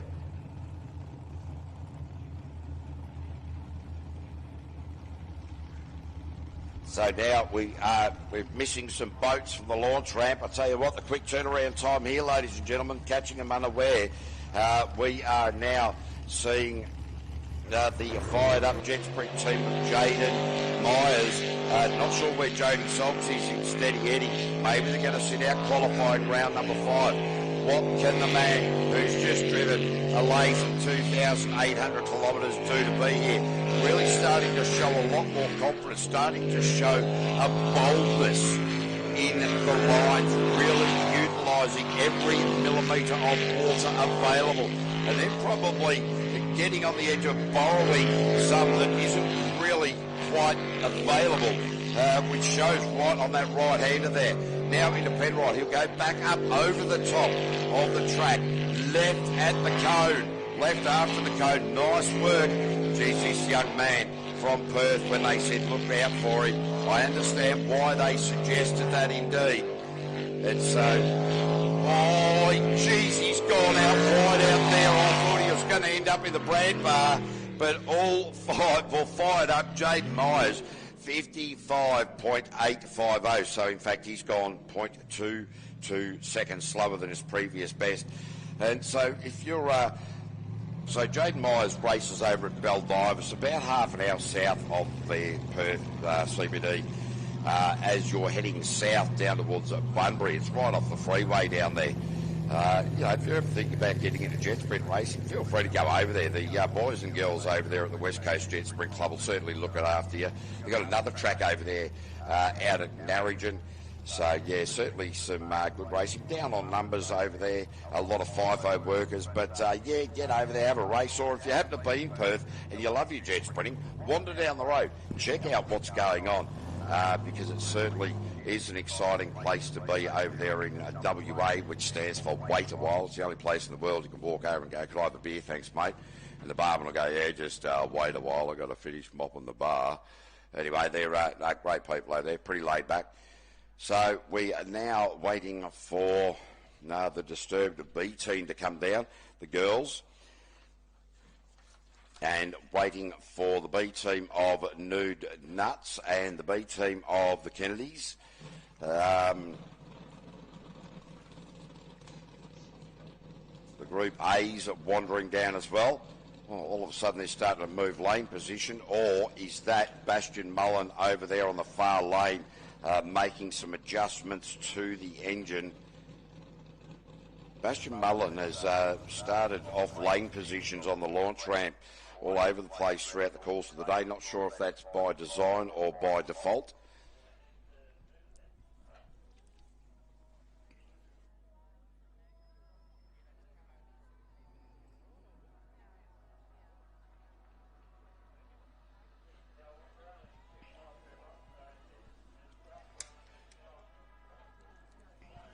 I'm having a look now at some of these guys reversing the boats down onto the ramp and thinking, oh my goodness, I don't want to be in that car going to the car park at the shopping centre.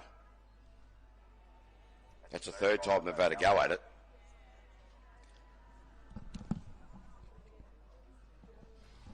is that Mikey Ollie Silverton driving that ute?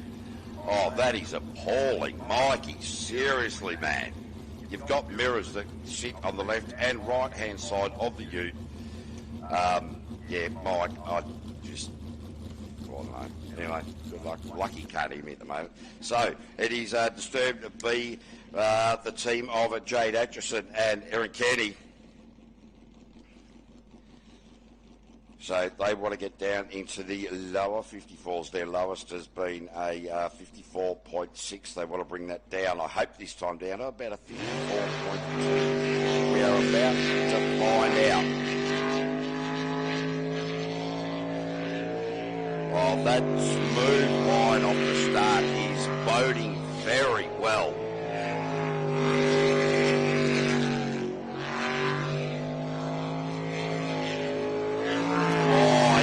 Crosswash and Jade's ability to flick the wrist and just get that boat pointed out to the brand bar there is just exceptional. The lady really is on fire, and each and every time they're going out, they're getting better, they're looking better, they're feeling more comfortable, they're gaining more experience.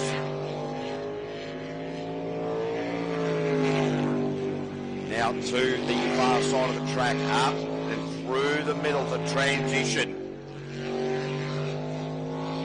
Into and out of Penrite, into the run of the line. Jade Atchison, 54.7, got a little bit slower that time.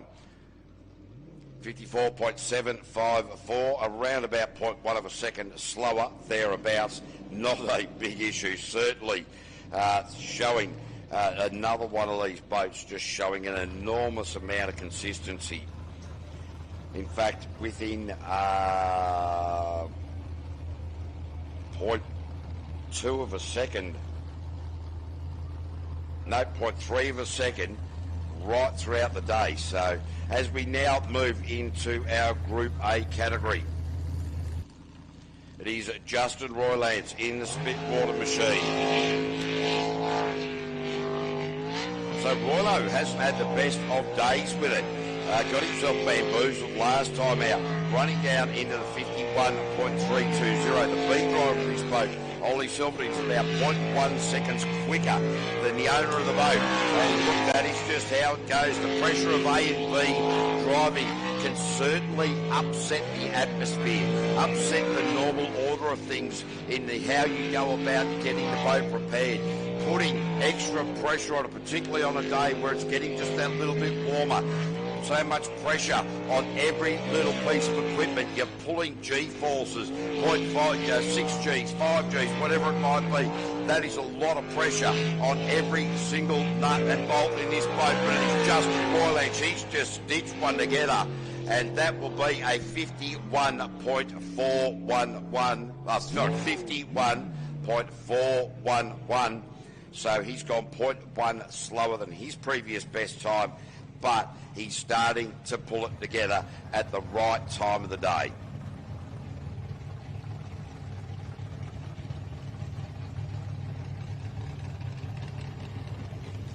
So it is now going to be the Kennedys.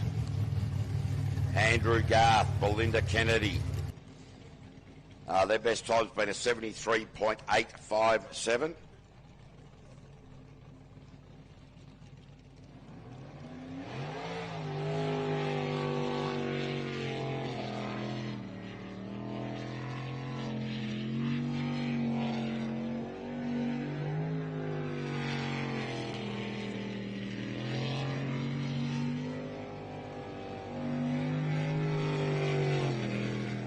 So Andrew Garth, the 32-year-old demolition bloke, starting to throw the Kennedys, the Atchison hull around a little bit, which is so very, very positive to see, gaining confidence in this rotation and this track. First time down here, so it certainly makes for interesting learning, and the learning process through trying to understand the nuances of these boats is quite a big step. So well done to the team with Andrew and Belinda at the moment.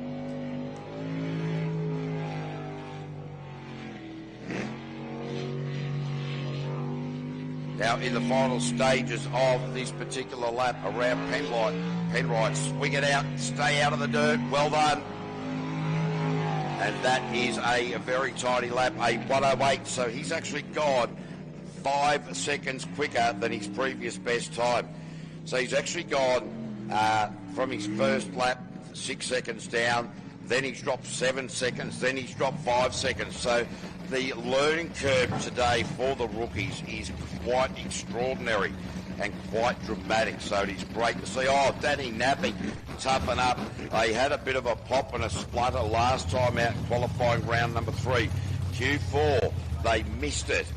And out in Q5, I tell you what, he really needs to get one done here. His previous best is a 53.9, but he's had a couple of wrong ways where he just didn't finish the lap and a missed run. So certainly we really want to see Danny just stitch one together now. Get this one sorted out. Get this one in the bank. Moving into the finals. Hopefully then he'll get this one and get that confidence. Hopefully the boat's not going to shut down like it did last time out. They thought it might have been electrical. Haven't been able to speak to him since. We've had no information up here, but you would suggest from the look, the attitude, the consistency of what we're seeing out there at the moment, that seems to be behind them. Let's hope it is. So Danny Napick, Danny Napick has just sent it all the way into the fence, and there it cut out, and that is the end of that run for Danny Napick, and well, help is on its way.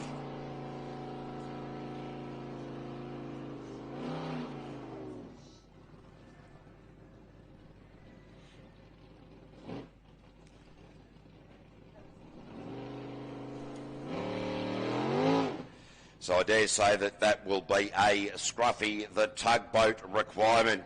And that is Danny Napick and Kayla Nisbet up against the fence. Ladies and gentlemen, give Danny Napick and Kayla a massive round of applause. So just having a look at the replay here, just trying to see what occurred. See if we can define anything. Gordo, with your good eyes, you're looking over the shoulder here. Has he just run it wide? Yep, I reckon he's just run that wide. That is quite deceiving out the other side there. When the bit of water sits outside the track, it's very easy to fall out over there. And look, there won't be any damage apart from the pride, I would have thought, in that little off-track excursion. Now they're going to require a few more people to huff and puff and push the truck back into the boat back into the track. We will be throwing a little bit of music on and coming back to you very soon indeed.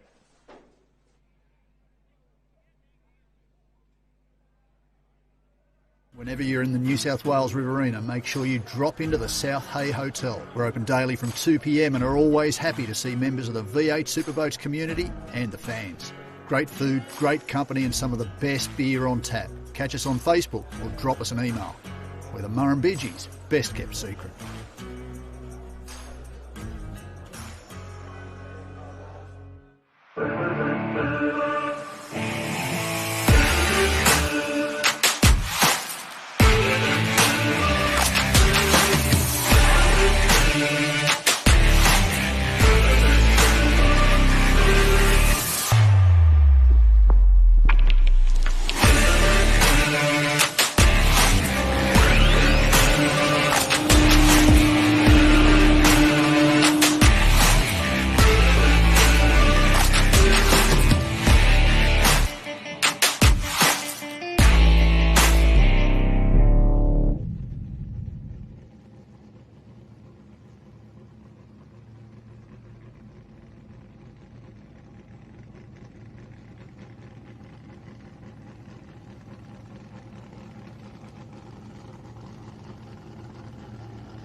right, so we are back racing. Shay Longman has just tweeted in, or what is it, tweeted? Oh, I sent a message anyway. He's finally tuned in Nauru. What are you over there on a peacekeeping mission, mate? And has said to pass on a message to Tyler Finch to keep the cannon on the track. So anyway, a message being sent there from Nauru. So hopefully do a little bit better over there, mate, than some of the predecessors. But in the meantime, we want to thank Nathan Heinrich for all the ongoing electrical support. Fantastic. Lee for organising all of the PA. Of course, the Brant Bar, the Apex Club, the Malt Houses. Plenty of people to thank. We might as well take that opportunity now while we are just waiting for the rescue crew to get back into their various positions.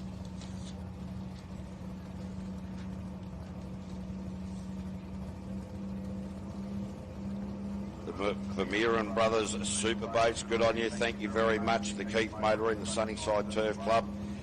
So next out will be the Kennedy's Machine.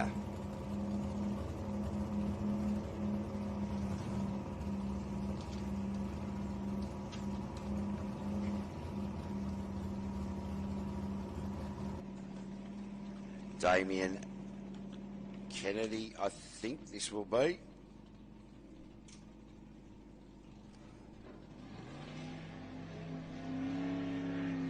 Yes, indeed it will. And Craig Willman is doing the navigational duty. So these guys had a very spectacular off during qualifying round number 3.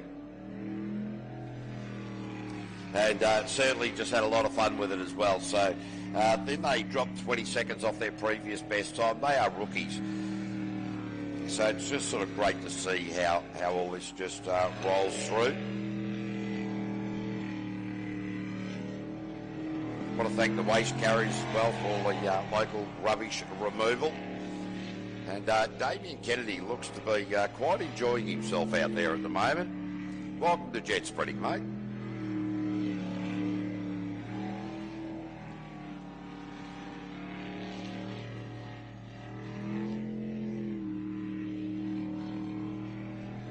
So the Atchison hull, the Atchison 8 1/4 inch jet unit.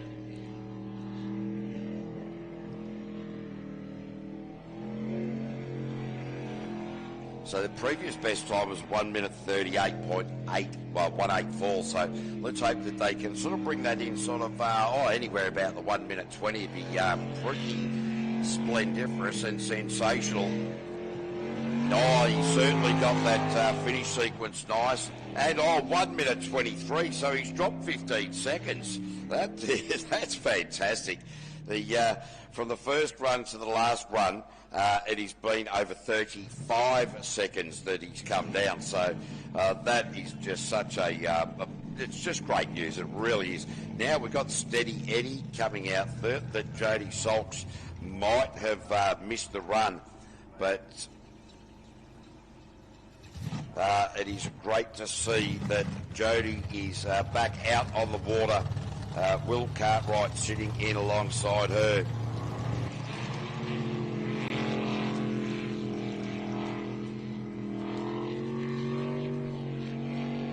So what will the Sprint Tech vessel produce here? We are about to find out. Oh, ran it really wide, heading back towards commentary.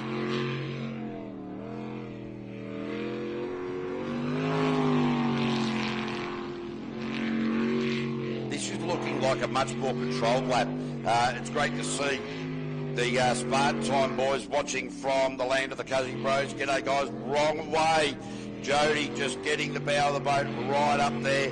Just got herself discombobulated. Started the day off beautifully. Now starting to make a few little mistakes, and this is not the time of the day you want to start developing these at all.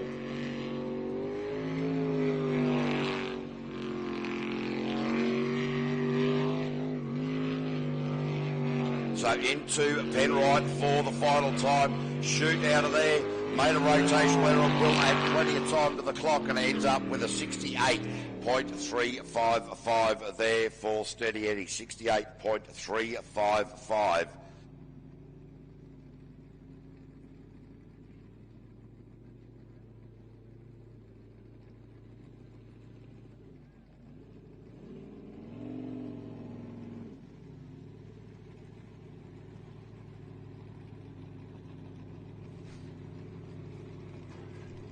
So you can see what the we've got the Group A there on the screen, when in fact it is still the LS category with Jody Socks. There's been a little bit of swapping and changing due to people not being ready. So we now have another LS category boat coming out. This will be the B driver of Mitch Malthouse and Harrison Collins. So you're a little bit tricky. There we go, Sunnyside Turf, well done. Yeah, we swapped in between A's and B's, and then we swapped in between LS and Group A's. This is definitely the LS category, the 24-year-old from right here in Keith in South Australia, Mitch Malthouse. The salesman, the builder, Harrison Collins, doing the navigation duties. And these guys have been going pedal down right throughout the course of the day. Nothing has changed in their attitude. Nothing has changed in their aggression. What has changed is their ability to get the rotation right. They just keep falling over themselves. Have they worked it out? I don't think they have. Have they? They've worked it out. Finally, they've worked it out. They've added so much time to it. It is like sands through the hourglass. And so are the days of our lives. Said sort of like a bit like David Attenborough, really, but not really at all. Don't know. Just amusing myself up here in commentary. So Mitch Malthouse and Harrison Collins in the final push for the line blew the time right out to a 64.705. So unfortunate way to finish their qualifying B run. So theoretically, now this is getting confusing. We've had the qualifying 5 of the LS. Looks like we've completed that. We are now, by all rights, going back. Yes, we will end up back in qualifying round number 5 for the Group A with Ollie Silverton and Amanda Kitto coming out. So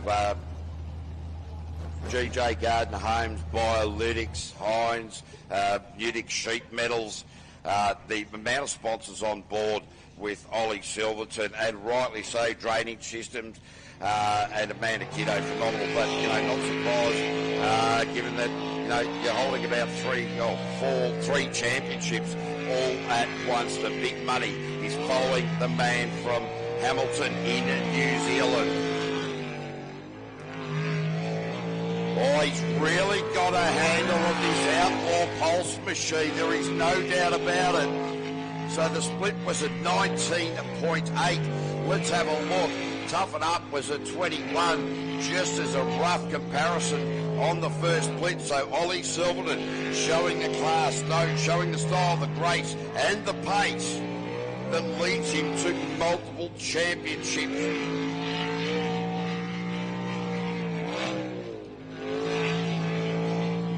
Oh, beautifully done, Ollie Silverton. Where are we going to end up? With a 51.449. So he's in fact got a little bit slower than he did last time out. Justin Roylands only a little bit. Justin Roylands, I missed what happened there, but Justin Roylands, is 0.03 quicker than Ollie Silverton. So just looking to see where Bastian Mullins ended up in all of that.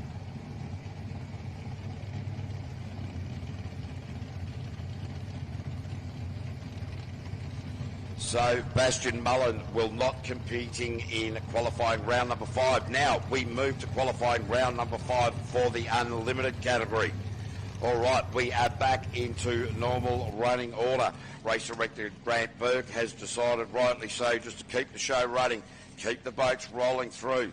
So it is the Vermeeren Brothers Superboats Maniac TJ. Blew it out last time. made a rotational error. Rob Taylor, the local bloke, decided, well, yeah, I've got nothing better to do. I'll jump and strap myself into the silly seat of a 1,500 horsepower superboat called Maniac, because those are the decisions that people make. So fantastic to see out there TJ doing it for his dad and for the family. Massive family commitment here this weekend, as it always is, but certainly we all know the real reason behind it all, and TJ just boosting across the top then. Now, this is looking like a much tidier lap after that 10-second delay last time out with that wrong direction. TJ now pushing for the line. Oh, really starting to pick the pace up now. And Tremaine Dukes, I don't have a time there. We'll get back to you. That's all right, we'll work it out. I'll use my fingers. There we go, 51.771. Thank you. So that is actually his quickest time by 0.2 of a second. So that whole swapping and changing boats in and out of categories has actually discombobulated a whole heap of people. But that's all right. We are back on top of it. We are nothing if not professional. Well, a little bit of smoke coming out of the Maniac there. Haven't noticed that before. So I dare say, just wondering if that's just out of the blood. No, it's actually coming out of the exhaust. So we'll keep a bit of an eye on that. I'm sure that TJ will know what's going on. Daryl Hutton now, R&J batteries. Well, Mick Parry, hope to have another cocktail up there, Mick, will you? Pina colada. Well, I don't really like the taste of them, but I certainly think you should get into them because you're not here. Really, it's more a punishment than a joy. All right, so Daryl Hutton out on track at the moment. R&J batteries out of Gippsland in Victoria. The troublemaker we haven't seen. So Brenton far faster racing engines. Daryl Hutton, Nutsy, Hutto. Oh, I tell you what, twin turbo, 400, 1,300 horsepower. What a phenomenal driver, and there's some really good footage of Daryl Hutton over the years 2009. Coming out of the track and into the fence at Melton. There's some great footage of Daryl Hutton and Mick Parry nearly over the fence here at Keith. But certainly an exciting driver, has been for many, many years. So Daryl Hutton across the line and it puts himself into a 51.205. So he has gone 0.2 quicker way back in qualifying round number 3. So now it is going to be very, very interesting. It is Tyler Finch coming out. Now, he threw it out in Q2. He threw it out in Q4. So, what will the loose cannon machine of the 30-year-old bitter return from Wentworth in New South Wales, Tyler Finch, produce here? Remembering it's a twin-turbo 440 cubic inch LS with 1,500 horsepower. He was second in last year's championship. And, wow, this is certainly, well, it's going to be heart-stopping no matter which way you look at it.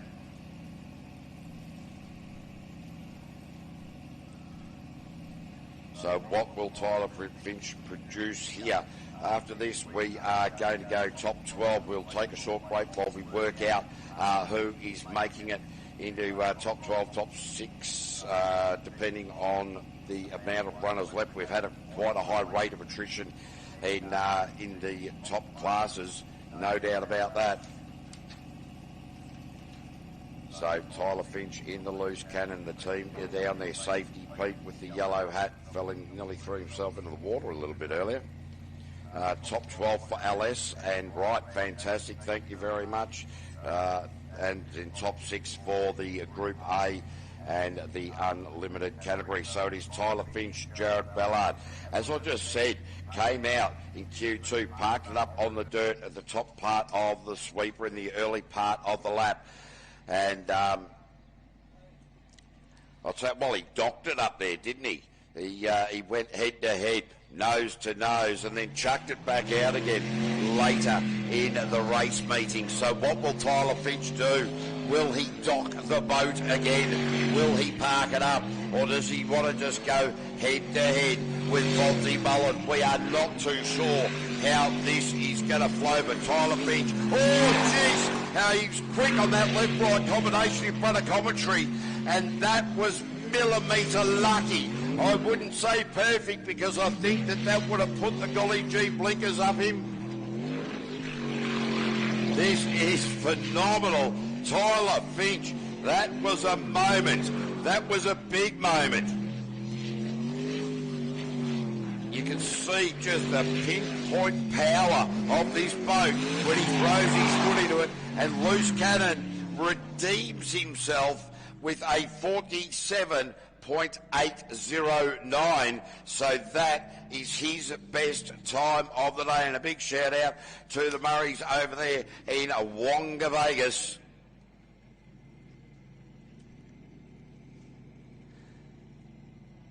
Yes, I see the rest of that message there, Mr. Murray, but I don't think I'll reply to the remainder of it. I don't even know where it went to. Anyway, so now that looks as though we are getting ready to go top 12 in the LS. Is that the end of the Superboats? We're not sure, because it's such a short turnaround time today. Just trying to work out, can't see any boats coming towards the launch ramp. We'll confer with the powers that be, the race directors and all the controllers, work out where we're at, and we'll be back in just a moment. We'll put some music on, and for easy listening.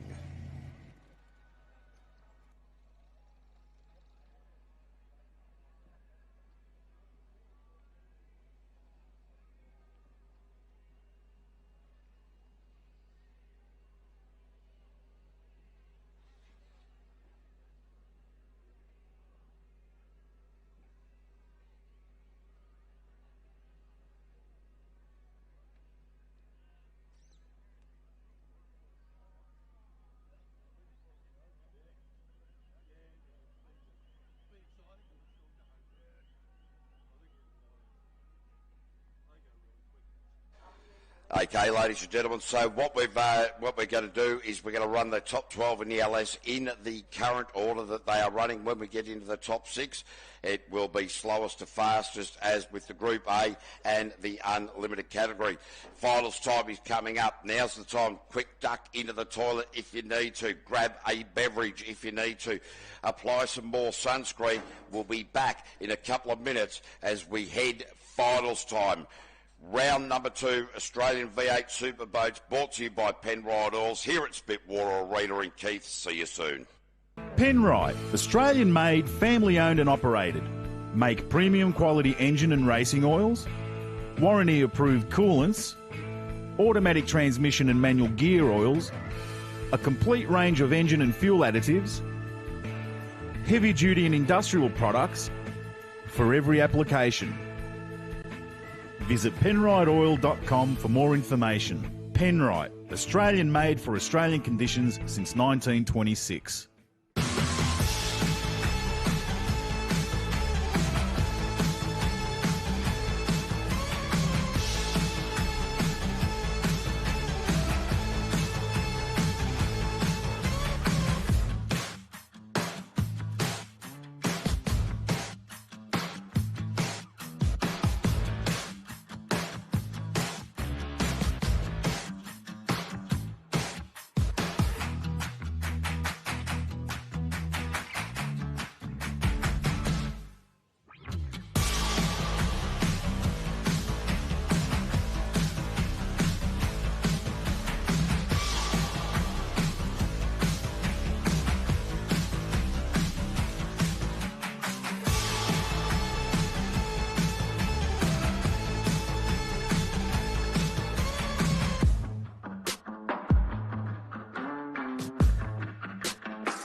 Whenever you're in the New South Wales Riverina, make sure you drop into the South Hay Hotel. We're open daily from 2 p.m. and are always happy to see members of the V8 Superboats community and the fans.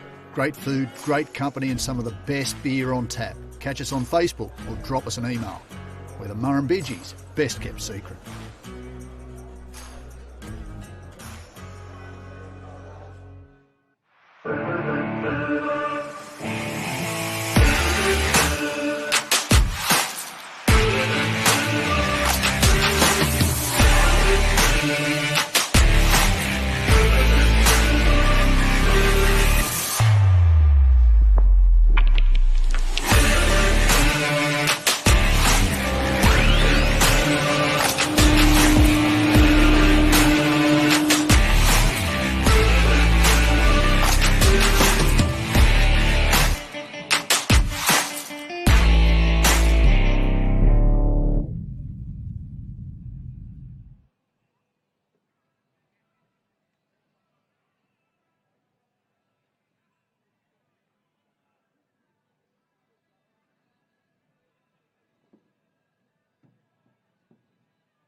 Top 6, it is undocking time. We need somebody to push a button.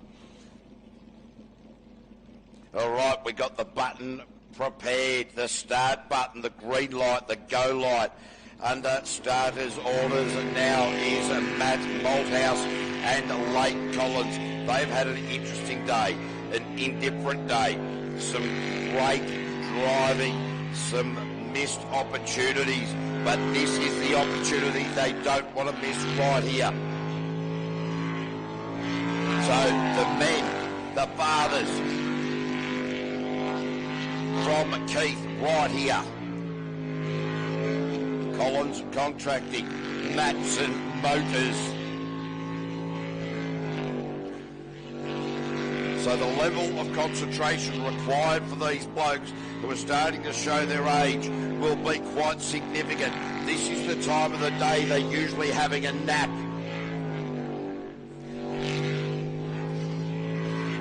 This is a good run.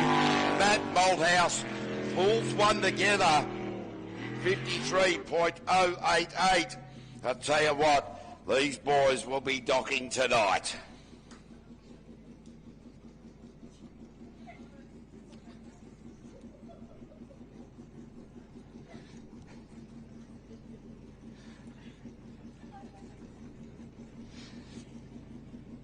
Oh, it's fantastic to see the local boys, ladies and gentlemen. You've got to get right behind them. They've just progressed themselves into the top six and done very, very well indeed. So they are happy as two blokes happy can be. So Gordo's become the fanboy, which is awesome. And it's great because you can get up here, mate, and see exactly what's going on for the first time instead of being stuck behind a computer screen. Disturbed Racing is coming out now. This is the A-team, Darren Pollard, Jamie Moroney. And I'll tell you what, these guys, the last three runs have shown consistency, and that is what is going to be required here.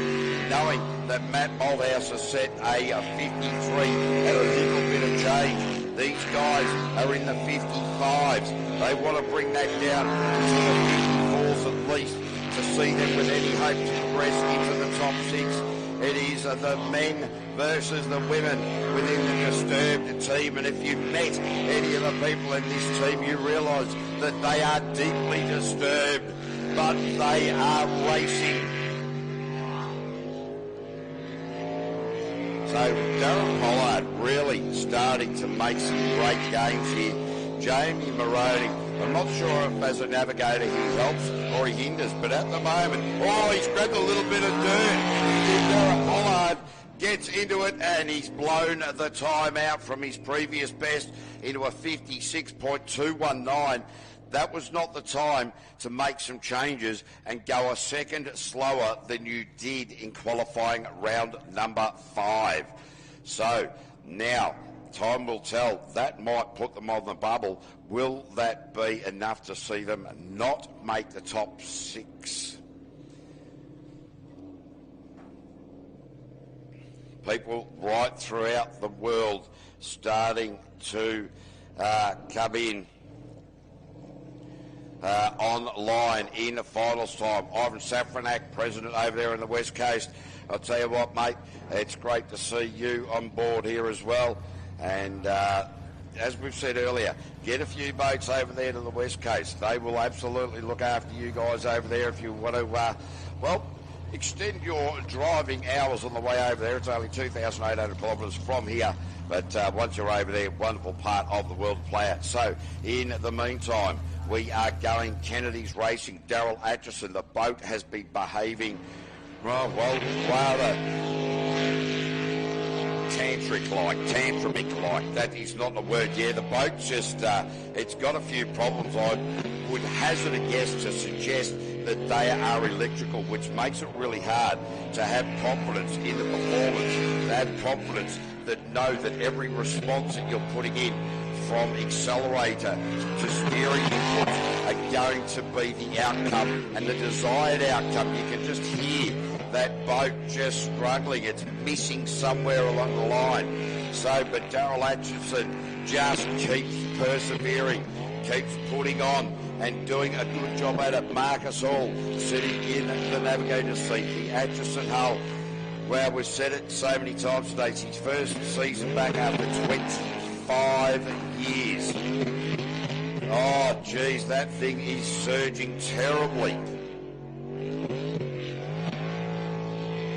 Geez, that must be hard to concentrate, but well done to Daryl Atchison. And that time there for Kennedy's Racing was a 63.475.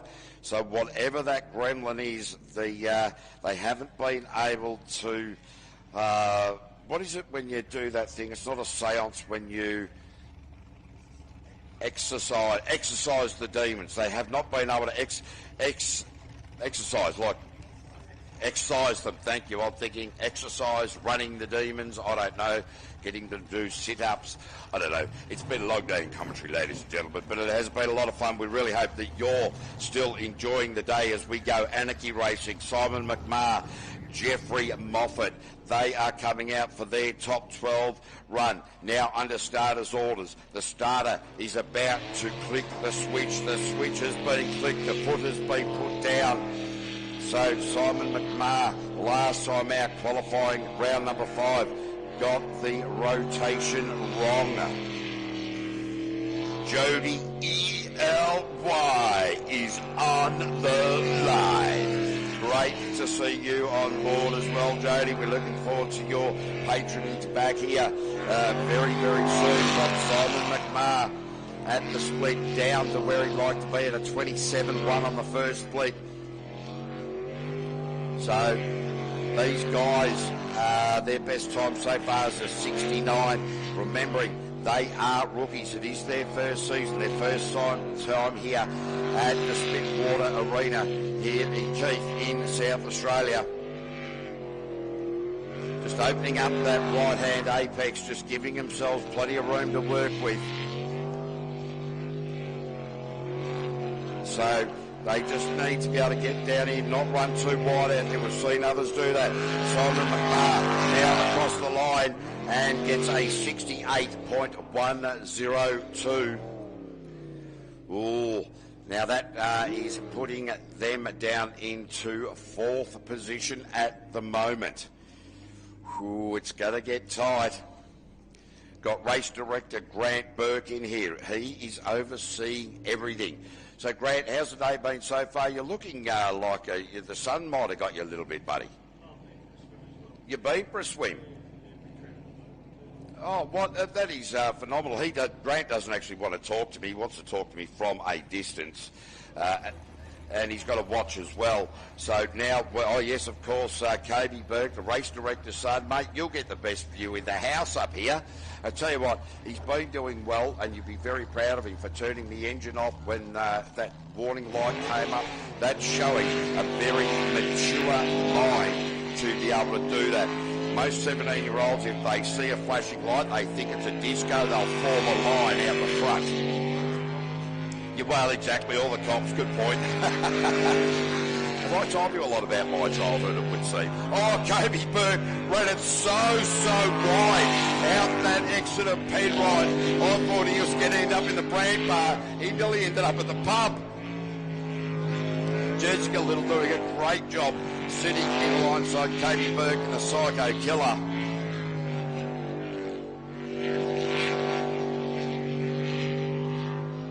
Oh, have a look at that transition.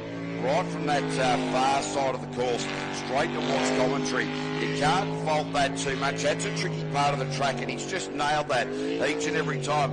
Kobe, just keep that. Oh, geez, he starts to run wide out there. Had me a little bit worried. Kobe Burke puts himself into P3 with a 57.188. So, I dare say at this stage of the game, that'll be enough to see him move into the top 6. Got a few people up here. The auntie, the old man up here go, woo, yeah, a bit of ridgy-didge action, bit of finger movement.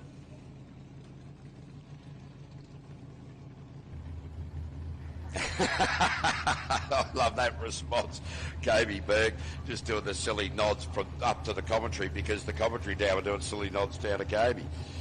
Jessica Little's just sitting there going, oh, look at you weirdos. Right now, it is Ron O'Day coming out in the aggravation. Last time out, he sent it across 3 lots of grass, 2 channels, and ended up parked up well away from the water area.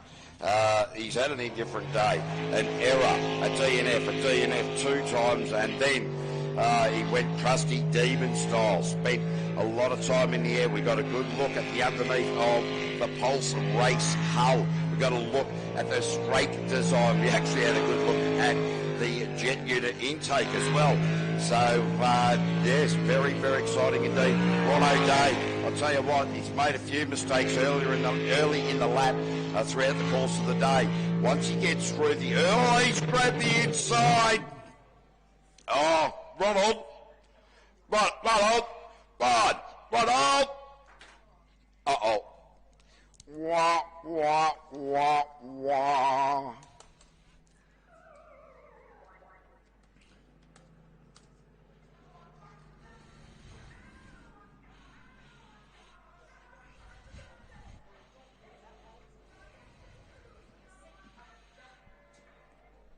All right, so ladies and gentlemen, disappointingly, that is the end of Ron O'Day and Ryan Ortland for Panton Hill Welding Services. We will not see them take part any further in the day. Disappointing outcome. Certainly was showing a lot of aggression though, which is a very positive sign. That's how racing goes. Ladies and gentlemen, put your hands together for Ron O'Day and Ryan Ortland.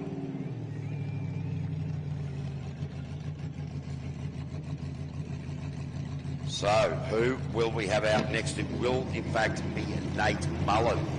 So, at the moment, Simon McMahon is in 5th place. And we've got 1, 2, 3, 4 boats on the ramp still to go. So, somebody is missing out. The first person to miss out is Ron O'Day in the aggravation machine. Next off the trailer is Nate Mullen.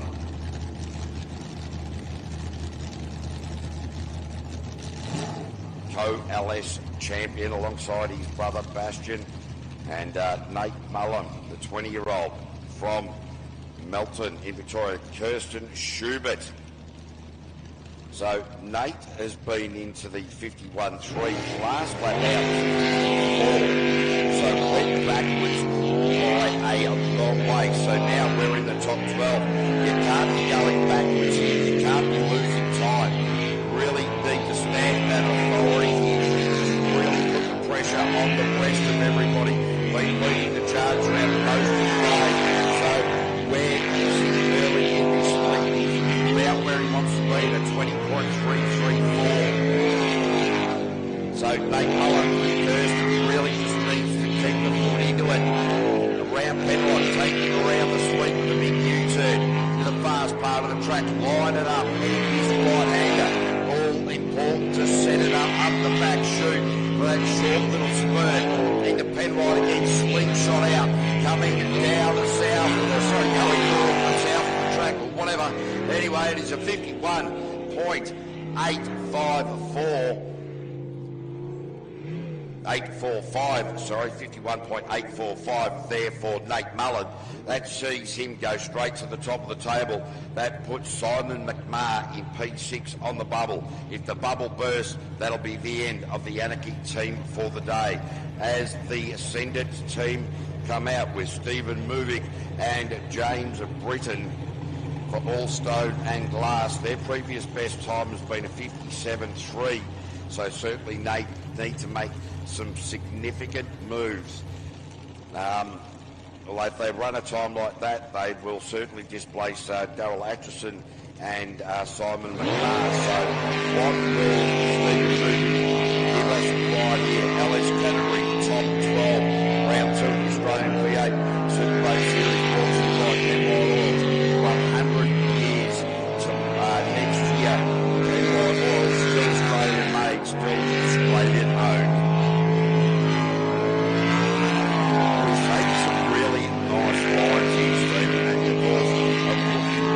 This season has been a navigator. Great move into that right hand. We've seen a few people come unstuck just recently. It was a Ron O'Day in that part of the track. So Stephen Movik really starting to move it, squeezing every little bit he can out of this LS. Will it be good enough to see him press into the top 6? Let's hope so. The consistency has been there. He's been within about 0.5 of a second right throughout the course of the day, and he continues that consistency with a 57 57.522. So he's actually gone 0.2 slower than his previous best. That means he's still within half a second from Q1 right through to the top 12. So that means that is the end of the team anarchy. Simon McMahon will not feature any further in today's proceedings. It is Steady Eddie with Jody Saltz and Will Cartwright. They need to pull something out of the bag here. The time they need to now beat is a 63. They have gone better than that. Time will tell. The early part of the day saw them doing really well. There's a few things that have become untidy since then. But Jody, she's been having an absolute cracker of the day. Her anniversary, the 1 year anniversary of the wedding today. Not sure if that's something to celebrate or commiserate. That'll be their choice. Will Cartwright, the big, long left hand right out in front of Jody, saying, right, here is where you need to go. You need to put your foot down. We want to progress into this top 6. And I tell you what, Jody, I don't want to put the commentator's curse on her, but those few little missteps in Q4 and 5, really, the bugs have been ironed out. The final one was the line. This is a good lap there for Jody Saltz. Puts herself into P4 with a 56.229. So that is the end of Daryl Atchison in the Kennedy's machine, putting Stephen Movick on the bubble, and we've still got 3 more to come.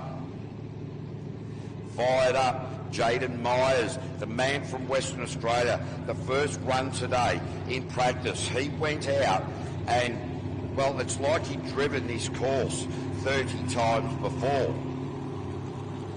The 19-year-old spray painter, Dylan Smith, is the navigator. The Hull, the Stinger. So this guy has been within 2 seconds all day, right from the outset. And from Q1, he has actually managed to be within a second. So that is consistent. That is going to win championships. Consistency, timing, smoothness, speed. It is all a combination of factors, mode setup, and definitely rhythm, the ability to communicate between driver and navigator, get every little movement, unnecessary movement out of the boat, carry momentum, carry speed. So Jaden Myers, well, this is looking like a very tight run. Jaden Myers puts himself into P3 for the moment with a 55.573. So that is the end of Stephen Movick out of Sended, putting Psycho Killer Kobe Burke on the bubble now. Oh, there's a few frowns up here in commentary. Somebody's going to wield the stick. All right, so Mitch Malthouse, Harrison Collins, the fathers, Matt and Leighton, produced their best time, got themselves into the top 2 out of this top 12 with a 53. The Nunas B team got into the 52s. All right, what will Mitch produce here? Harrison Collins sitting right in alongside. Get behind them, ladies and gentlemen. These guys are locals. They know their way around the track. They know their way to the track, which is also important.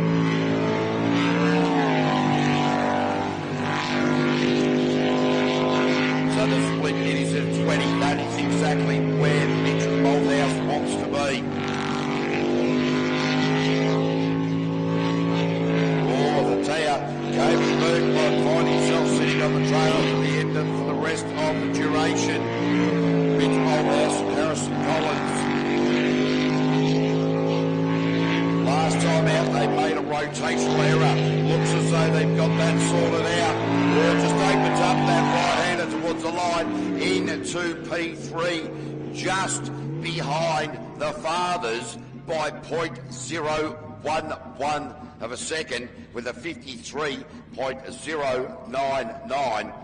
So that throws out Kobe Burke and Jessica Little in Psycho Killer. There's some angry people up here in the commentary. We're not going to mention that. We'll just bypass that really quickly. So Kobe Burke, great effort. I'll tell you what, he doesn't miss out by too much, really. But that is, that'll all come with time. Don't worry about that. So at the moment, it is Jody Socks, Darren Pollard, Jaden Myers, Mitch Boldass, Matt Boldass, Nate Mullen. But we still have Jade Atchison. Will she be that proverbial fly in the ointment? The time she has posted previously could upset the times of Jody Socks and Darren Pollard, the Steady Eddie and the Disturbed A-Team. All right, everybody is going for the girls. Eric Hennig doing the navigation duties here on Australian last. Central Coast Rhino, KFC Performance and Atchison Trucks. And wow, this is looking very tight. You'll notice the difference between the A and the B team. The B team, the girls, just a little bit more finesse. Lights on the steering wheel. Don't throw the boat just quite as hard as Darren. But this is what it's all about. They've got the same package. It's all about the driving style. It's all about that momentum in the challenge category, being able to make that boat just continue floating. Can't find too much fault with what I'm seeing from here. So Jade Atchison now in the run from the line. Who will be displaced? It will be Jody Socks. He's out. Darren Pollard will survive. Disturbed Jade Atchison into fourth place with a 54.958 heading into the top six. So from slowest to fastest, top six will be Disturbed A-Team. Then it'll be Fired Up, the man from WA. Then it'll be Disturbed B-Team, Jade Atchison. Nude Nuts Racing B, Nude Nuts Racing A. Then Nate Mullen. So with two double-driven boats, the order is going to be quite confused. We need to allow time for the A drivers and the B drivers to swap. So there will be A drivers at the top, B drivers at the bottom. We will come out with how that is going to run. Now we are going to just take a break because we need to reset our clocks because we're going to run straight into top six for the LS category. Then we're going to go top six Group 8, top six Unlimited. From there, we cut them down to 3. So, ladies and gentlemen, stick around, get a can, go to the toilet, get some tucker, go to the Branch Bar, get some strawberries and cream. Do whatever you need to do. We'll be back in a few moments. Penrite, Australian-made, family-owned and operated. Make premium quality engine and racing oils, warranty-approved coolants, automatic transmission and manual gear oils, a complete range of engine and fuel additives, heavy-duty and industrial products for every application. Visit penriteoil.com for more information. Penrite, Australian-made for Australian conditions since 1926.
Whenever you're in the New South Wales Riverina, make sure you drop into the South Hay Hotel. We're open daily from 2 p.m. and are always happy to see members of the V8 Superboats community and the fans.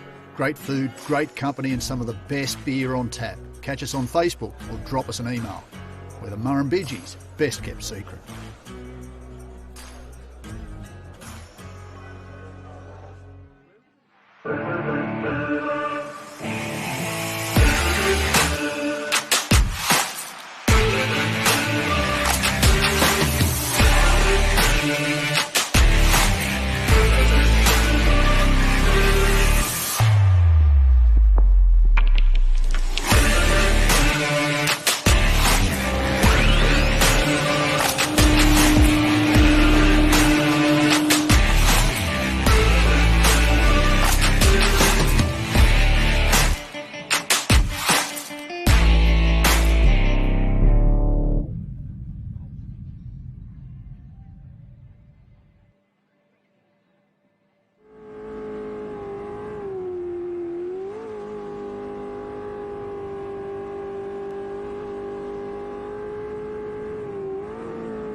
So what is a V8 Superboat? Born out of necessity in New Zealand in the 1950s as a way to negotiate the many shallow and rocky waterways scattered around the country, competition soon followed, with the Kiwis leading early development before Australia and the USA discovered the sport years later. These days, the bulk of the boats have moved away from early fiberglass designs to aluminium for strength and rigidity, with custom manufacturers turning out dedicated race hulls, the bulk of which still come from New Zealand. In Australia, there are 3 classes of competition. The developmental LS class, which provides a lower cost entry level to the sport, then the 2 internationally sanctioned classes of International Group A, also known as 400 class, and the unrestricted unlimited superboat category. Introduced to replace the outdated 350 class, the LS class features the popular Chevrolet LS V8 power plant, either 5.7, 6 or 6.2 litre, effectively in stock form running on pump fuel. Variations are allowed in the interests of reliability under race conditions, but essentially engines run up to 600 brake horsepower with a focus on driver skill rather than technical prowess. Well, the category for me at least is a very simple category. It's a sportsman kind of category. You've got, very similar engines. You can go to the max spec of each class, but everyone has to be on par, so it comes down to a lot more driving. That's kind of what appeals to me with it. You've kind of really got to have your jet unit, your boat, your engine all working together to make sure you're up at that pointy end. 400 class has long been a mainstay of V8 superboats, with all boats running 412 cubic inch cast iron V8 engines with tightly controlled regulations. 400 class, also known as International Group A, we've got a pretty strict set of engine rules. These engines are making upwards of 700 horsepower now. And I think when the rules were originally designed, they might have been making 500 or 600 horsepower. So we've got to run a cast iron cylinder head, we've got to run a single 4-barrel manifold, we've got to run a carburetor with certain size butterflies in it. We have to run in Australia an unleaded 100 octane race fuel. So that limits what sort of power we can make. They're not a cheap animal, but the racing is generally very close. Unlimited Superboats is just that. Effectively anything goes with boats powered by some of the most outrageous power plants available. You can come with any kind of configuration engine. We've seen rotaries, turbo, then supercharged. We've got turbo 6 cylinders. The most common one is the V8, of course, the aluminium V8. It's pretty much open, but the more things you throw in it, the more weight, the less nimble it gets. Our sport is, let's say, 50 seconds maximum for a run. In that 50 seconds, there's going to be probably about an average of 30 corners. It's not the most horsepower, it's who can get around those corners and carry the speed around the corners the most. Events are held on purpose-built courses that feature a sequence of channels that are just a metre deep and often not much wider than the boats, with course directions running through a series of islands. The track direction is determined ahead of the event, with teams forced to memorise the direction to be successful. An error in navigation left unchecked can see you back on the trailer for good.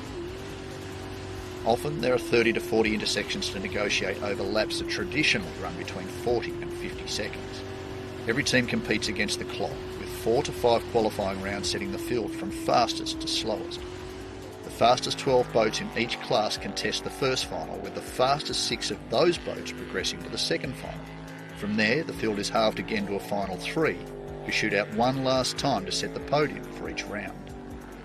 Points are amassed from every one of the 7 rounds, with the team's 6 best point-scoring rounds setting their total for the year, with a very tight point system that rewards consistency.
Whenever you're in the New South Wales Riverina, make sure you drop into the South Hay Hotel. We're open daily from 2 p.m. and are always happy to see members of the V8 Superboat community and the fans. Great food, great company and some of the best beer on tap. Catch us on Facebook or drop us an email. We're the Murrumbidgee's best kept secret.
right, ladies and gentlemen, we are continuing racing. This is the top 6 for the LS category.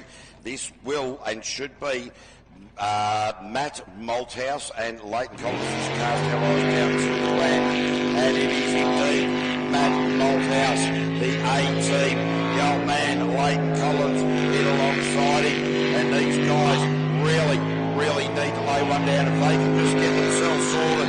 The last couple of laps, they have been showing exquisite style. If they can just maintain that range, they will see themselves into the top 3. They came into this top 6 in second place. So now is the time. It is either win it, you've got to send it or send it home. One of the two. So it is the split. The first split was a 20.442. So Matt Malthouse absolutely squeezing everything he can out of the Nude Nuts racing machine. Shooting out. Oh, he just changed the colour of the ball. Nude Nuts racing. Matt Malthouse opens the time with a 52.942. In fact, he went quicker way back in qualifying round number 2 by about 0.09 of a second. So, interesting times, but now that is the time to beat. They have one on the board. They know they've laid it down. It is now a waiting game for them. Now we have the Disturbed crew. This looks like the A-team of Darren Pollard and Jamie Moroney.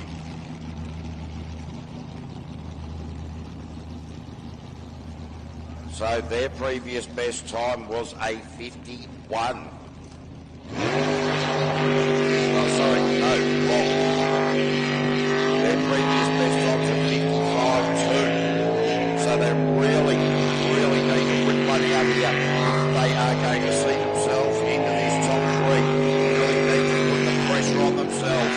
The trouble is these A and B drivers, if the A drivers close it out, it affects the B drivers as well.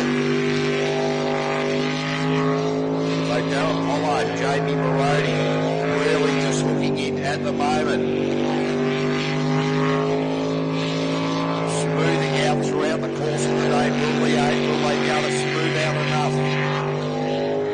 The split was at a 21, so they are down on the time that Matt Malthouse and closer at the split by around just over a second. It's going to be hard to fall back from here. Running it wide on the exit of Penrite and across the line, and that will be a 55.872. Oh, geez, that's going to be hard to justify seeing them into the top 3. However, it is the conditions may well suit it. A race of contrition. Contrition's not the right word, but you know what I mean. Can you help me with it? Attrition, thank you very much. I knew it was close. But we're starting to sit there and play, what's that game? Charades. We'll play a game of charades up here. You young guys, it's not Minecraft. You won't know what I'm talking about. Don't worry about it. It is all fired. It is fired up now. And this will be the young man from Western Australia, Jaden Myers, Dylan Schmidt. Their previous best time has been 5.5 that they produced to get into this top 6. Really going to have to squeeze absolutely everything out of this. Clean it out. Do whatever you can. Make sure that everything you do is pinpoint perfect. And Jaden Myers is certainly going about that in the right manner at the moment. Any little unnecessary real input will impact the overall time, will impact your ability to make it into that top 3. So Jaden Myers, Dylan Schmidt, Sporting Electrical Course and Paintwork, Superboat Performance nationwide signs. In this latter part of the lap, there's just a combination left-right to go. So Jaden Myers, into P2 with their 55.269, their best time of the day. So that puts Darren Pollard and Jamie Moroney right on the bubble.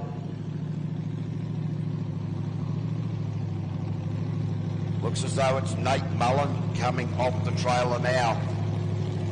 reigning Australian champion in this LS category. He's been down into the 51.3, so significant difference. Is his quickest time in qualifying round number 3. Coming into this top 12 is a 51.8, so Nathan Mullen, Kirsten Shuey Schubert on an absolute flyer out of the box. Nate's made a couple of little mistakes leading into this top 6 throughout the course of the day. Now, in through Penrite, so coming out of there in that qualifying round number 5, let it wide out of there. Certainly learned from that. In at the top 12, he stayed away from dragging the dirt through the jet unit.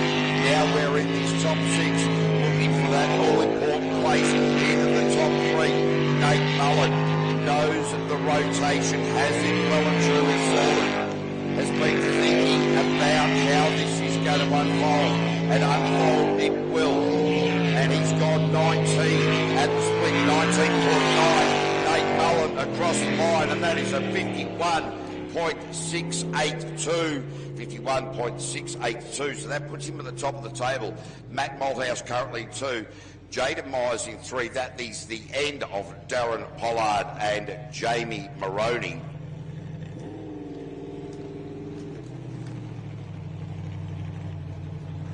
So now it is just waiting for the B team. Now here's where it gets interesting, because the B team of both Nude Nuts and the Disturbed Racing team, they've got to get, then this is where the problem is. You get this opportunity of sharing the cost, sharing the load, getting the boat set up early. But when you get into the finals, it's a race against time, because you've got a certain amount of time on the clock to get your A and B, or your A driver and navigator out, refueled, and the B driver and navigator in the various seat inserts. Make sure that all the leads are still on, and just do a quick final check before you send them out. So I dare say it will be Mitch Malthouse should be coming out next, and then it will be followed by Jade Atchison. So at the moment, it is Darren Pollard is out of the mix. Jaden Myers is now sitting on the bubble with a 55.26. Nude Nuts Racing A are a 52.9. So quite a significant difference between second and third. Just waiting now for the Nude Nuts Racing team. It's on a go slow. Anyway, the weather's been pretty good today.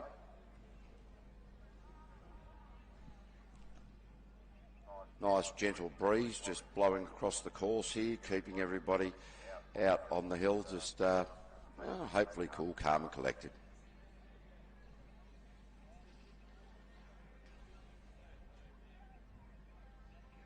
Actually, I'll tell you a story.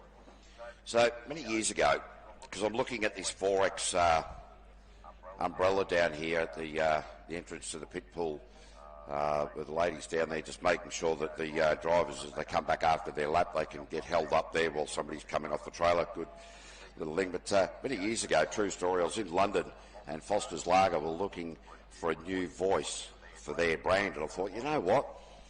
I'm a bit of a chance at this, because I've got a voice and I like beer. Well, I don't like Foster's, because I do like beer. As I was walking to the audition, I was thinking, Foster's, big F on the can. I wonder what that stands for. Anyway, we'll leave that to your imagination. Anyway, I went to the audition, and I hit him with this. For a hard-earned first, you need a big cold beer. And the best cold beer is definitely not Foster's. So if you're looking for a decent cold beer, go down to your local bottle shop and check out their selection. And remember, at home, Australians only drink Foster's when there's just 4X left in the fridge. Yeah, I didn't become the voice of Foster's in the UK. Anyway, just thought we'd fill some airspace. In the meantime, we're going to go to some music.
Nude Nuts B team on the ramp. It is Mitch and Harrison.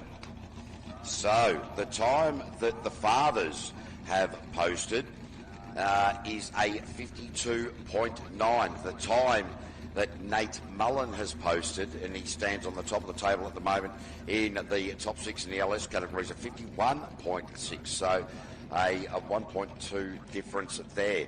The time that these boys need to beat to continue and progress is a 55.26. That's the number that Mitch and Harrison need to beat right now to be able to progress into the top 3. What will they be able to do?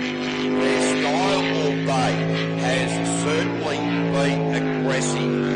The whole mentality behind it, they've been consistent, except in qualified round number 5 where they made a rotational error.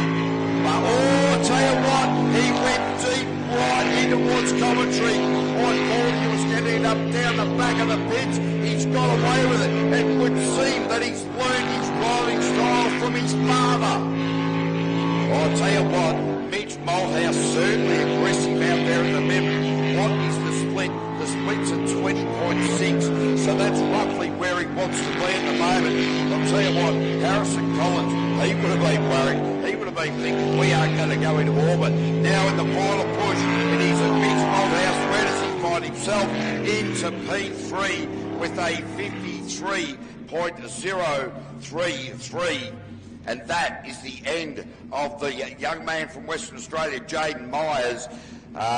We won't see any more from the fired up machine for the rest of the day. So at the moment, Nude Nuts B, Nude Nuts A and Rip Shift leaving Nude Nuts B on the bubble with a 53.033 with the disturbed B team of Jade Atchison still ready to run.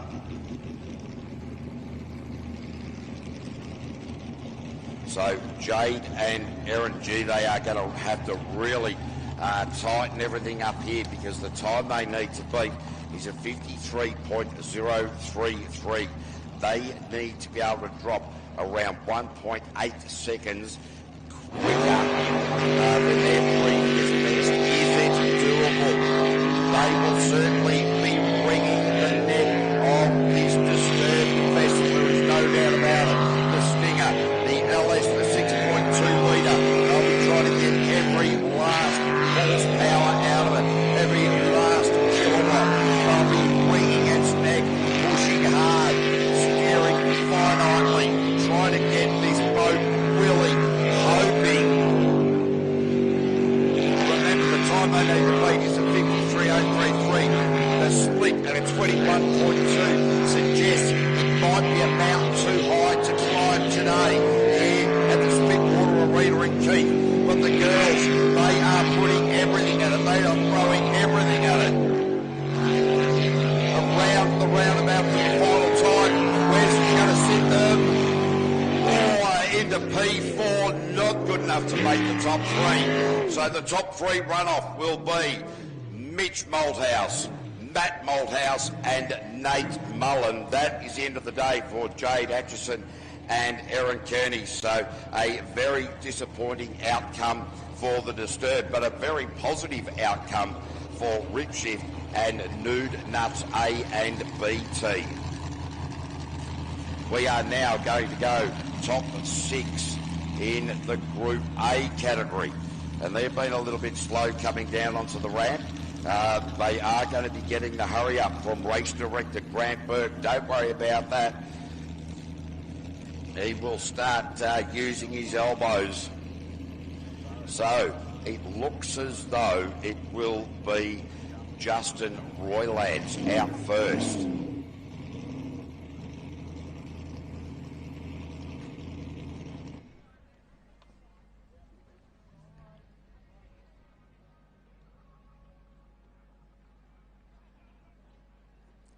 Looking rather cool, calm and collected down there. Everybody doesn't seem to be too much hurry up down there on the launch ramp. And Roylo just sitting in there nice and cool and calm and collected.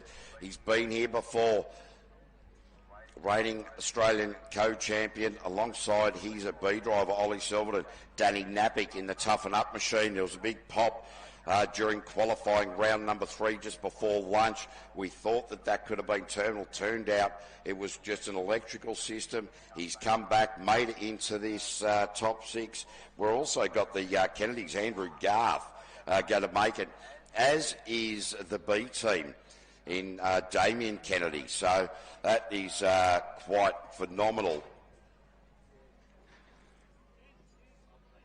So we will have just try and sort these guys out. Here we go. It will be, let's have a look here. I'm getting myself. So Bastian, Ollie, Justin, Brendan did not say, so yes, Danny and Andrew. Right, no worries at all. So it won't be Damien, apologies. Damien Kennedy is out. Geez, that would have been a great rookie drive if he made it into the top 6. Unfortunately, that did not work to his favour. So we've got a couple of A and B teams in here.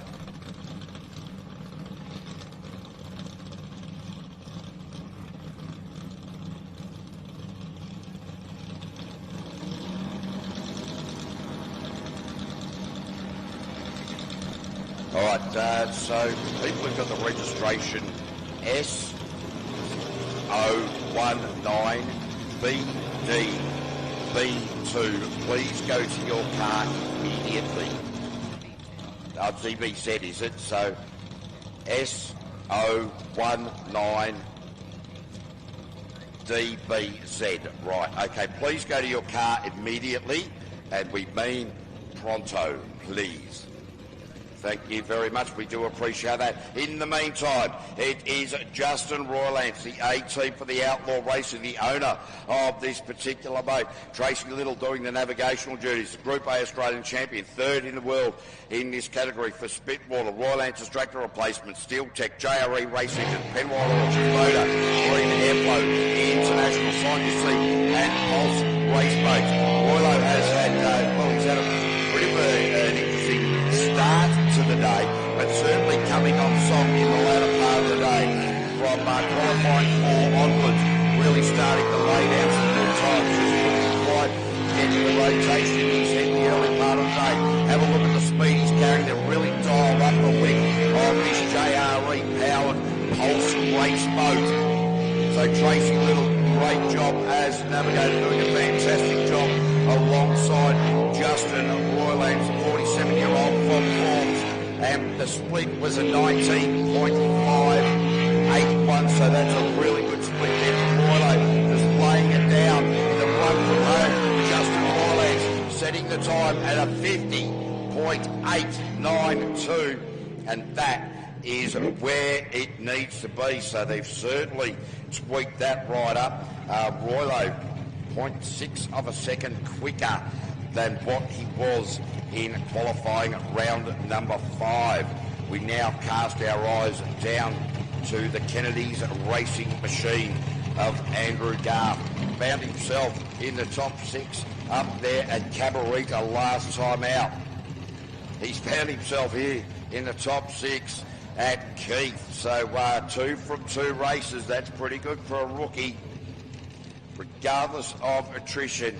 But this means that Belinda Kennedy alongside Andrew Garth, what will they be able to achieve here? Well, he's going to have to squeeze it, but you don't want to squeeze it too hard, so you have to squeeze it on the trailer on the way home. You want to be able to put the boat back on the trailer, one piece, nice and easily. Put the cover back on it and send it back to Queensland. That will be the plan. The plan is also to go as quick as humanly possible.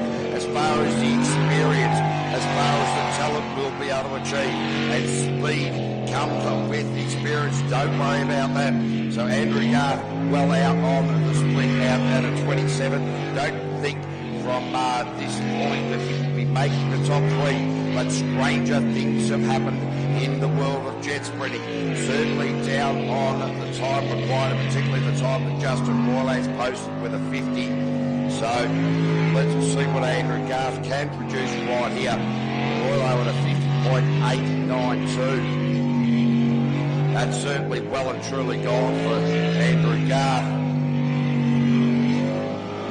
So Andrew Garth and Belinda Kennedy across the line now with a 109.690. They will struggle to make the top three from all the way out there. Now it is Danny Napick coming off the trailer. Danny Napick, former water ski racing driver for 25 years. Well, he came into here with a bit of a cloud over him, and his qualifying time was way back in qualifying round number 1, 3.925. So he's really going to have to bring something out and throw himself out. The last time out, made mistake on the far side from commentary, seeing that wall that pulls over on the far side of the track. Thought that was part of the racetrack. Went all the way out there and all the way into the fence. You can see the ding on the starboard bow of the toughen up machine of the Sprint Tech hull. It won't be affecting the performance. It only affects the pride. But Danny Napick is not worried about pride at the moment. The only thing he's worried about is focus, his speed, his momentum. On the way back, he's had a bit of a hesitation out there and he's gone the wrong way.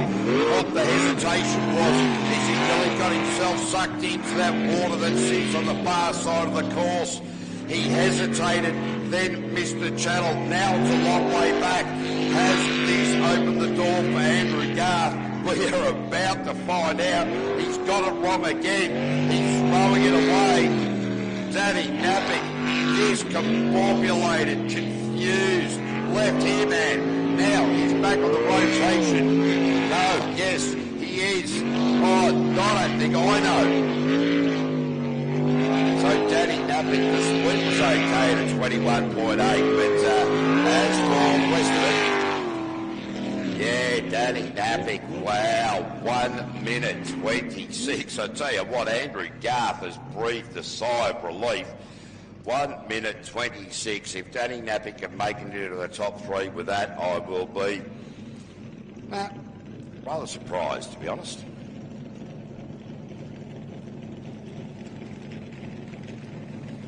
So in the meantime, the Outlaw machine's back in the pit, swapping driver and navigator, while Bastion Mullen sits on the ramp. Australian speed and performance.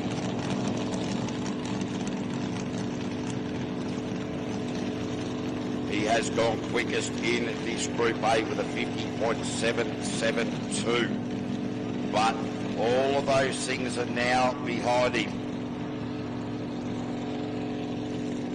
The Ramjet Scott Jet Unit, the Ramjet Pulse hull. Reigning Australian LS champion, reigning Australian world champion, getting the temperature into the engine at the moment. The time that he needs to be to progress into the top three is a 1 minute 26. After Danny Napick just took a tour of the Spitwater Arena here in Keith, he put in about, well, I'd say about 1.8 kilometres extra distance.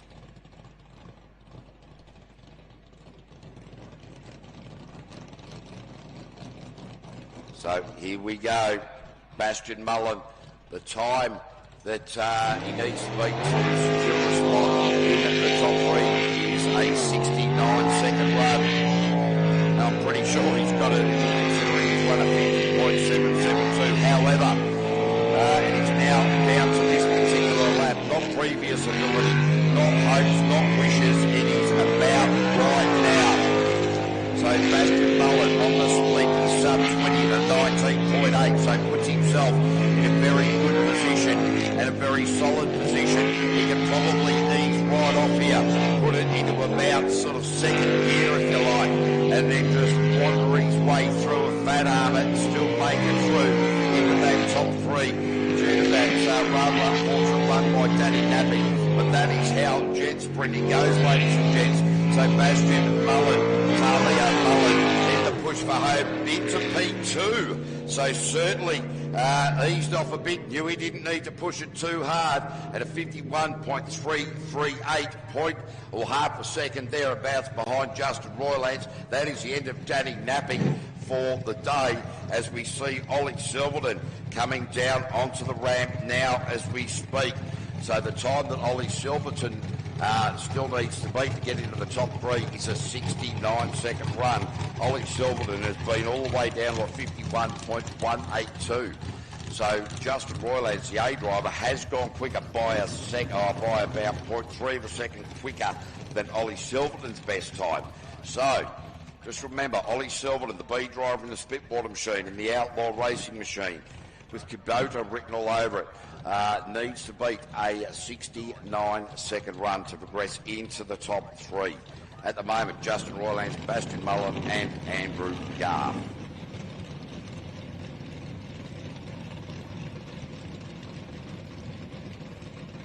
So the mechanics in the back of the Spitwater machine having a look, going, oh, did I drop that bolt in there or did I leave it where it was meant to be in the toolbox? Tell you what, a lot of stress on these boats, particularly on a warmish day like we've got here. Very easy to run them too hot, particularly A and B driven teams.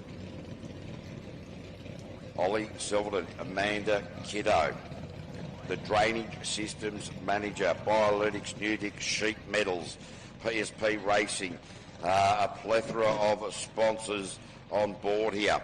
The Kiwi.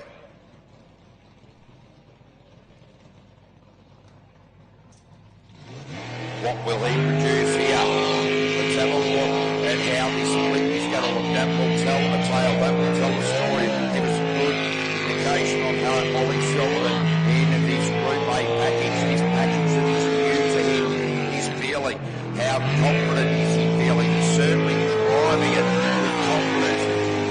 The split 19.9, so he's sub 20. That's right where Roylo was, the A driver of this particular boat. So Ollie Silverton, well, he's not a world champion times two for nothing. Ollie Silverton, Amanda Kiddo, world championship winning combination. The Kiwis have come over. Will they stamp their authority on the top three or into P2? At 0.3 slower than Justin Roylance. So Ollie Silverton with a 51.193. That's the end of Andrew Garth.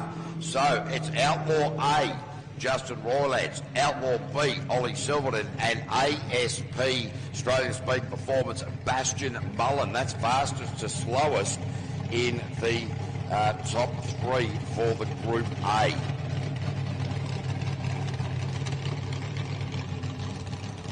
So, very, very interesting. Yeah, slowest to fastest. Bastian Mullen, Ollie Silverton, Justin Roylance. Bastian Mullen, well, half a second down on the time that Justin Roylance, and Ollie Silverton right in the middle of all of that. So that's going to be interesting in that top three. Now we move into the top six for the unlimited superboats. I can see that Brooke Lucas is on the ramp. Luce Cannon is coming down there. Daryl Hutton is coming down. Kenny Kesper, unfortunately, engine damage. The mongrel, Peter Munger, is out as well. And, of course, Fonzie Mullen.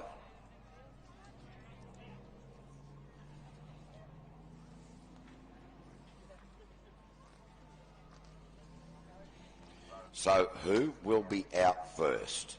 I dare say it will be Brooke Lucas going from slowest to fastest.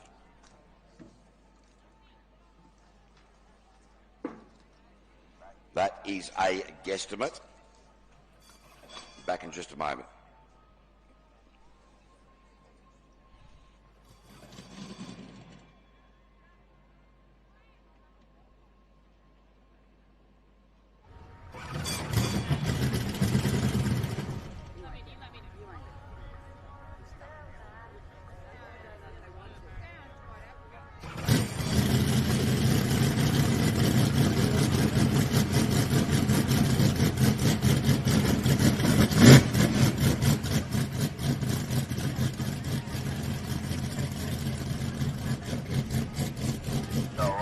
Right, so it will be Brooke Lucas and Nick Dale in the troublemaker.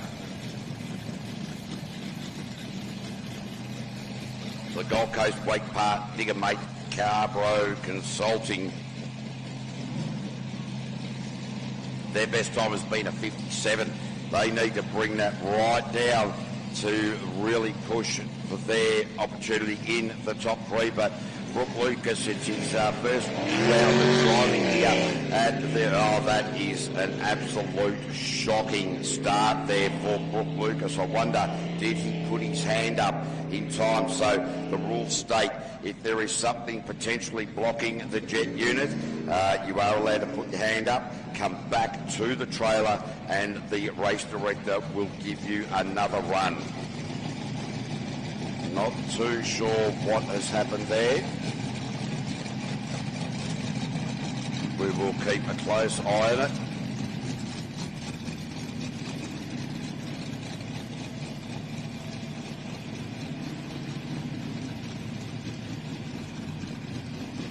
Not too sure. Did anybody see a hand go up in there at all? No, we didn't. So, well, we're left guessing.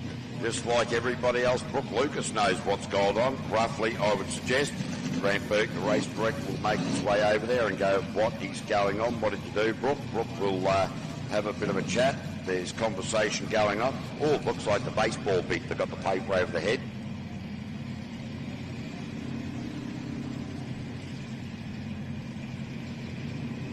So Brooke Lucas will get a DNF wrong way. Okay, it's very disappointing end to the day for Brooke Lucas and Nikki Dale. So obviously there was some sort of engine issue. Brooke Lucas took off and, as you saw, came straight back to the trailer. Well, you're better off just accepting that the boat's not running properly and bring it back. But in the meantime, for Papa Dukes, this is TJ, Rob Taylor. TJ's been into the mid-51 second bracket. String it together here, TJ. I tell you what, the Maniac, he would have turned the boost up just a little bit. Don't you worry about that. Very happy, as we heard with an interview of TJ a little bit earlier. Very happy with how the engine is performing, how the boat is set up. So TJ now starting to put his foot into it. The split is a 19.4. That is the best split that TJ has provided for us all day. In the Maniac, Rob Taylor, the local man, the silly man, sitting in the silly seat, the navigator's chair. TJ, the spray starting to hover in the air a little bit more as the wind changes direction and picks up the speed. So Tremaine Dukes now out of Penrite into the left-right combination.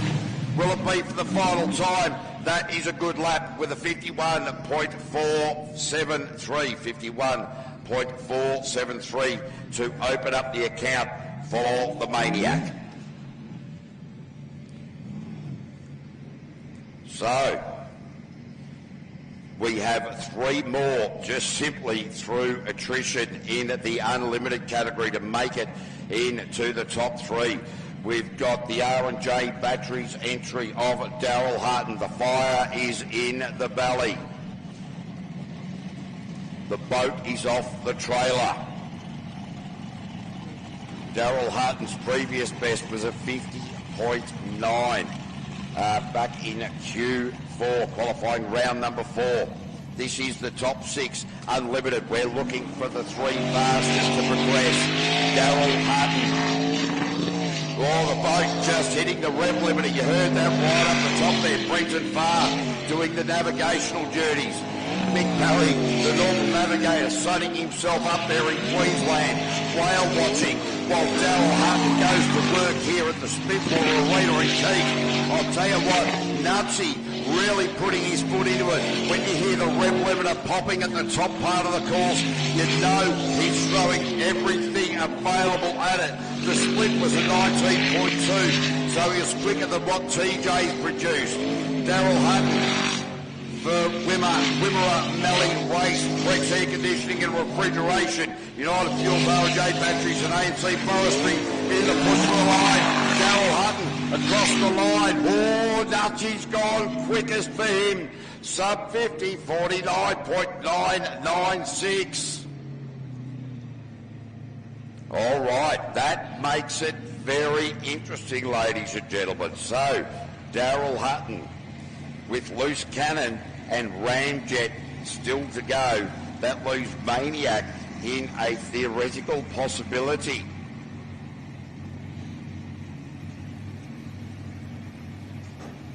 So who will be out next? It will be Tyler Finch. Fonzie Mullen not even on the launch ramp at the moment.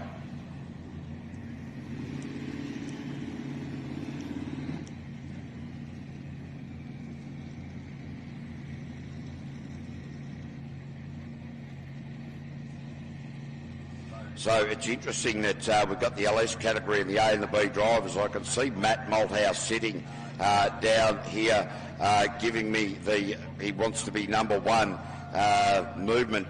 So it will be Mitch Malthouse that comes out first. But in the meantime, it's all eyes to Tyler Finch and Jared Ballard in the Loose Cannon machine. We have seen young Tyler throw it up on the dirt a couple of times today.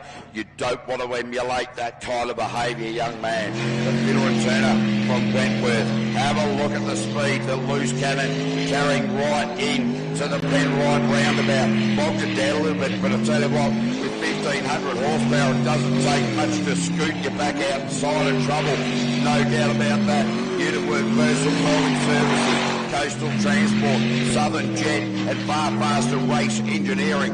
And it is Tyler Finch. The split was an 18.7. He is flying. So Tyler Finch this will separate the men from the boys. There is no doubt about it. Tyler Finch wants to get into that top three, the man leading the championship after one round. Now over the line, Tyler Finch with a 48.738. So that currently puts him at the top of the table. That means Tremaine Dukes is now sitting on the bubble at a 51.4 with Fonzie Mullen still to come. So Tyler Finch has been a second quicker. Was he just easing that through, recognising that he only needed to beat TJ by, he's beaten TJ by roughly 2.5 seconds, so he had a bit of time up his sleeve as Fonzie Mullen, Ramjet Racing, comes down on to the launch ramp. This is top six, ladies and gents, in the Unlimited. We are going to determine from this last one who's going to be the top three in the Unlimited. So Fonzie Mullen, Narelle, Palo, Dockett.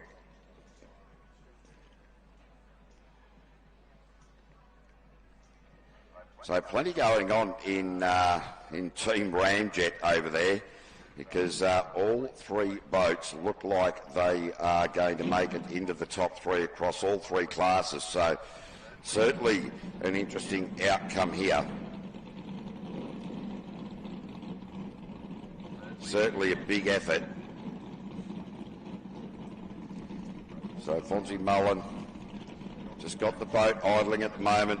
You've got an external battery here, ladies and gents, to start the boats. That has been disconnected. Just a small little battery to run the few electrics required for the engine management system. So that's been sorted out. Fonzie Mullen's partner Emma just in there, just making sure the belts are tight, making sure that the water is smooth, taking that little bit of extra time. The breeze has swung around and strengthened just a little bit. I can't see it being too much of a problem. See a few little ripples out of the water. Maybe the flags are not telling the entire story. A few interesting little gusts coming through at the moment. So does that hold the spray in the air? Does that create the kaleidoscope? Fonzie Mullen just making sure that he can wear the clock down. He's certainly got a certain amount of time before he needs to be on the water. He won't be pressured. He knows what's within the rules.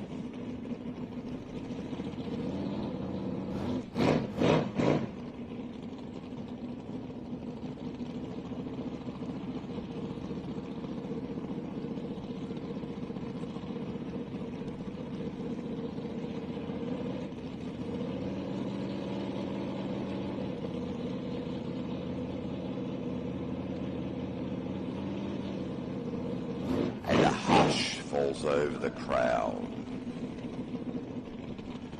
as the flags flutter and the branches move, and it is now the calm before the storm as Fonzie Mullen makes his way to the starter. Narelle Palo-Dokic doing the navigational duties. He will now come back towards commentary, have a bit of a check, make sure the starter has their thumb on the button to get the green light. The LS 587, world's biggest LS, is right behind Fonzie Mullen's head. The time that he needs to beat is a 48.738 to secure himself a spot in the top three. Fonzie Mullen has been down into 46.5 territory, so certainly more than within his capabilities, within the capabilities of the Ramjet Pulse Hull, the 587. Your Fonzie Mullen super wide down the bottom in front of commentary.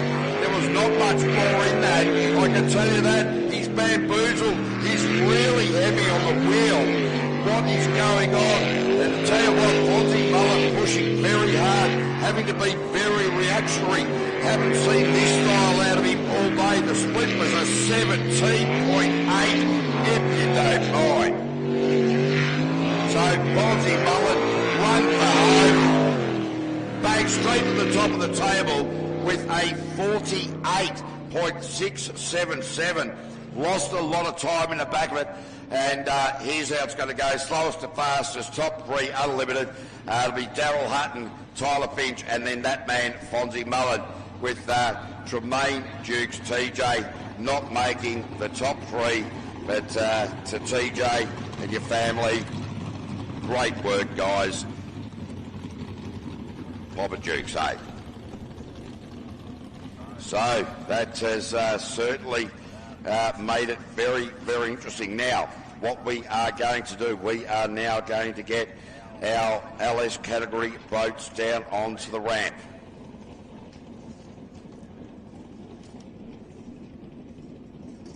And I am going to look for the piece of paper that I had earlier. Ha-ha! I found it.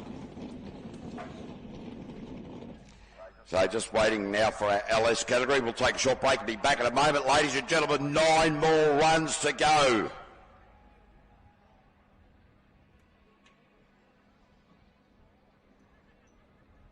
Penrite, Australian-made, family-owned and operated.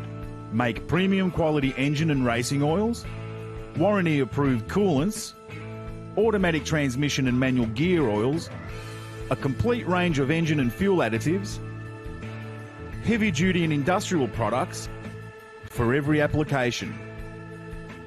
Visit penriteoil.com for more information. Penrite, Australian-made for Australian conditions since 1926.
Whenever you're in the New South Wales Riverina, make sure you drop into the South Hay Hotel. We're open daily from 2 p.m. and are always happy to see members of the V8 Superboat community and the fans.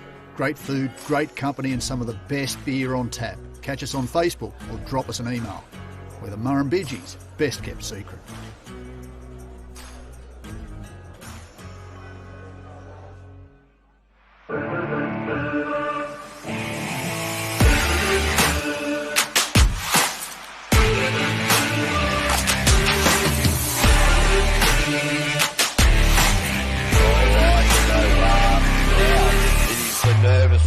if we haven't had nervous times before. There are 9 more boats to run. Top 3, LS category. We got the fathers versus the sons, the local identities, and then we've got in the mix the man from Melton, the young man, Nate Mullen. So we got the B driving in. Now Nate Mullen was fastest coming in here, so he chooses whether he goes first or last. My guess would be that he will run last, because that will put pressure on the A and B team of the fathers and sons, Malthouse and Collins. And to be fair, that is a smart move. That puts the pressure on this A and B team.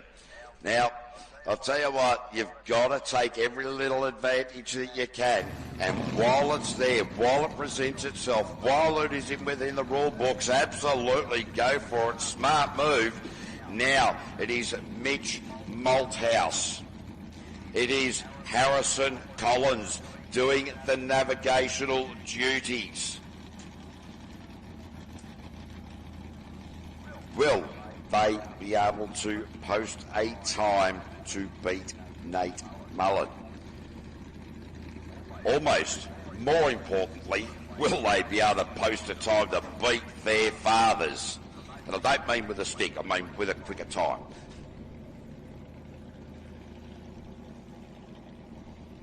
All right, ladies and gentlemen, get behind your local men here. Mitch Malthouse, Harrison Collins, fingers crossed, toes crossed, the follicles of your hairs, get them crossed.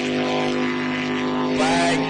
I tell you what, I'm having a look out the back here. The fathers, Malthouse and Collins, waiting with bated breath, hoping their sons do well, but not too well.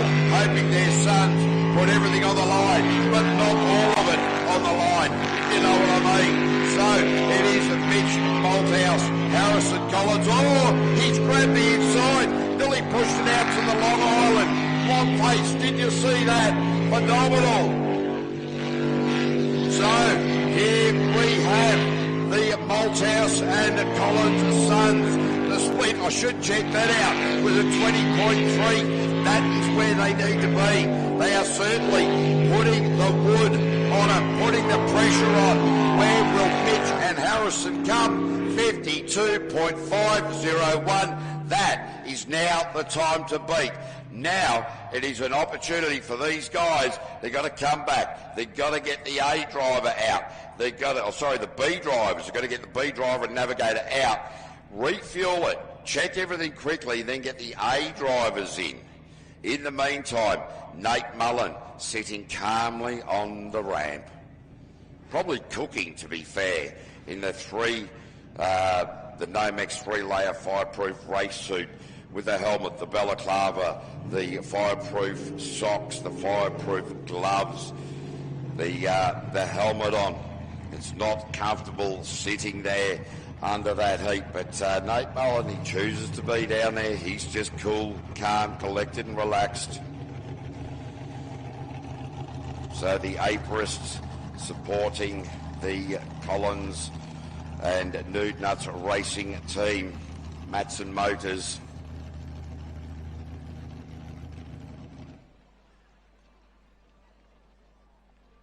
Oh, this is interesting, isn't it? So Mitch Malthouse has actually turned the boat off before getting to the trailer, but it might be that the boat is overheating. So he's just sort of thought that he'd get the engine an opportunity to cool down. So I'll tell you what, it is certainly interesting to see how this is happening. And the boat's sideways on the trailer, so we will be in for a short little break while these systems unravel themselves. Certainly not a whole lot of energy to get that boat up at the trailer, and fair enough too. Give the boat the opportunity to cool down, have a little bit of a breather. Lots of gamesmanship going on here. There is no doubt about that. They know time is on their side. They will be on the stopwatch. Grant Burke just along with Daniel Devoit just having a bit of a look in there at the moment. The Paul bloke on the winch winding the boat up.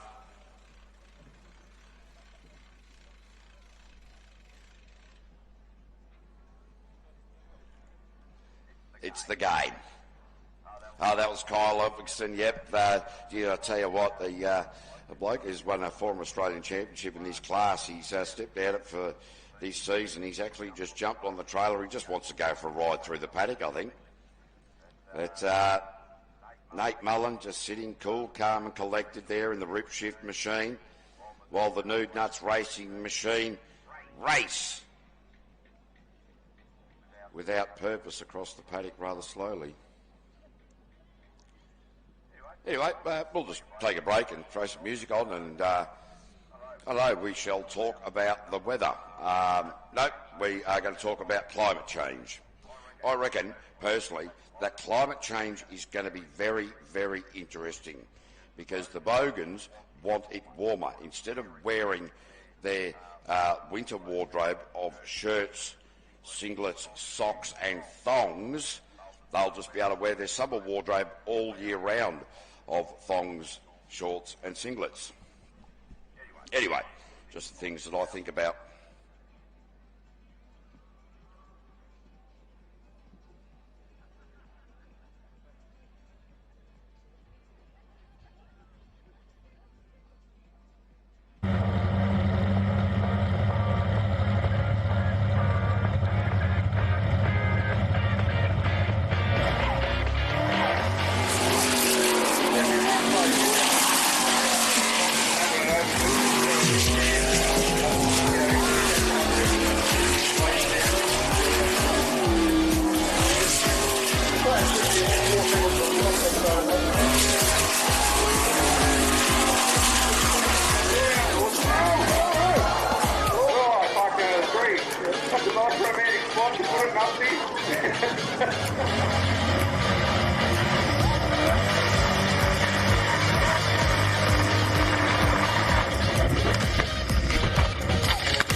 Collins combination, they're like 30 seconds to get to the ramp.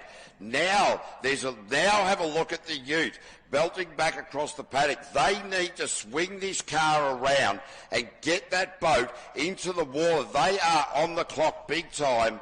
So how much longer have they got? They're down to about 20 seconds. I'll tell you what, it's going to be a handbrake turn. They're sitting there being told, hurry up, and Pete the starter, he is running through there. What is the time? This is going to be down to split seconds. Don't worry about it. This is a race to the water, not a race on the water. They've put themselves under enormous pressure. Will the boat be in the water on time? Oh, how much did they make that by? About 3 or 4 seconds. Whoa, I'll tell you what, that is running it rather somewhat too close to the time. And there was 3 people down there with the stopwatches making sure 1 second beyond that time, bang, you wasted your time getting into the boat, boys. Whoa, I'll tell you what, now that will get the heart rate of Matt Malthouse up, no doubt, because you could see him in the boat saying to the driver, get across the paddock, get us in the water. Now he needs to slow his heart rate down, slow his thinking, because as soon as that light goes green, the heart rate is going up. Clear the line. Matt Malthouse, what can you produce now? I'll tell you what, it's all game on. So Mitch Malthouse has a 52.501. Oh, Matt Malthouse runs it so wide. If there was a mole underneath the ground, he would have taken its head off. So Matt Malthouse, Leighton Collins, fathers versus sons. The team from Keith up against the team from Melton. The split was a 20.502. So Matt Malthouse, the pressure was on to get to the ramp. Now the pressure is on to get back to the ramp. Matt Malthouse, Leighton Collins around Penrite, slingshot out of there. Oh, they ran it wide. Bang across the line. And it is Mitch Malthouse that is quicker. So Matt Malthouse in P2 at the moment with a 53.234. The boys, the sons, were 0.733 quicker. And I suspect it was that time swapping drivers, swapping navigators. They had no urgency driving across the pits back to their tent. Did that upset the apple cart? Because it was the fathers leading the sons throughout the day, and the sons have come through and taken the chocolates. Now it's all about Nate Mullen.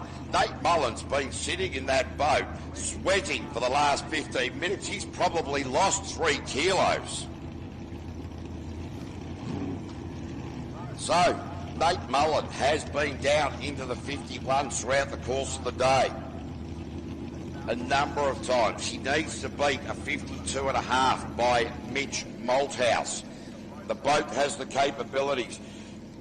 Kirsten Shuey Schubert doing the navigational duties. Nate Mullen, reigning Australian champion in this category alongside his brother. But it is all about this young man right here, right now. Remember the time to beat.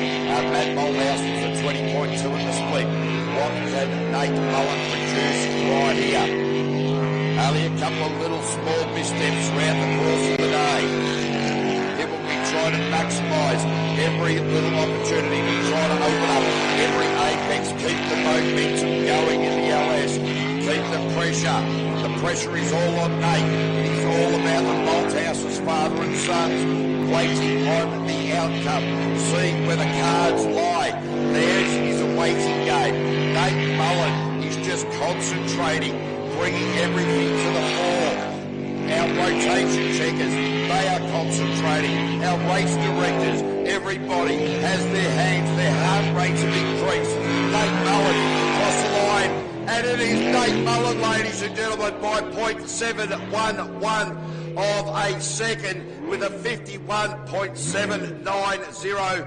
Mitch Malthouse and Harrison Collins in P2, and Matt Malthouse and Leighton Collins in position 3 for the LS category. Ladies and gentlemen, massive congratulations to Nate Mullen and Kirsten Schubert.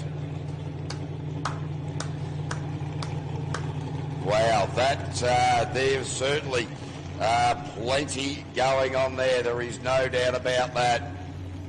As Safety Pete hands Nate Mullen the checkered flag, he quickly passes it over to Kirsten. The big trick is don't put the flag up too quickly, take out the timing.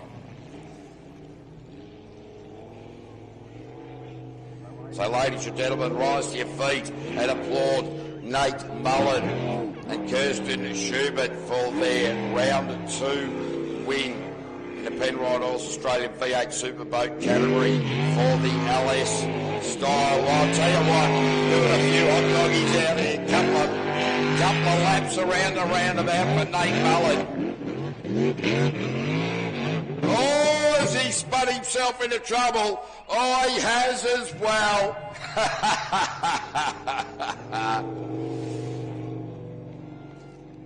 All right, so there are happy people at Ripshift.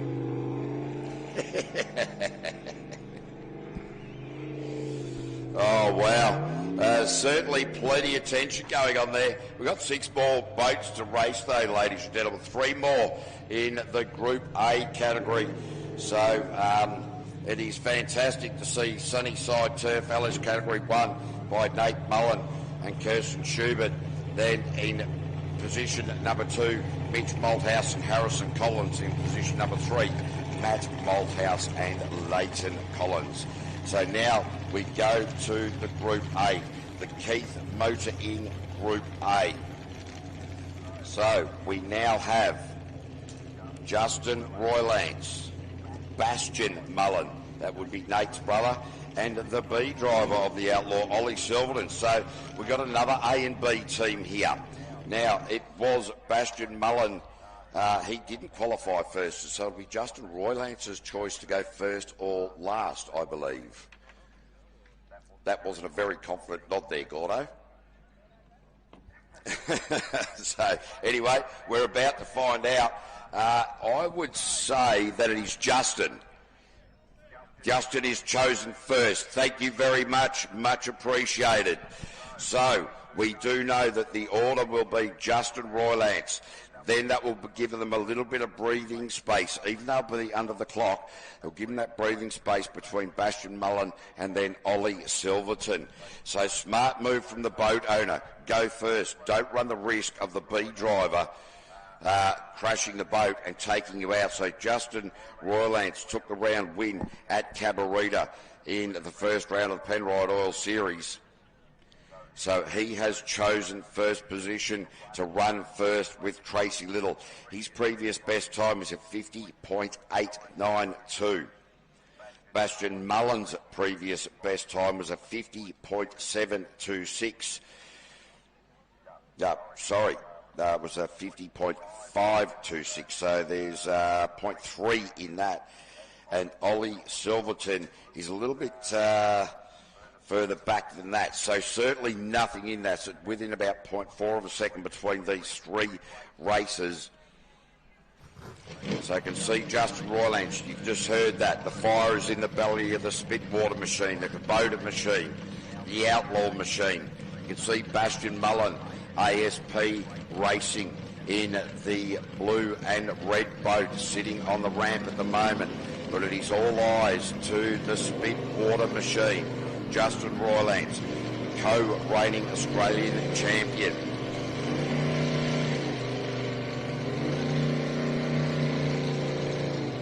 Just getting the fire in the engine, getting the temperatures up, making sure the oil temperatures are up as well, because this is where they really wring the neck of these boats. The last chance to dance here today at the Spitwater Arena in Keith. Justin Roylance knows how to go about this. Been in this position before, knows to calm the farm. Pull the deep breaths in right now. Tracy Little will be just sitting there. They'll be going through the process that they normally go through. Racers are very aware of how these systems roll out. So Justin Roylance, bang, straight out of the hole like a dog shot in the bum, no doubt about that.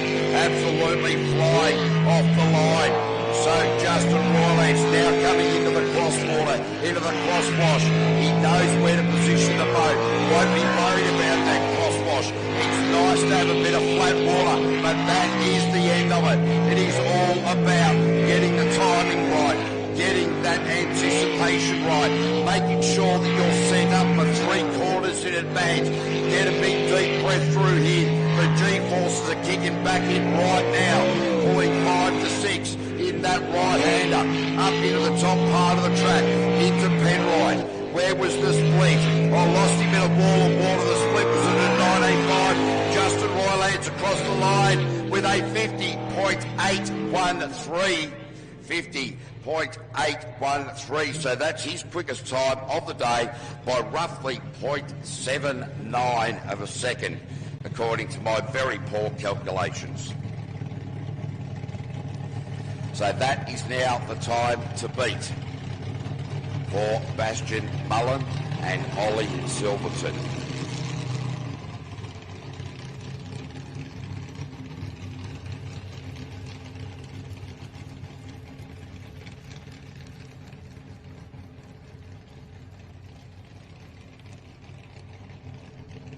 So it does look like Bastian Mullen coming down onto the ramp now. So a reminder, the time to beat is that 50.813, Justin Roylance's quickest time of the day. Now it is going to be up to Bastian Mullen and Ollie Silverton to beat this.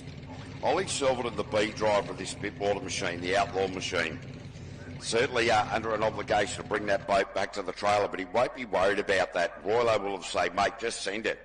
That's how we do things. That's how we race. We are fierce competitors. We are great mates. I do not want you to stop thinking about taking that checkered flag. They'll be hoping that they can beat Bastian Mullen. Together, I'll tell you what, these 2 young Mullen men, they've been up against an A and B team in the LS category. Bastian up against an A and B team in the Group A category. The battery has been disconnected from the boat. You can hear the fire in the belly. Talia Mullen, Spud, sitting in the silly seat, doing the navigational duties. You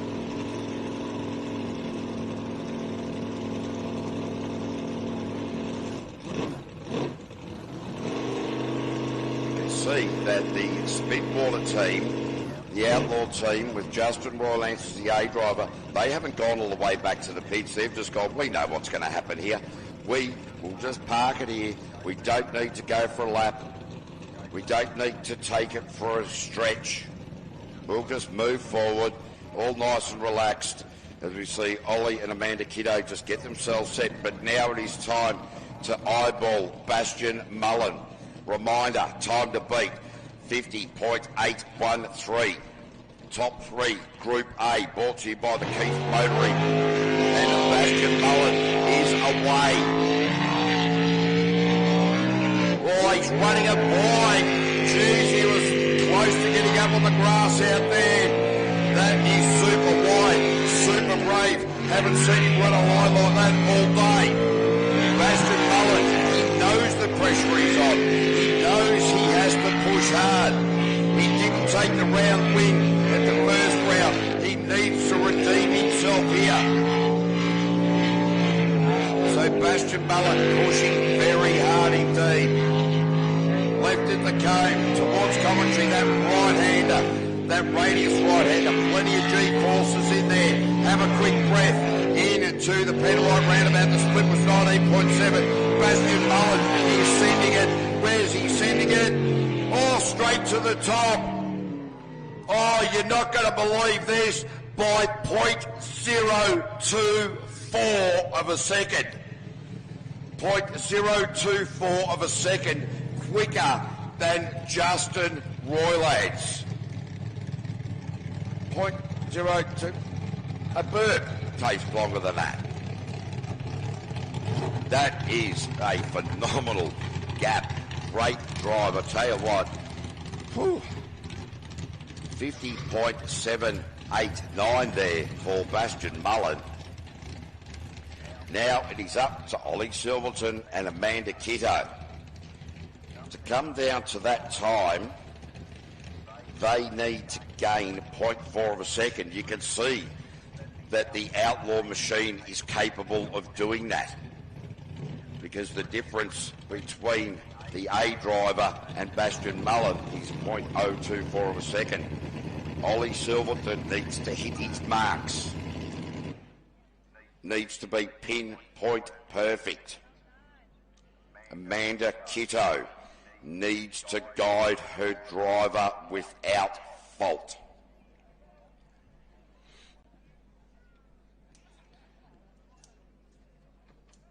So the team down there supporting Bastion Mullen, very happy with that outcome at the moment.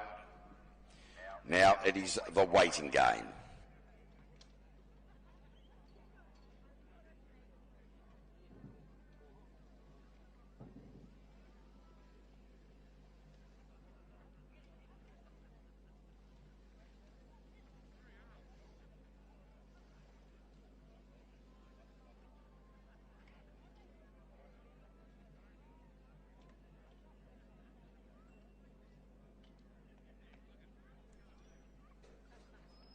All right, so you can see just having a little bit of trouble seeing behind the ute there of the Australian Speed and Performance machine of Bastion Mullen, just trying to see what's going on with the B team of the Outlaw Racing. Don't have the Superman see-through vision here. You can see Justin Roylance, he's well out of the picture. He's just standing down on the ramp, and geez, I tell you what, Royal 8.024. Woohoo! Yes, on the cans, I agree. And that will be obviously vegetable juice, probably of the pumpkin variety, I would suggest, mate. That looks like the type of flavour that you might well enjoy.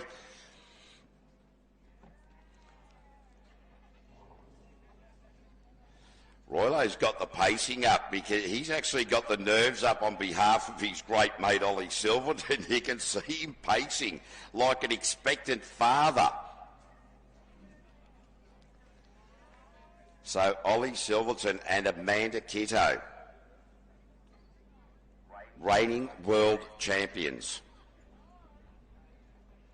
Safety Pete with his lovely green hat, just making sure that all the belts are done, making sure that the balaclavas are up over the mouth and the nose, making sure the Hans devices are suited and sorted and secure, making sure that the wrist restraints are in place. The mechanics now wandering to the back of the boat. The fire is in the belly.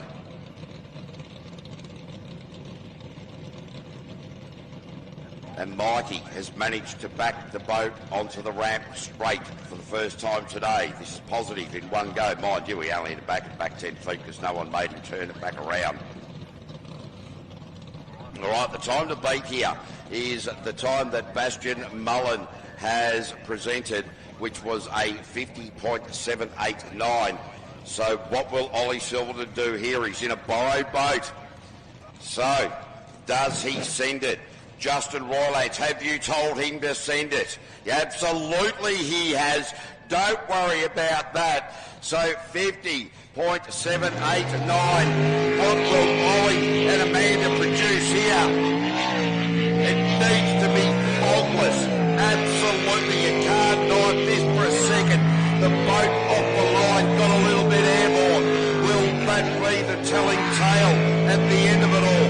Ollie Silverton certainly knows how to handle pressure, certainly knows how to conduct himself during these moments. And I'll tell you what, the conductor, he has got the wand in his hand. He has the orchestra at his beck and call. And here is Ollie Silverton coming towards commentary, opens up that apex beautifully. The boat is in good hands, Rilo. Into Penrite, the split was a 19.6. Slingshot out of there. Ollie Silverton, where does he end up? Oh, to the top! Ollie Silverton takes the win in a borrowed boat.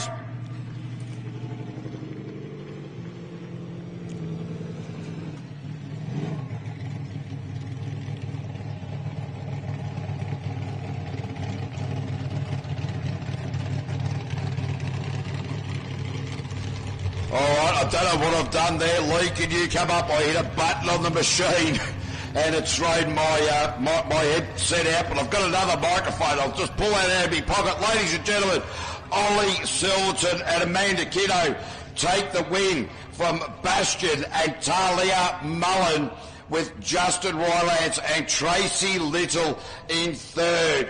Wow, the difference was .242 between Ollie Silverton and Bastion Mullen. And Ollie Silverton, well, I'll tell you what, that is amazing. That is why this man and this woman in this boat are world champions. Ladies and gentlemen, rise to your feet. And I'll tell you what, in a borrowed boat, Roylo, the owner, he confirmed that he just told Ollie, send it, mate. Absolutely send it. And Ollie out there doing a few doughies the way he's going to go. They might need to get a sponge and a bucket. He's going to fill the boat up with excitement.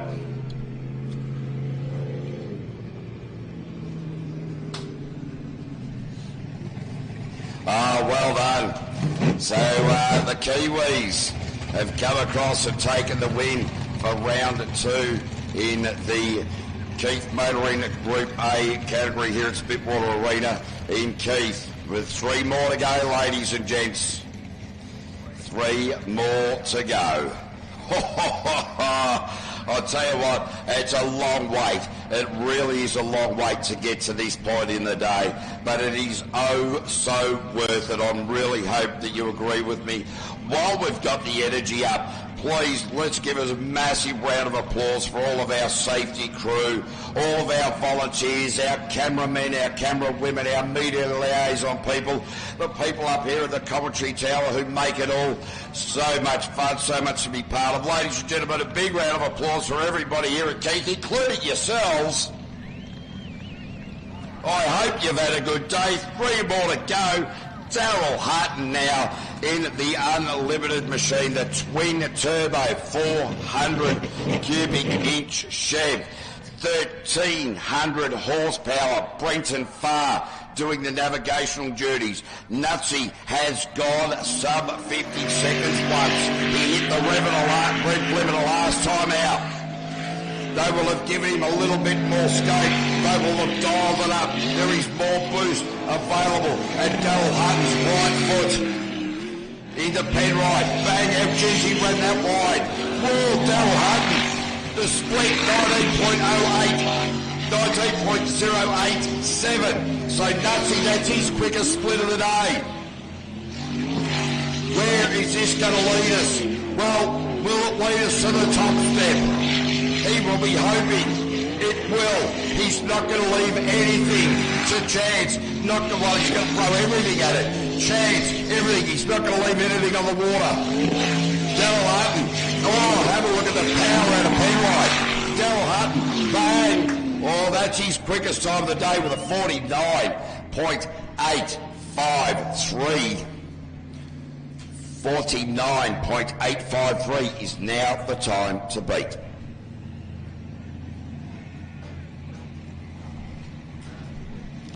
Next, it will be Tyler Finch. Fonzie Mullen, not on the ramp as yet. Fonzie Mullen has been as quick as a 46.5. Tyler Finch has been as quick as a 47.8.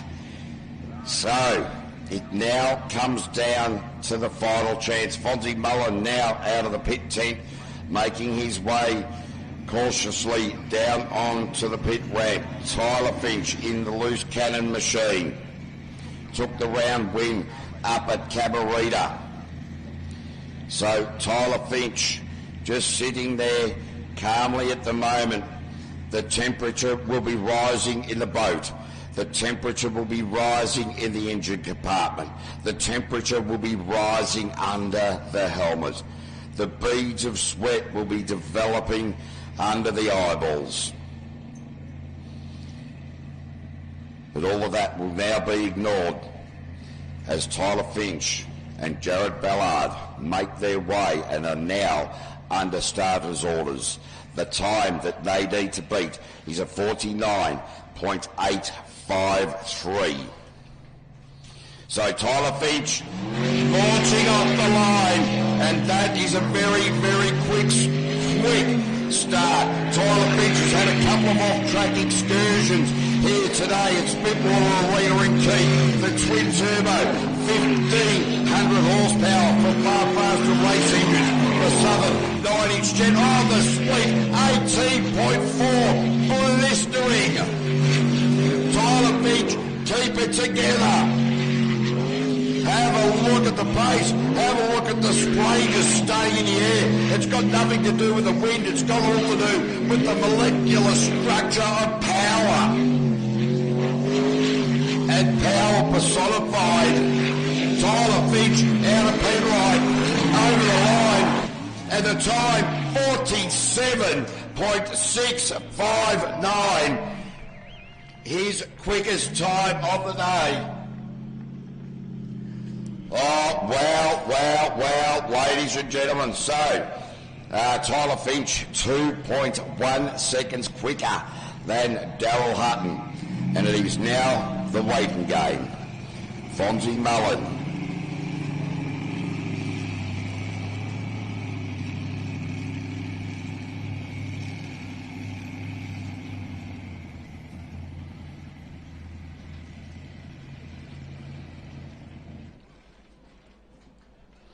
Right, so we now wait for Fonzie Mullen. Just trying to click back through my notes. So Tyler was a 47.659. Fonzie has gone a second quicker. So yeah, 47.659 for Tyler Finch. Fonzie has previously gone 46.5, so 1.1 quicker than that previously. None of those times count now. It is all about Fonzie Mullen just getting it all together and beating a 47.659. He will know the time. His crew will have told him. And he's certainly not in a hurry. He'll just wait for this water to go flat. I'm surprised he hasn't got a crew out there with a rolling pin, just trying to roll a little ripples away. Final run of the day, ladies and gentlemen.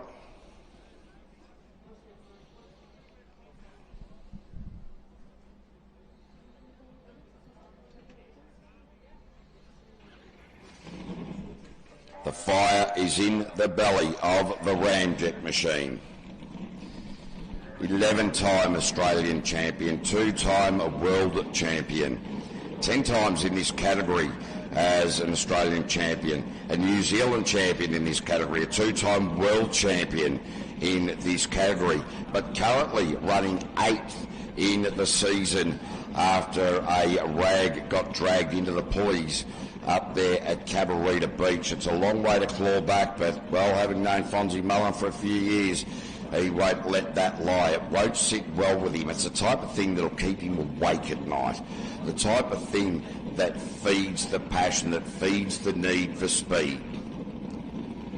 Where is this result going to end up? We are going to find out in just a moment. Safety Pete has given him the thumbs up. His partner in just on the trailer. Just trying to see who else is down there at the moment. Well, the entire Ramjet team down there.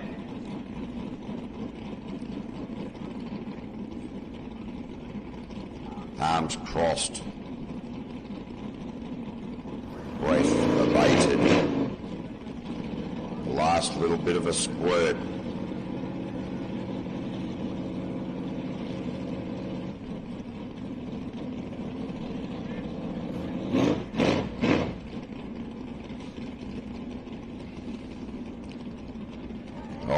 Fonzie Mullen, the 587 world's largest LS, 1,000 horsepower in the Ramjet jet unit, the Ramjet Pulse hull. The time that he needs to beat is that set by Tyler Finch of a 47.6. under starters orders now for Fonzie Mullen. Narelle Pello-Dukic doing the navigation duties. Massive amount of pace straight up into the top. Tiny little missteps in the steering, but certainly nothing you're going to worry about. Fonzie Mullen knows where it's at. You don't become an 11-time Australian champion, 2-time world champion for nothing. Oh, the split is the quickest of the day with a 17.8. He's certainly on track to have an emphatic win, but there is a third of the lap to go. Into Penrite, bang, down across the top, don't get sucked out wide. Beautifully done, Fonzie Mullen. The sun is setting. Fonzie Mullen into Penrite for the final time. Slingshot down to the finish line. Where's it going to be? It's going to be Fonzie Mullen with the quickest time of the day of a 46.165. 1.4 seconds quicker than Tyler Finch. So it's Fonzie Mullen and Narelle Pello-Dukic take the win from Tyler Finch and Jared Ballard, and Daryl Hutton and Brenton Farr in third for Vermeeren Rose Superboats. And wow, ladies and gentlemen, what do you think about that? He saved the best one till last. So Fonzie Mullen takes the win, Tyler Finch in P2 and Daryl Hutton in P3. Ladies and gentlemen, we thank you very much for your patronage today. We hope you've enjoyed the event. We'll be back here on the 28th of March.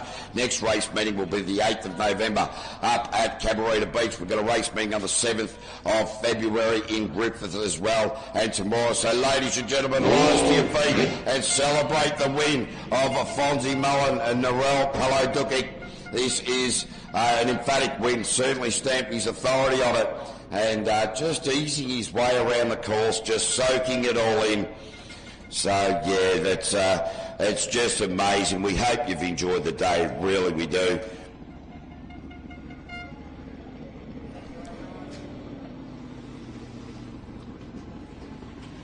So yeah, it has been, it's been just fantastic.